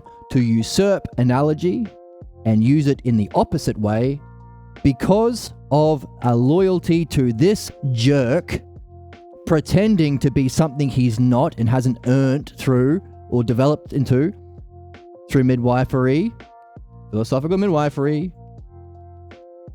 and the logos, which we do through the Balboa version of Socrates. I don't know any of that, but can pretend. That becomes the model of, that becomes the paradigm. So we're seeking the true model that applies to everything in reality. The logos, or ousia, is a fake model that becomes the model in our lives of the greater. So, for instance, in the Republic, if we experience and understand true justice and beauty, that's the paradigm for beautiful and just things. If you think there's no truth, then how can you say anything's wrong? You need to have some understanding of truth to apply as the paradigm or metric or standard to judge true things or just things or a healthy city or a society or a species. The intelligible, knowable, understandable paradigm of all paradigms for spiritual development, for you to remember yourself and know yourself through mind and logos. They're just taking away all this great stuff so they can play out this fucking stupid fantasy. And they don't even know, well, they know they're doing it, they don't know why they're doing it. That's what we have to sacrifice. That's what you're loyal to. That shit. It's shit. Don't be loyal to it. Easy for me to say. And again, it's not personal. I'm talking to myself as much as I'm talking to you. We have to keep reminding ourselves over and over, which we can do while we're here. We have time here. We have time and space here.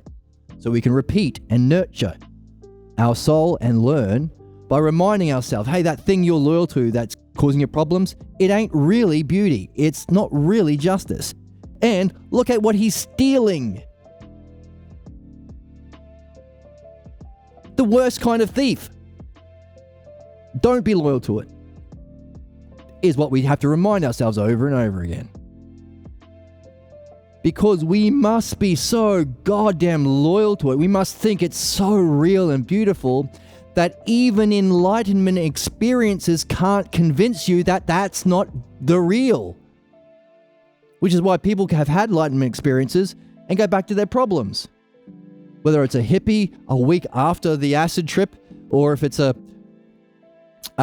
Buddhist guru who is also a drunk, the drunken master we call them in anime and stuff, or is a pervert, Naruto's and Goku's master. Those are the archetypes. Well, those are the human mythological anime archetypes anyway, based on this principle of even enlightenment itself won't sway the pathologos, making it the strongest force in the universe.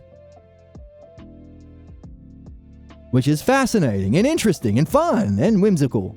Where's the joy? Where's the whimsy? Where's the childlike wonder, dude? But we have to keep in the game and keep helping each other. Keep reminding ourselves that it ain't the thing and they're stealing the greatest thing by doing this. Which is nothing other than an inverted analogy or a usurped analogy. So, everything in our present that looks similar enough to this scene, we think is the lesser. And we apply the model not of truth and excellence and beauty and justice, which we need. And if we don't, these guys will pretend the Trumps will take over the world, the Hitlers will take over the world. If we're not insisting that the logos, that there is a greater, that's knowable, it ain't an opinion. It's not everyone's the same. It's not all religions are the same. It's not anything like that. It is a true, understandable, providential. If you don't, these guys will take the spot. That's where we are now as a society. And what are they doing? They're taking the spot of the truth that we are really here to see, that we get through fun, through this learning, progression through the logos, by pursuing what we love. This is me over here playing guitar. They usurp that by pretending, hey, this is the greatest. This is the meaning of life. This is the high point. You either get it by becoming a dictator like Netanyahu, or you have kids and you can do it to your kids. Or you get a bit of money, you can do it to other human beings. Or you fight for slavery and you can do it to slaves. Or you're a capitalist and you do it to children in other countries. All human problems. All the fucked shit is just this. That's it. Get to work. On doing what? On recognizing this, first trusting it, hopefully with reasoned enough to say that to show that I don't have a loyalty to a clan and this is actually intelligible and understandable. Socrates is saying it too. Just enough to be open and curious and trusting until you go through the development from legitimate trust based on axiomatic principles, the hyparxis, taking you to this level. Now you're at this level, now do the work. Get to it, or have the fun. Play the game, the noblest game of development from that trust to your own understanding, knowledge, and then beyond. All these, and maybe something that has all those. What would that be? Same principle, right? You can only ask that question in this game. You can only ask the question, is there an enlightenment higher than, not just higher than enlightenment, but higher than that which is beyond enlightenment, the first hypothesis of the oneself of Parmenides? You can't even ask that question to a Buddhist. They look at you like they say, shut up and go sit on the mat again. Too many words. Words are like confusion to the mind. It's fog's like a cloud. Let it float away. Let me ask you a question that makes no sense because it's not based on the logos. What is the sound of one hand clapping? Meditate on that. Here is a word that makes no sense. A mantra. Anyway, I don't want to go around slandering everyone. Take everything I just said mimicking or mocking the idea of a spiritual guru functioning without the logos, that's what I'm mocking.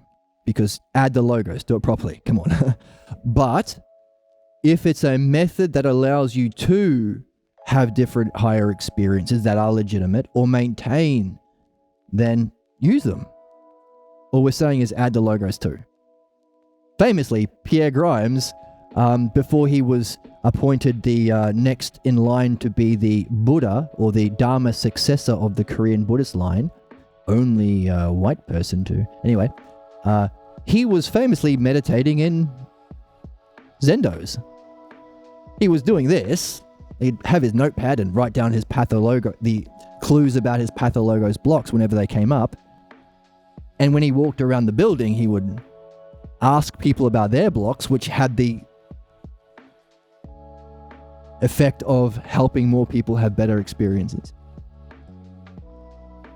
So use it, but add the logos. Otherwise, all human problems. How many human problems? All human problems. But what about, yeah, that one too.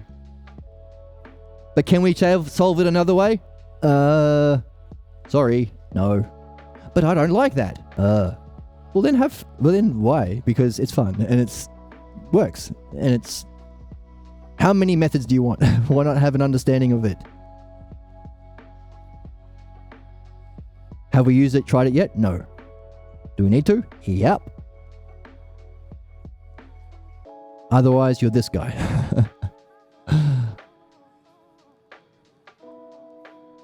And we specifically have to recognize that to remove our problems. That's what we're doing in philosophical midwifery. To understand how to help others remove their problems.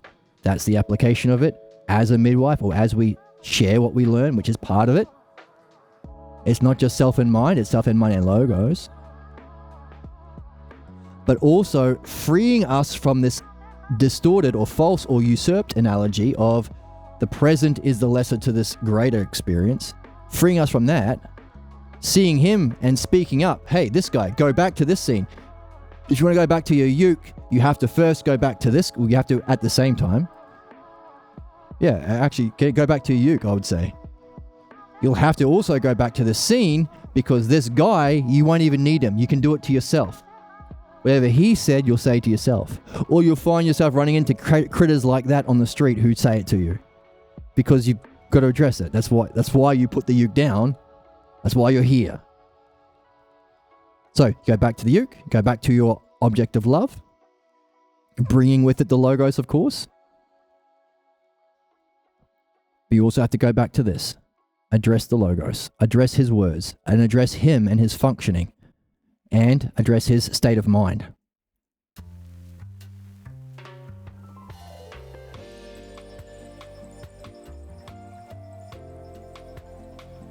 In a way you couldn't do that. So no blame. Or you could have done, but given the conditions, like in other words, if you did it, it would have been the right thing to do. Even if it would have ended your life, maybe. But being a perfect representation of the forces upon your soul up until now, with everything you need for your excellence, in a provably intelligible and providential universe, you did the best you could, and the perfect thing you could have done. So it's no blame, but you got to get that uke back, and you got to apply logos to what you weren't able to back then, or didn't back then. Freeing you from the false analogy, allowing you to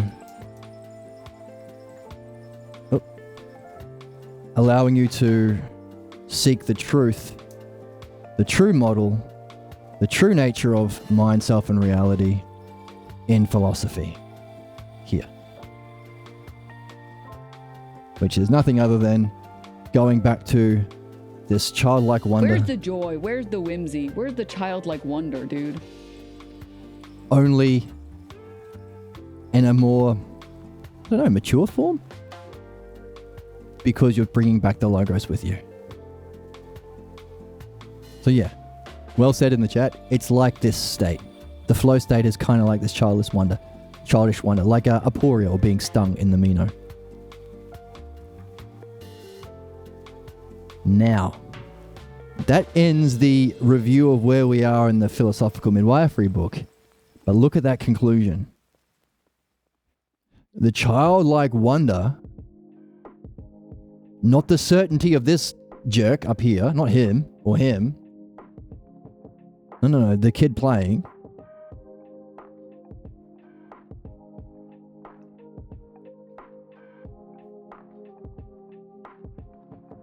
Has a certain level of trust in himself and his ability to deal with the situation in the game. His mind to be able to reason and solve problems, and his understanding of words.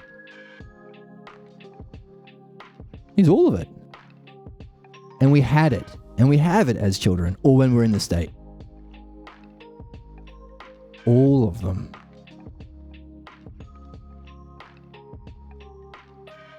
What does that mean for our question in philosophy?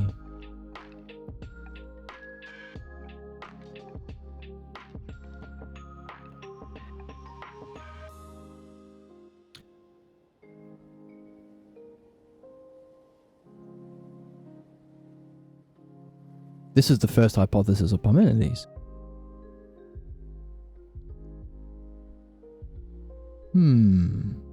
But a kid has all of them. Or rather, in that state, it has all of them. Or a trust in all of them. So the question in the Meno is, hang on a second. Meno and Anytos has to learn this. And Socrates is teaching them the dialectic, and us the dialectic, as we read. So that we can find the virtues that are in here. But we're not after the virtues, we want virtue, all of them. We don't want courage without temperance or justice, but all of them. Which leads to the question that we're at in our reading. What is the thing that's higher that must have an analogy equivalent to it, because as we go up, but also as it goes down, because self had to generate mind and so on. So there's a likeness. There is something of self that has the intelligibility of mind in its inherent quality that you wouldn't have seen had it not created something that can turn about and look at itself. That's ousia.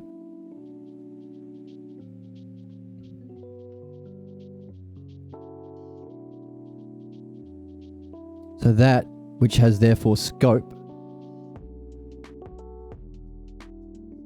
over all the virtues and can use them in any situation. Surely virtue has to be to do with this. But here we have discovered that there's a state, the childlike joy and wonder. Where's the joy? Where's the whimsy? Where's the childlike wonder, dude? There's that state, or what we call being stung in the Meno, that Socrates hit really early on and then left for a while to develop the question we're on here. So here we have a similar childlike wonder or being stung aporia state that seems to involve all three.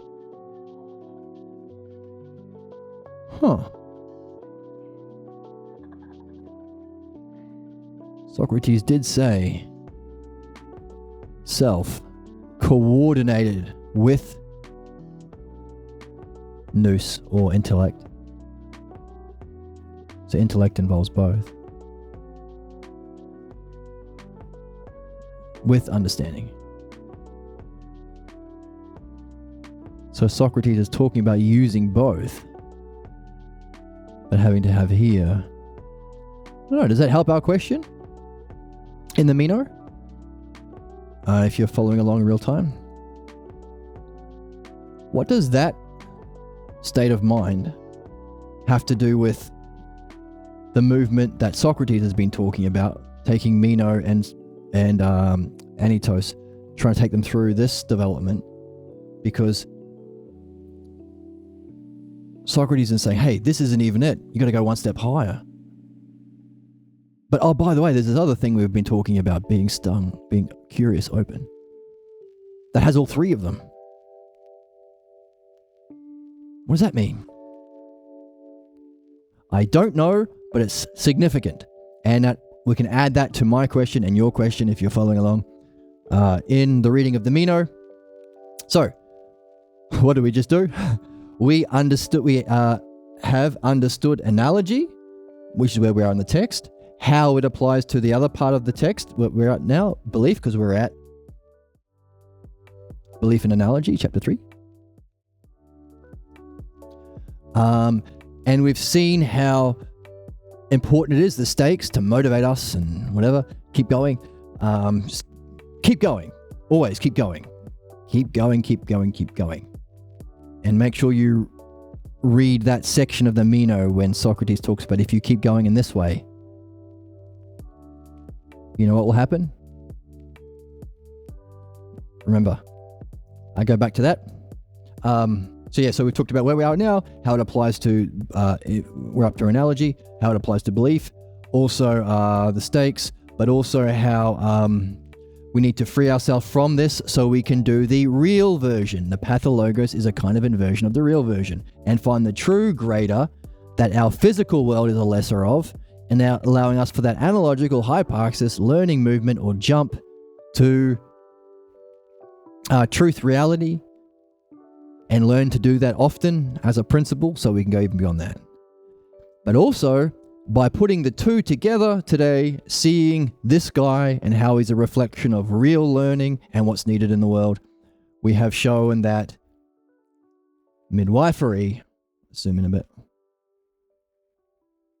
we've shown how philosophical midwifery, which we're learning today, is like, in terms of this analogy in greater lesser, philosophy.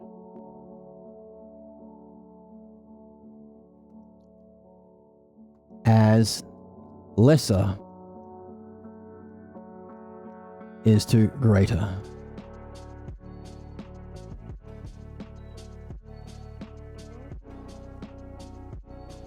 The two parts of the one art.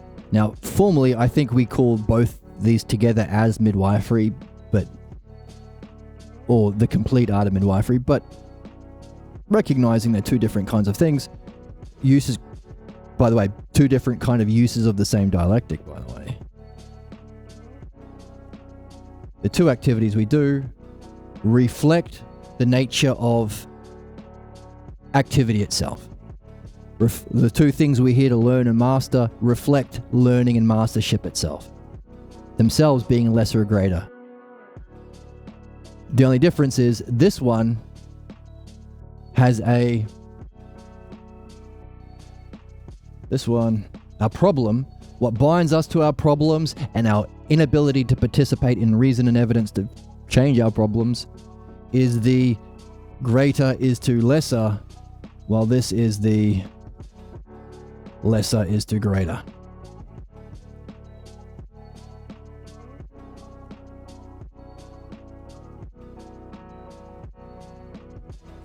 Our present is the lesser to this false belief in the past, whereas that was actually lesser compared to where we are now in our development. And our movement is to that which is unknown so far, or not remembered yet.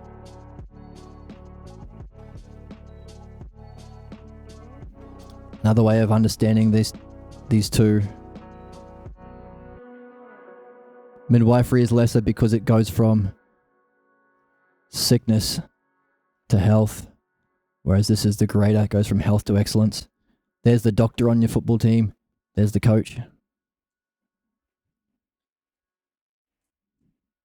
Not in terms of value, by the way. This is the most important. Midwifery. But you could say it's a midwifery is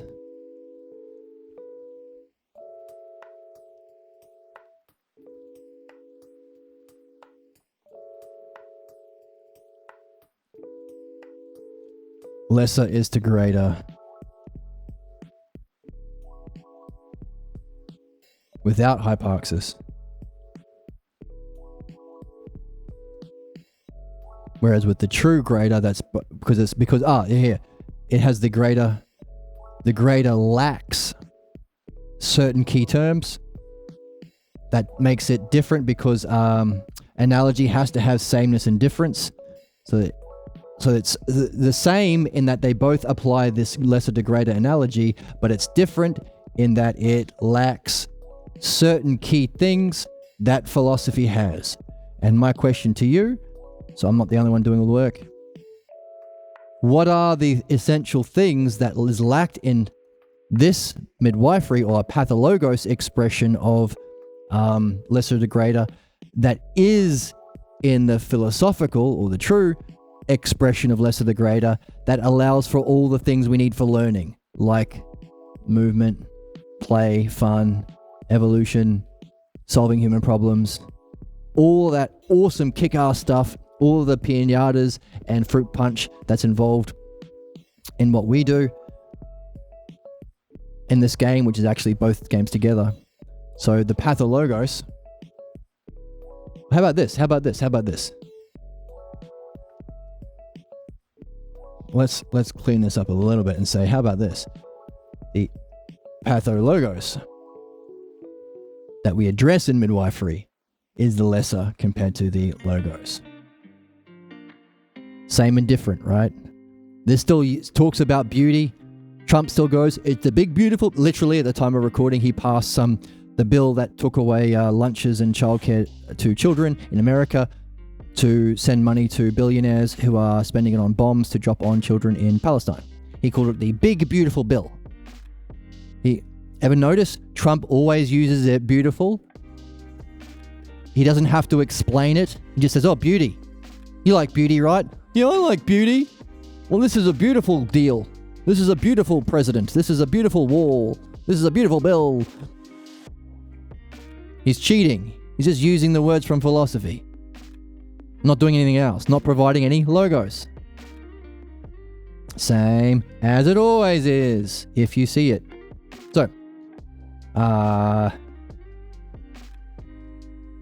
So what? Right, so that's the sameness and difference. And my question is, for the difference part, well, yeah, what's both? Yeah. Stop me talking. I'll shut up for a bit. The question is, what are the samenesses? And what is the differences? So what will you do? You'll end up with a list of terms. Bunch of terms here. Whoops. A bunch of terms here. A bunch of terms here. What are you going to do with those terms? On that note, thank you so much for joining me. Go back to the swing here. Thank you so much for joining me. We'll get back to the reading next time. This is a long one today. I hope you enjoyed it. Featured players. Oh my god, that was a lot. So I'm not going to bring everyone out. I'll just stay with this guy. And where's the little one? Where's it? Hey, I found my other hat. I dropped it on the floor. This goofy hat's goofy. Featured player, Mufasa and Simba. Big round of applause. Thank you so much for joining me today, and I hope to see you next time.